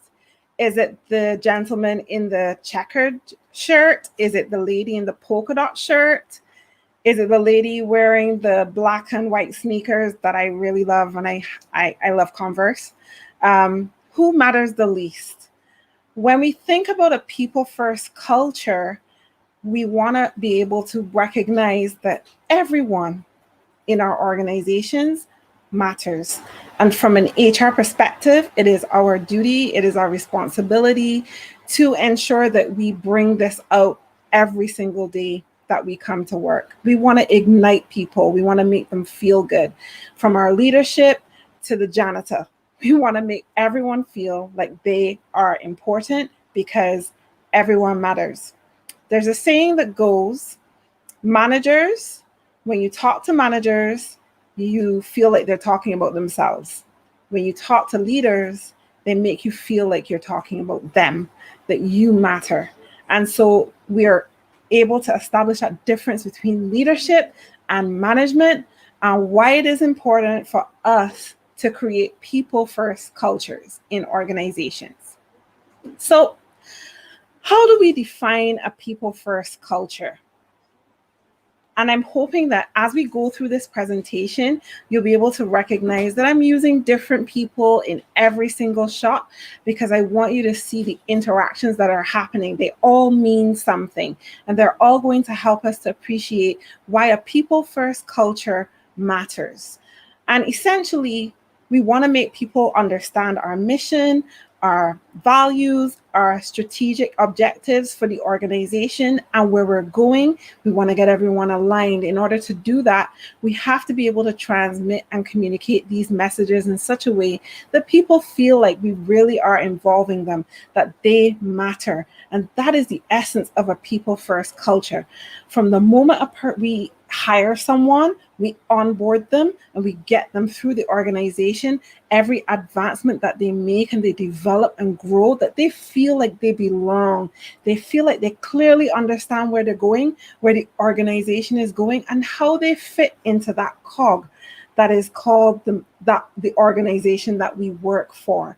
And as HR professionals, it's really important for us to strive to build that when we have our interactions with every single person that we meet in our organization, because people matter and a people-first culture matters. So I thought that I'd share some numbers with you so you could understand why people-first cultures matter. And so when organizations are driving for people-first cultures, these organizations experience a 26% decrease in mistakes. They experience 22% higher productivity. They experience 41% lower absenteeism and 30% stronger customer satisfaction than other businesses. Now, whether you're a million, trillion, or lower, hundreds of thousands of dollars business, these numbers matter. These percentages matter. They make all the difference between your success as a company, as a leadership in your organizations, when you see what having happy people, having people-first cultures brings to the table in terms of your revenue. Do you really think that it's possible that you could not afford to drive a people-first culture based on the data that we've just looked at? What do you think? So our main topic and topic for discussion is, how can you create people-first cultures? Why does it matter? What are the secrets to creating a people-first culture? When you look at this picture, what do you see? You see happy people. Now, every single time, just because you've created a people-first culture, doesn't mean that people are going to always be happy. Sometimes you have to deliver difficult messages. But the point is, you put people in a space where they can receive whatever message it is that you have to deliver in such a way that they feel like they have been honored, that they feel like they have been respected. And so how do we create that people-first culture? Number one.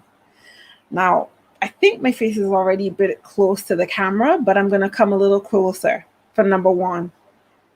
You have to actually care about people. You have to actually care about people.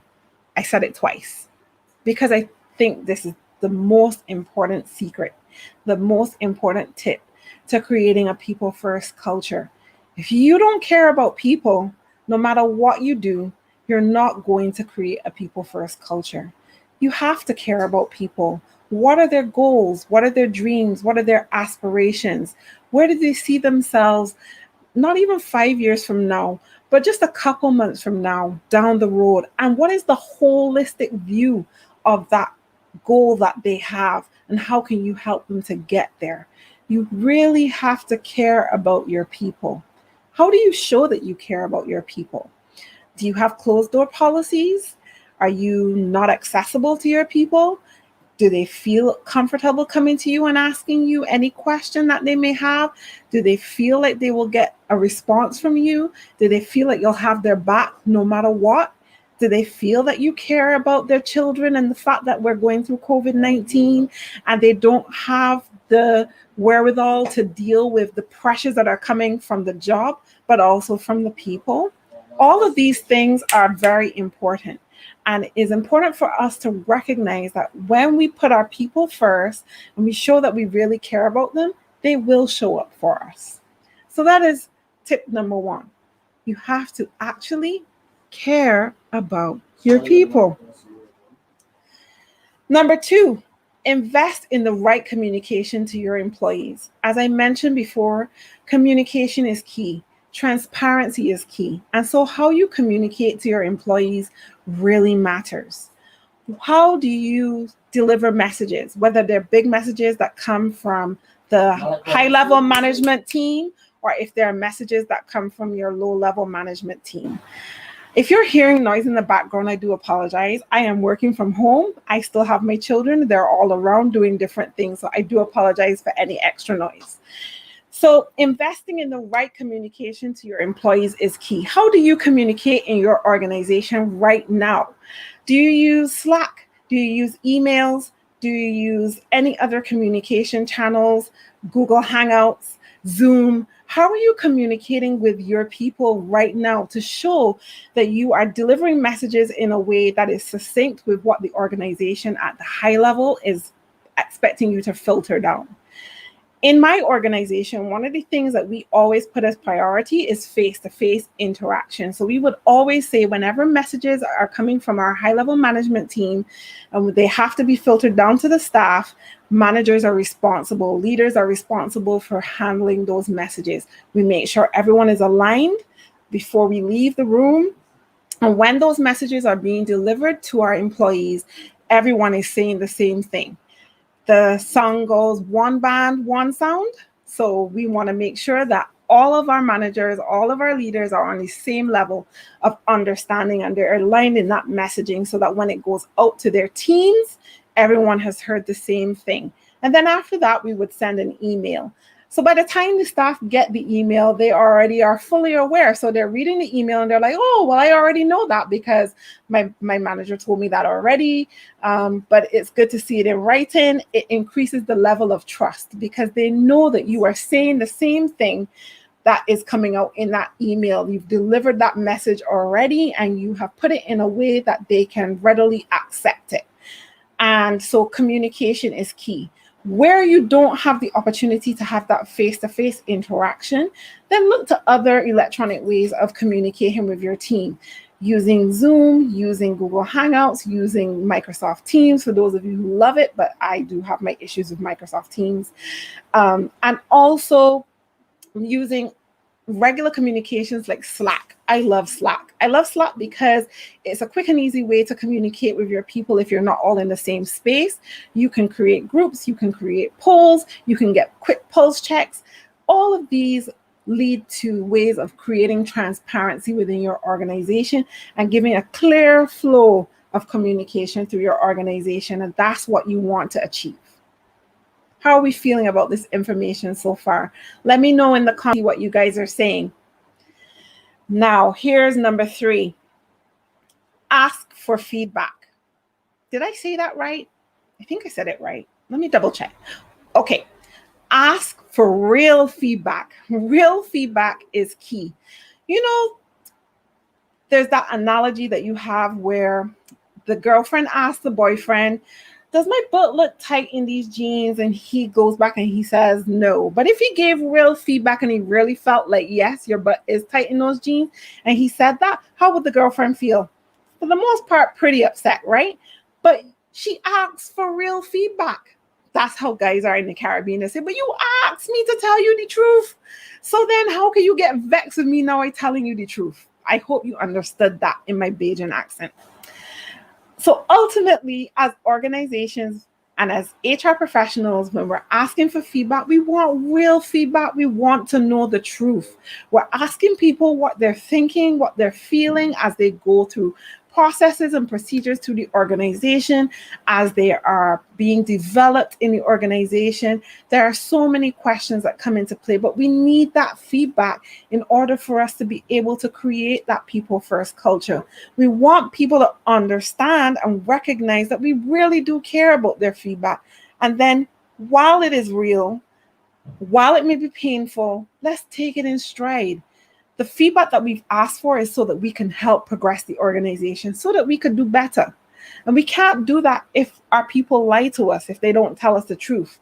So when we're asking for that feedback, we need to make sure that we're asking for real feedback, honest feedback, and that we take it in stride and we use it effectively to develop and grow our organizations. Now, number 4 is really important.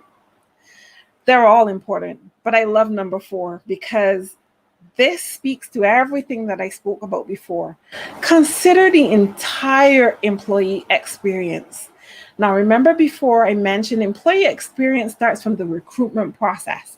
And I think Wendy Dailey mentioned about transparency and recruitment and all of these things and why they're important, because you're building an experience for your candidates. The candidate experience matters because it brings you to the employee experience. When the moment you hire that person and you put them on your staff and you put them in your team, that experience throughout their entire longevity of however long they are in the organization matters. It matters.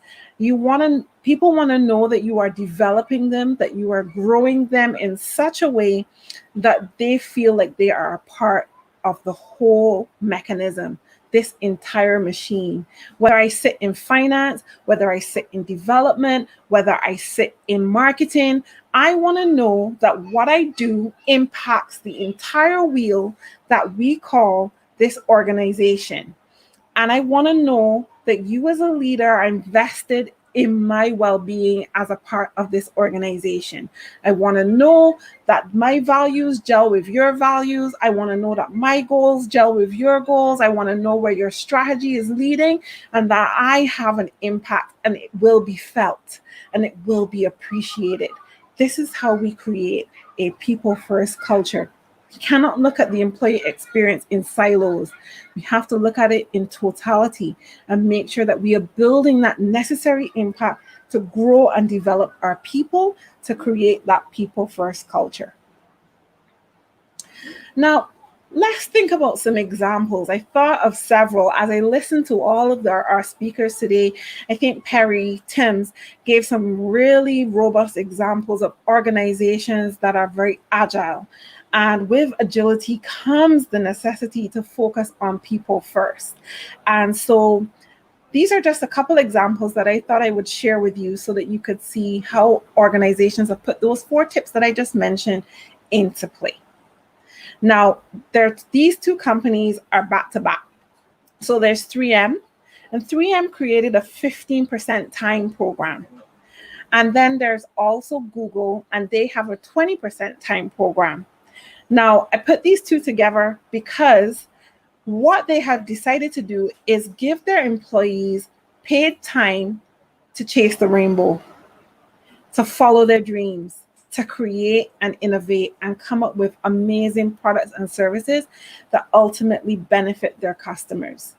And they did it without thinking about how it was going to impact anything else other than the employees' ability to feel like they belong, to feel like their ideas and their ability to create really matters.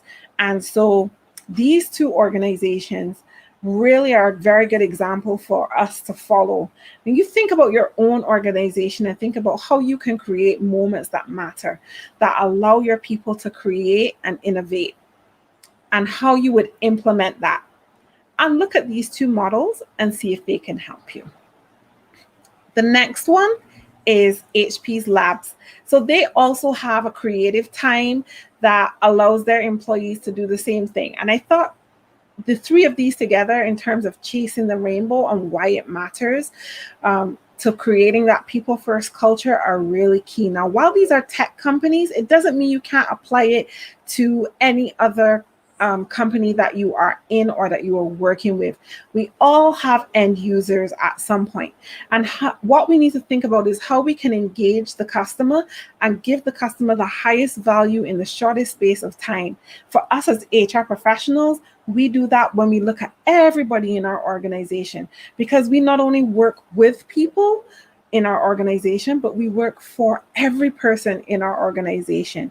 Agility is key to creating a people-first culture. And so we want to do that by taking our creative juices, letting them flow, and creating moments that matter, putting products and services in place that are going to give our employees the best experience they could possibly have as they enter the organization and even as they exit. So I thought I'd share some tips from successful leaders who have come from people first organizations.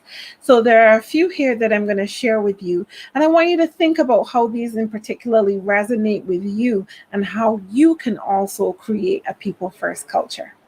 So the first one, ask your people what matters most to them. And then listen. Listen to their responses. Not just listen, but listen carefully. Look at the engagement that is happening in this particular picture. There's no one talking over anyone. One person is sharing thoughts. Everyone is listening. Active listening is key to creating a people-first culture. You really want to hear what people are saying so that you can establish whether or not what currently exists can work, or if you may need a couple tweaks along the way and how you can make it better. So ask your people what matters most to them, whether it be as a team or individually, but take that time. Trust me, you will not regret it. There's something that I like to do. I call it your time on my dime, where I take people for coffees and just sit down and have a brief chat with them, see how their experience so far within your organization is going, if there's anything that I can do to make their experience better, if there are any particular things that they want to talk about that they wouldn't want to speak about in the office.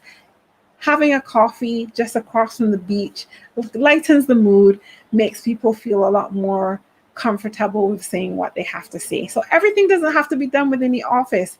If your people really matter, you'll take the time to spend the necessary time with them and help them to develop and grow. Next thing we want to do is remove obstacles that prevent them from doing a better job. So we all have projects, we all have tasks that we want to work on. And every time we are working on our tasks, we want to know that any blockers that are in our way, we do our best to remove them. A leader who removes blockers, who removes impediments that are in the way of their people, is a people first champion. So you may be working on a particular project and you recognize that, oh, I can't get any further because I have a block from finance, or I can't get any further because I have a block from marketing. And you go, hi, leader, this is my situation, can't get any further. This is why, can you help me? And your leader goes, of course, no problem. I got you. How does that make you feel in that particular moment? Do you not feel a sense of satisfaction knowing that you have a leader that has your back no matter what? I'm sure that you do. And so it's important for us to recognize the importance of removing obstacles that prevent our team members from carrying out their job and from them being great. We want our people to succeed. We want them to be great at what they do. In order for that to happen, whenever there's a blocker, they need to know we will run defense and move it. We also want to be open to different perspectives that stem from diverse backgrounds. And I think another one of our speakers touched on this earlier today, the importance of diversity and inclusion, and understanding that when you have diverse backgrounds, diverse cultures in your team, every perspective matters in your organization. Every perspective matters. Now, if you are an HR professional in an organization of 5,000 to 10,000 people, you may not be able to get every single perspective that's on the table at any given point in time. But what you have, the power you have in your hands, is your circle of influence. And that is the immediate people that you can work with, whether it be the leaders from various teams, your CEO, whoever it is, the people that are in your immediate circle of influence. You can coach them to understand what, taking into consideration the opinions of every employee, no matter their background, no matter their diversity, no matter their ethnicity, no matter what, that every perspective counts. Every perspective leads to better understanding of who are the people that are in your neighborhood, as in your organization. And every time you interact with these people, you are able to get a better understanding of who they are, where they come from. You are creating a people-first culture. And next, supporting flexible schedules to help employees deal with childcare, elder care, and other personal responsibilities. And we know in this COVID season, in these very VUCA times, it is very important for us, all the more so, to show up for our people.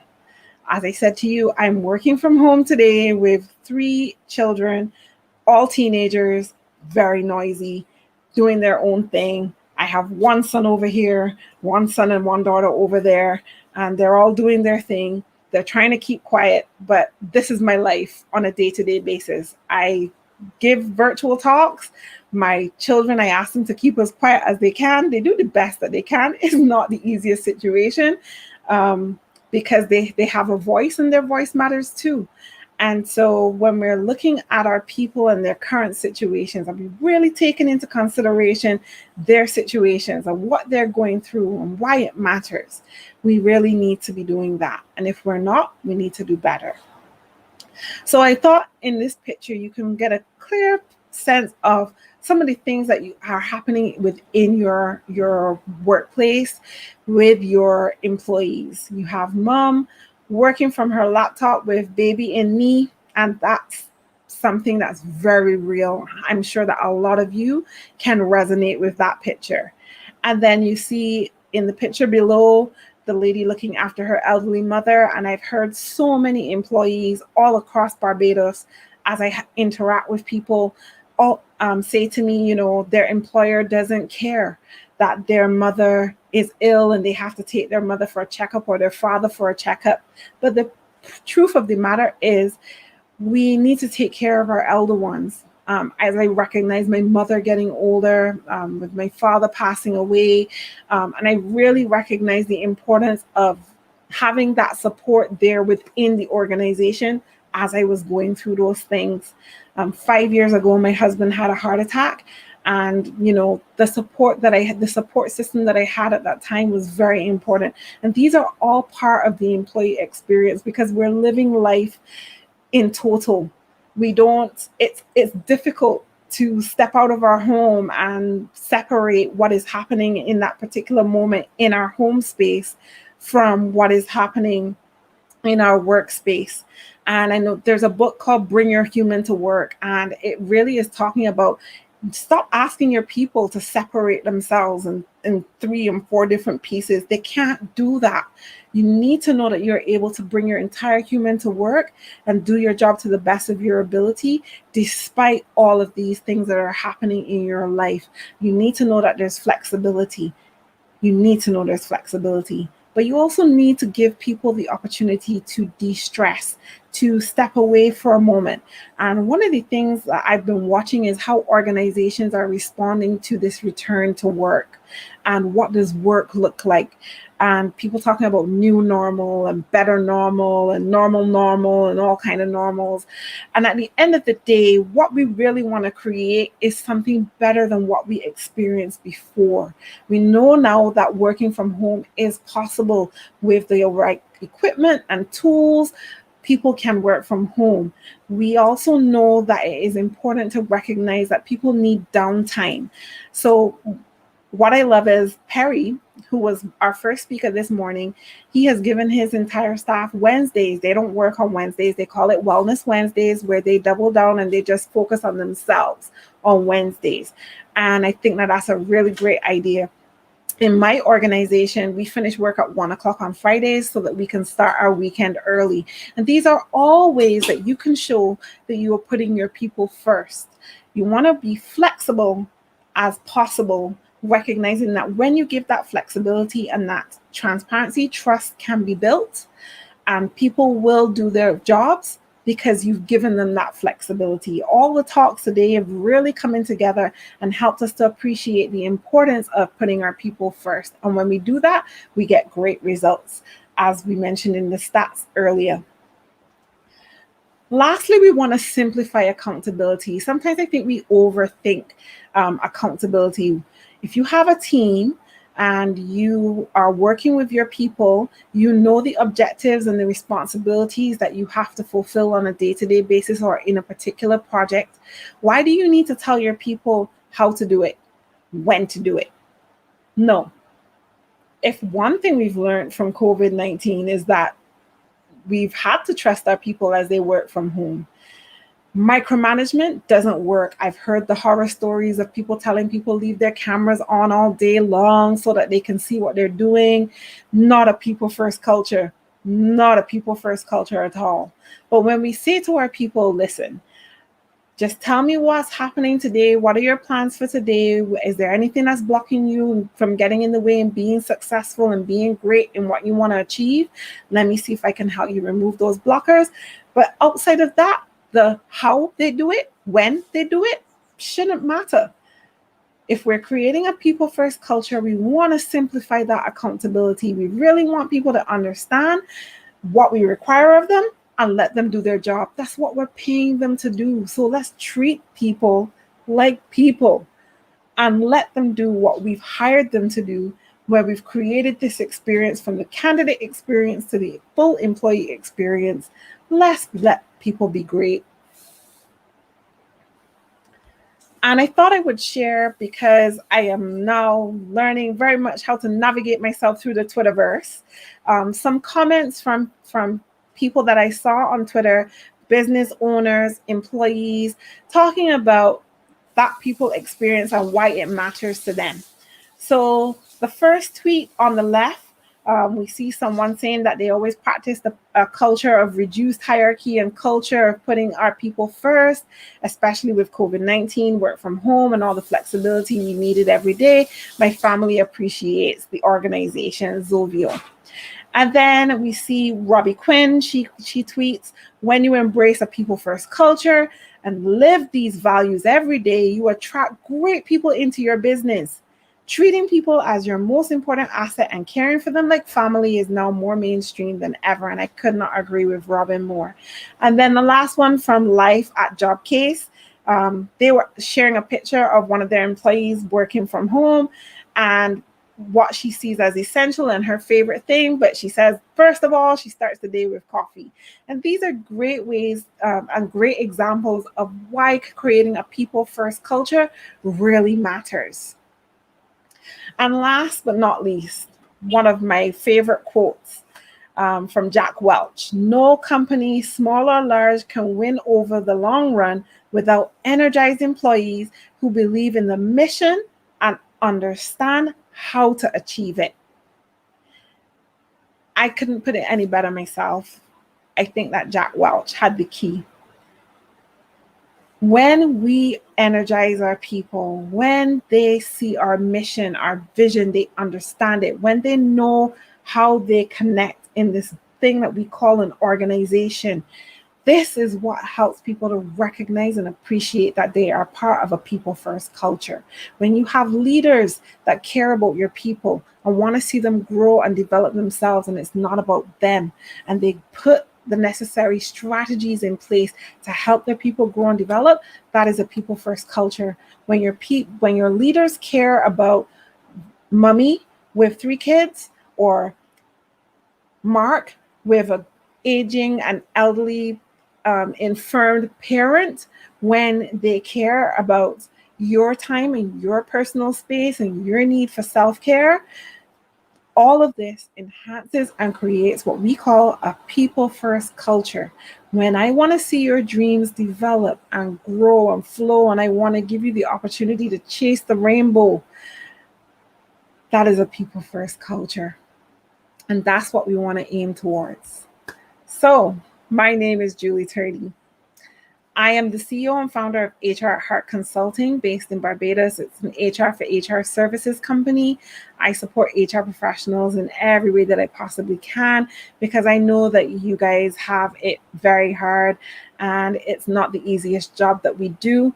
And sometimes you need to be able to bounce ideas, and you need to be able to vent, and you need to be able to figure out how you're going to develop and grow your career and get promoted. And I help you through all of that. I am also a certified Agile HR practitioner, and I work very hard to help organizations become more agile. I believe that people come first in every organization, no matter what. So I describe myself as a people champion, but a positive HR disruptor and rebel, because I believe that we need some HR rebels to get in the mix and change up the status quo. It's not about doing things the way that they were always done. We really need to change it up. We really need to mix it up and create people first cultures. And in order to do that, it's going to cause a little bit of agitation, but it needs to be done. I am the host of the HR Sound Off podcast show, where I talk to HR professionals about the HR space and how we can make it better. I like to clear up a lot of misconceptions that the business world has about human resources. Set the record straight on that, excuse me. And I'm also the lead organizer for Disrupt HR Caribbean. So for those of you who are familiar with the Disrupt HR, I organize the Disrupt HR for Barbados, Trinidad, and Jamaica. And I am also the author of the upcoming book, Confessions of an HR Pro, Stories of Defeat and Triumph, where I'm sharing my experiences and those of my co-writers about our experiences in the HR space and how we can make HR a better place for all of us to be. And that I someday would love it to be the profession that students wake up and when they go, what do you want to be when you grow up? And they go, I want to be in HR. I want that. I want to see that happen. So that's me in a nutshell. Are we connected? Let's connect if we are not. I am on all social media platforms as I am Julie Turney. You may find me on LinkedIn and Instagram. I'm showing up a little bit more on Twitter, and you'll find me on Facebook. So let's connect. Let's have a conversation about creating people first cultures. Let me know your thoughts. And I look forward to interacting with you in the question and answer segment. And that's it for me. I think I finished with just about 5 minutes to spare for the end of my presentation, Francisco. But I am done. I'm going to stop sharing my screen. Wow. Wow, Yuli, you literally put a smile on my face. My gosh, what a wonderful ending for this day. Much appreciated. I think your talk should be taught on high school, on universities, even many HR pros should watch your talk, because I have many notes here. I don't know where to start, because one thing is to understand what means putting people first in your organization, in your coaching, and another different thing is to do that. Yes. Yeah. And I'm listening to you. I was aware that you really put your people first, and that is awesome. Thank you for your powerful message. No apologize for your kids around you. They're everywhere. The noise. No apologize are needed, because we are talking about flexibility. We are talking about authenticity. I love your talk. We have some questions. Sure. I have no words. Sorry. Because, That's okay. It's okay. I have some questions. Julie, regarding the figures about the benefits of people first cultures for organizations, how do you identify organizations that drive people first experience? Talking about B2 people, where are the figures from? So I think you're talking about the stats that I shared in the beginning. Is that right? Okay, so those figures come from Gallup. Gallup. Yes, so I'm a Gallup girl. I got a lot of those figures from Gallup survey, and also there was a Forbes article that gave some of these statistics as well. So yeah, that's where I get those figures from. I think they may have changed just a little bit over the last couple of years. So I think I pulled those figures from 2018, 2019, something like that. Cool. Julie, one more. If you should pick one particular behavior, talking about people first culture, would it be? Because you talked about active listening. Yes. You talk about flexibility and many things. Yeah. For you, what is the most critical? I think leading with empathy is the most critical for me. So when I think about a people first culture, I'm looking at a leader or leaders, an organization that really shows empathy towards its people. And that comes not just with the active listening, but you're actually able to put yourself in your people's shoes, recognize their situation, and be able to build or be flexible according to their situation. A lot of times as HR professionals, we want to hide behind the policies, the legislations that our country has, but it's more than that. And it's about leading with heart. So I would say for me, it would definitely be empathy. Wow. I adamantly agree with that, because I think empathy and compassion drives to a people first organization. I truly believe in that. Yeah. Thank you for the reflection. One more. Many times HR fully understands the importance of putting people first for your organization to succeed. But the ultimate head of the organization may not see it the same way. How do you help them see it your way? Wow, complex. Yeah, but I thank you so much for that question. I would say you use the numbers. So for us as HR professionals, it's all about the data and how we interpret that data. And I think one of our speakers earlier talked about that, understanding the business and talking the language. And sometimes the business only hears data. And so if you're able to put to that, what is that 26% that we talked about before, of what does that cost, or what does that look like in money, in terms of money, as to having an engaged workforce, or having people who are happier at work, and therefore that increasing your profit margin. And then going to your leadership and saying, well, hey, do you know that if we don't create a people first culture, we are losing over $5 million every year?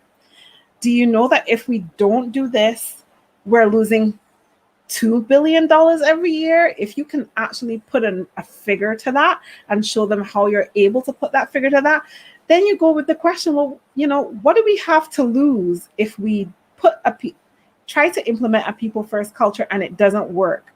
Essentially, billions of dollars, millions of dollars that you're leaving on the table because you don't want to put people first. And wow, I think many times we should earn the trust of the head of the organization.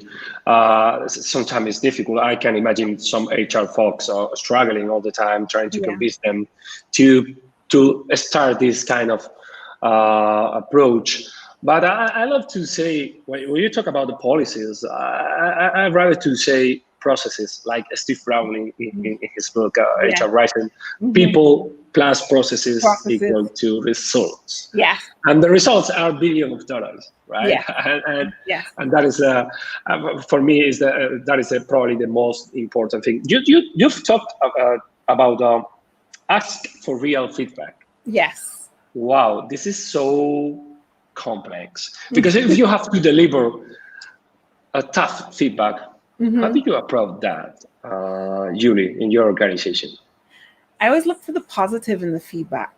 Always look for the positive of every possible thing.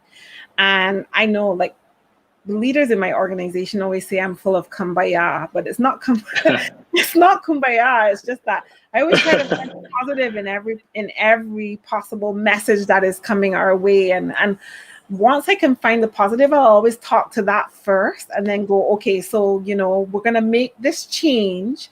And this is the reason why we're going to make this change. And imagine what's going to happen a couple months down the road as a result of that. And here are going to be the benefits that we're going to gain. Yes, it's going to suck at first, but this is where we're going to be at the end of it. I always try to give people, like, this is what's the end game, and spin it in a positive light. Wow, that is awesome. Okay, I think we have one more question. We have more? If not,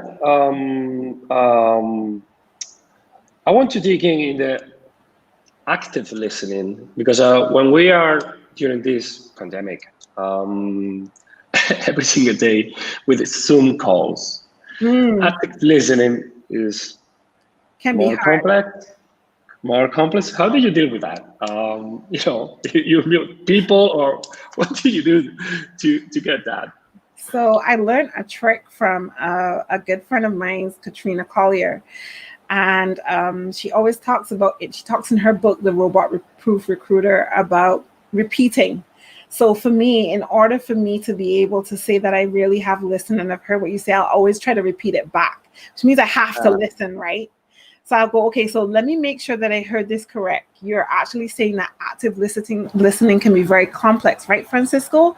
And then go into explaining or deep dive a little bit more. So for me, it's about being able to recall it to the person. So that's how they know that I'm actually hearing what they're saying, and then I'm able to give them an answer. So if we are going to have a conversation with someone, in order to actively listen to them, we have to be able to repeat it back. So we go, let me understand, let me make sure I understood this clearly. Is this what you are saying?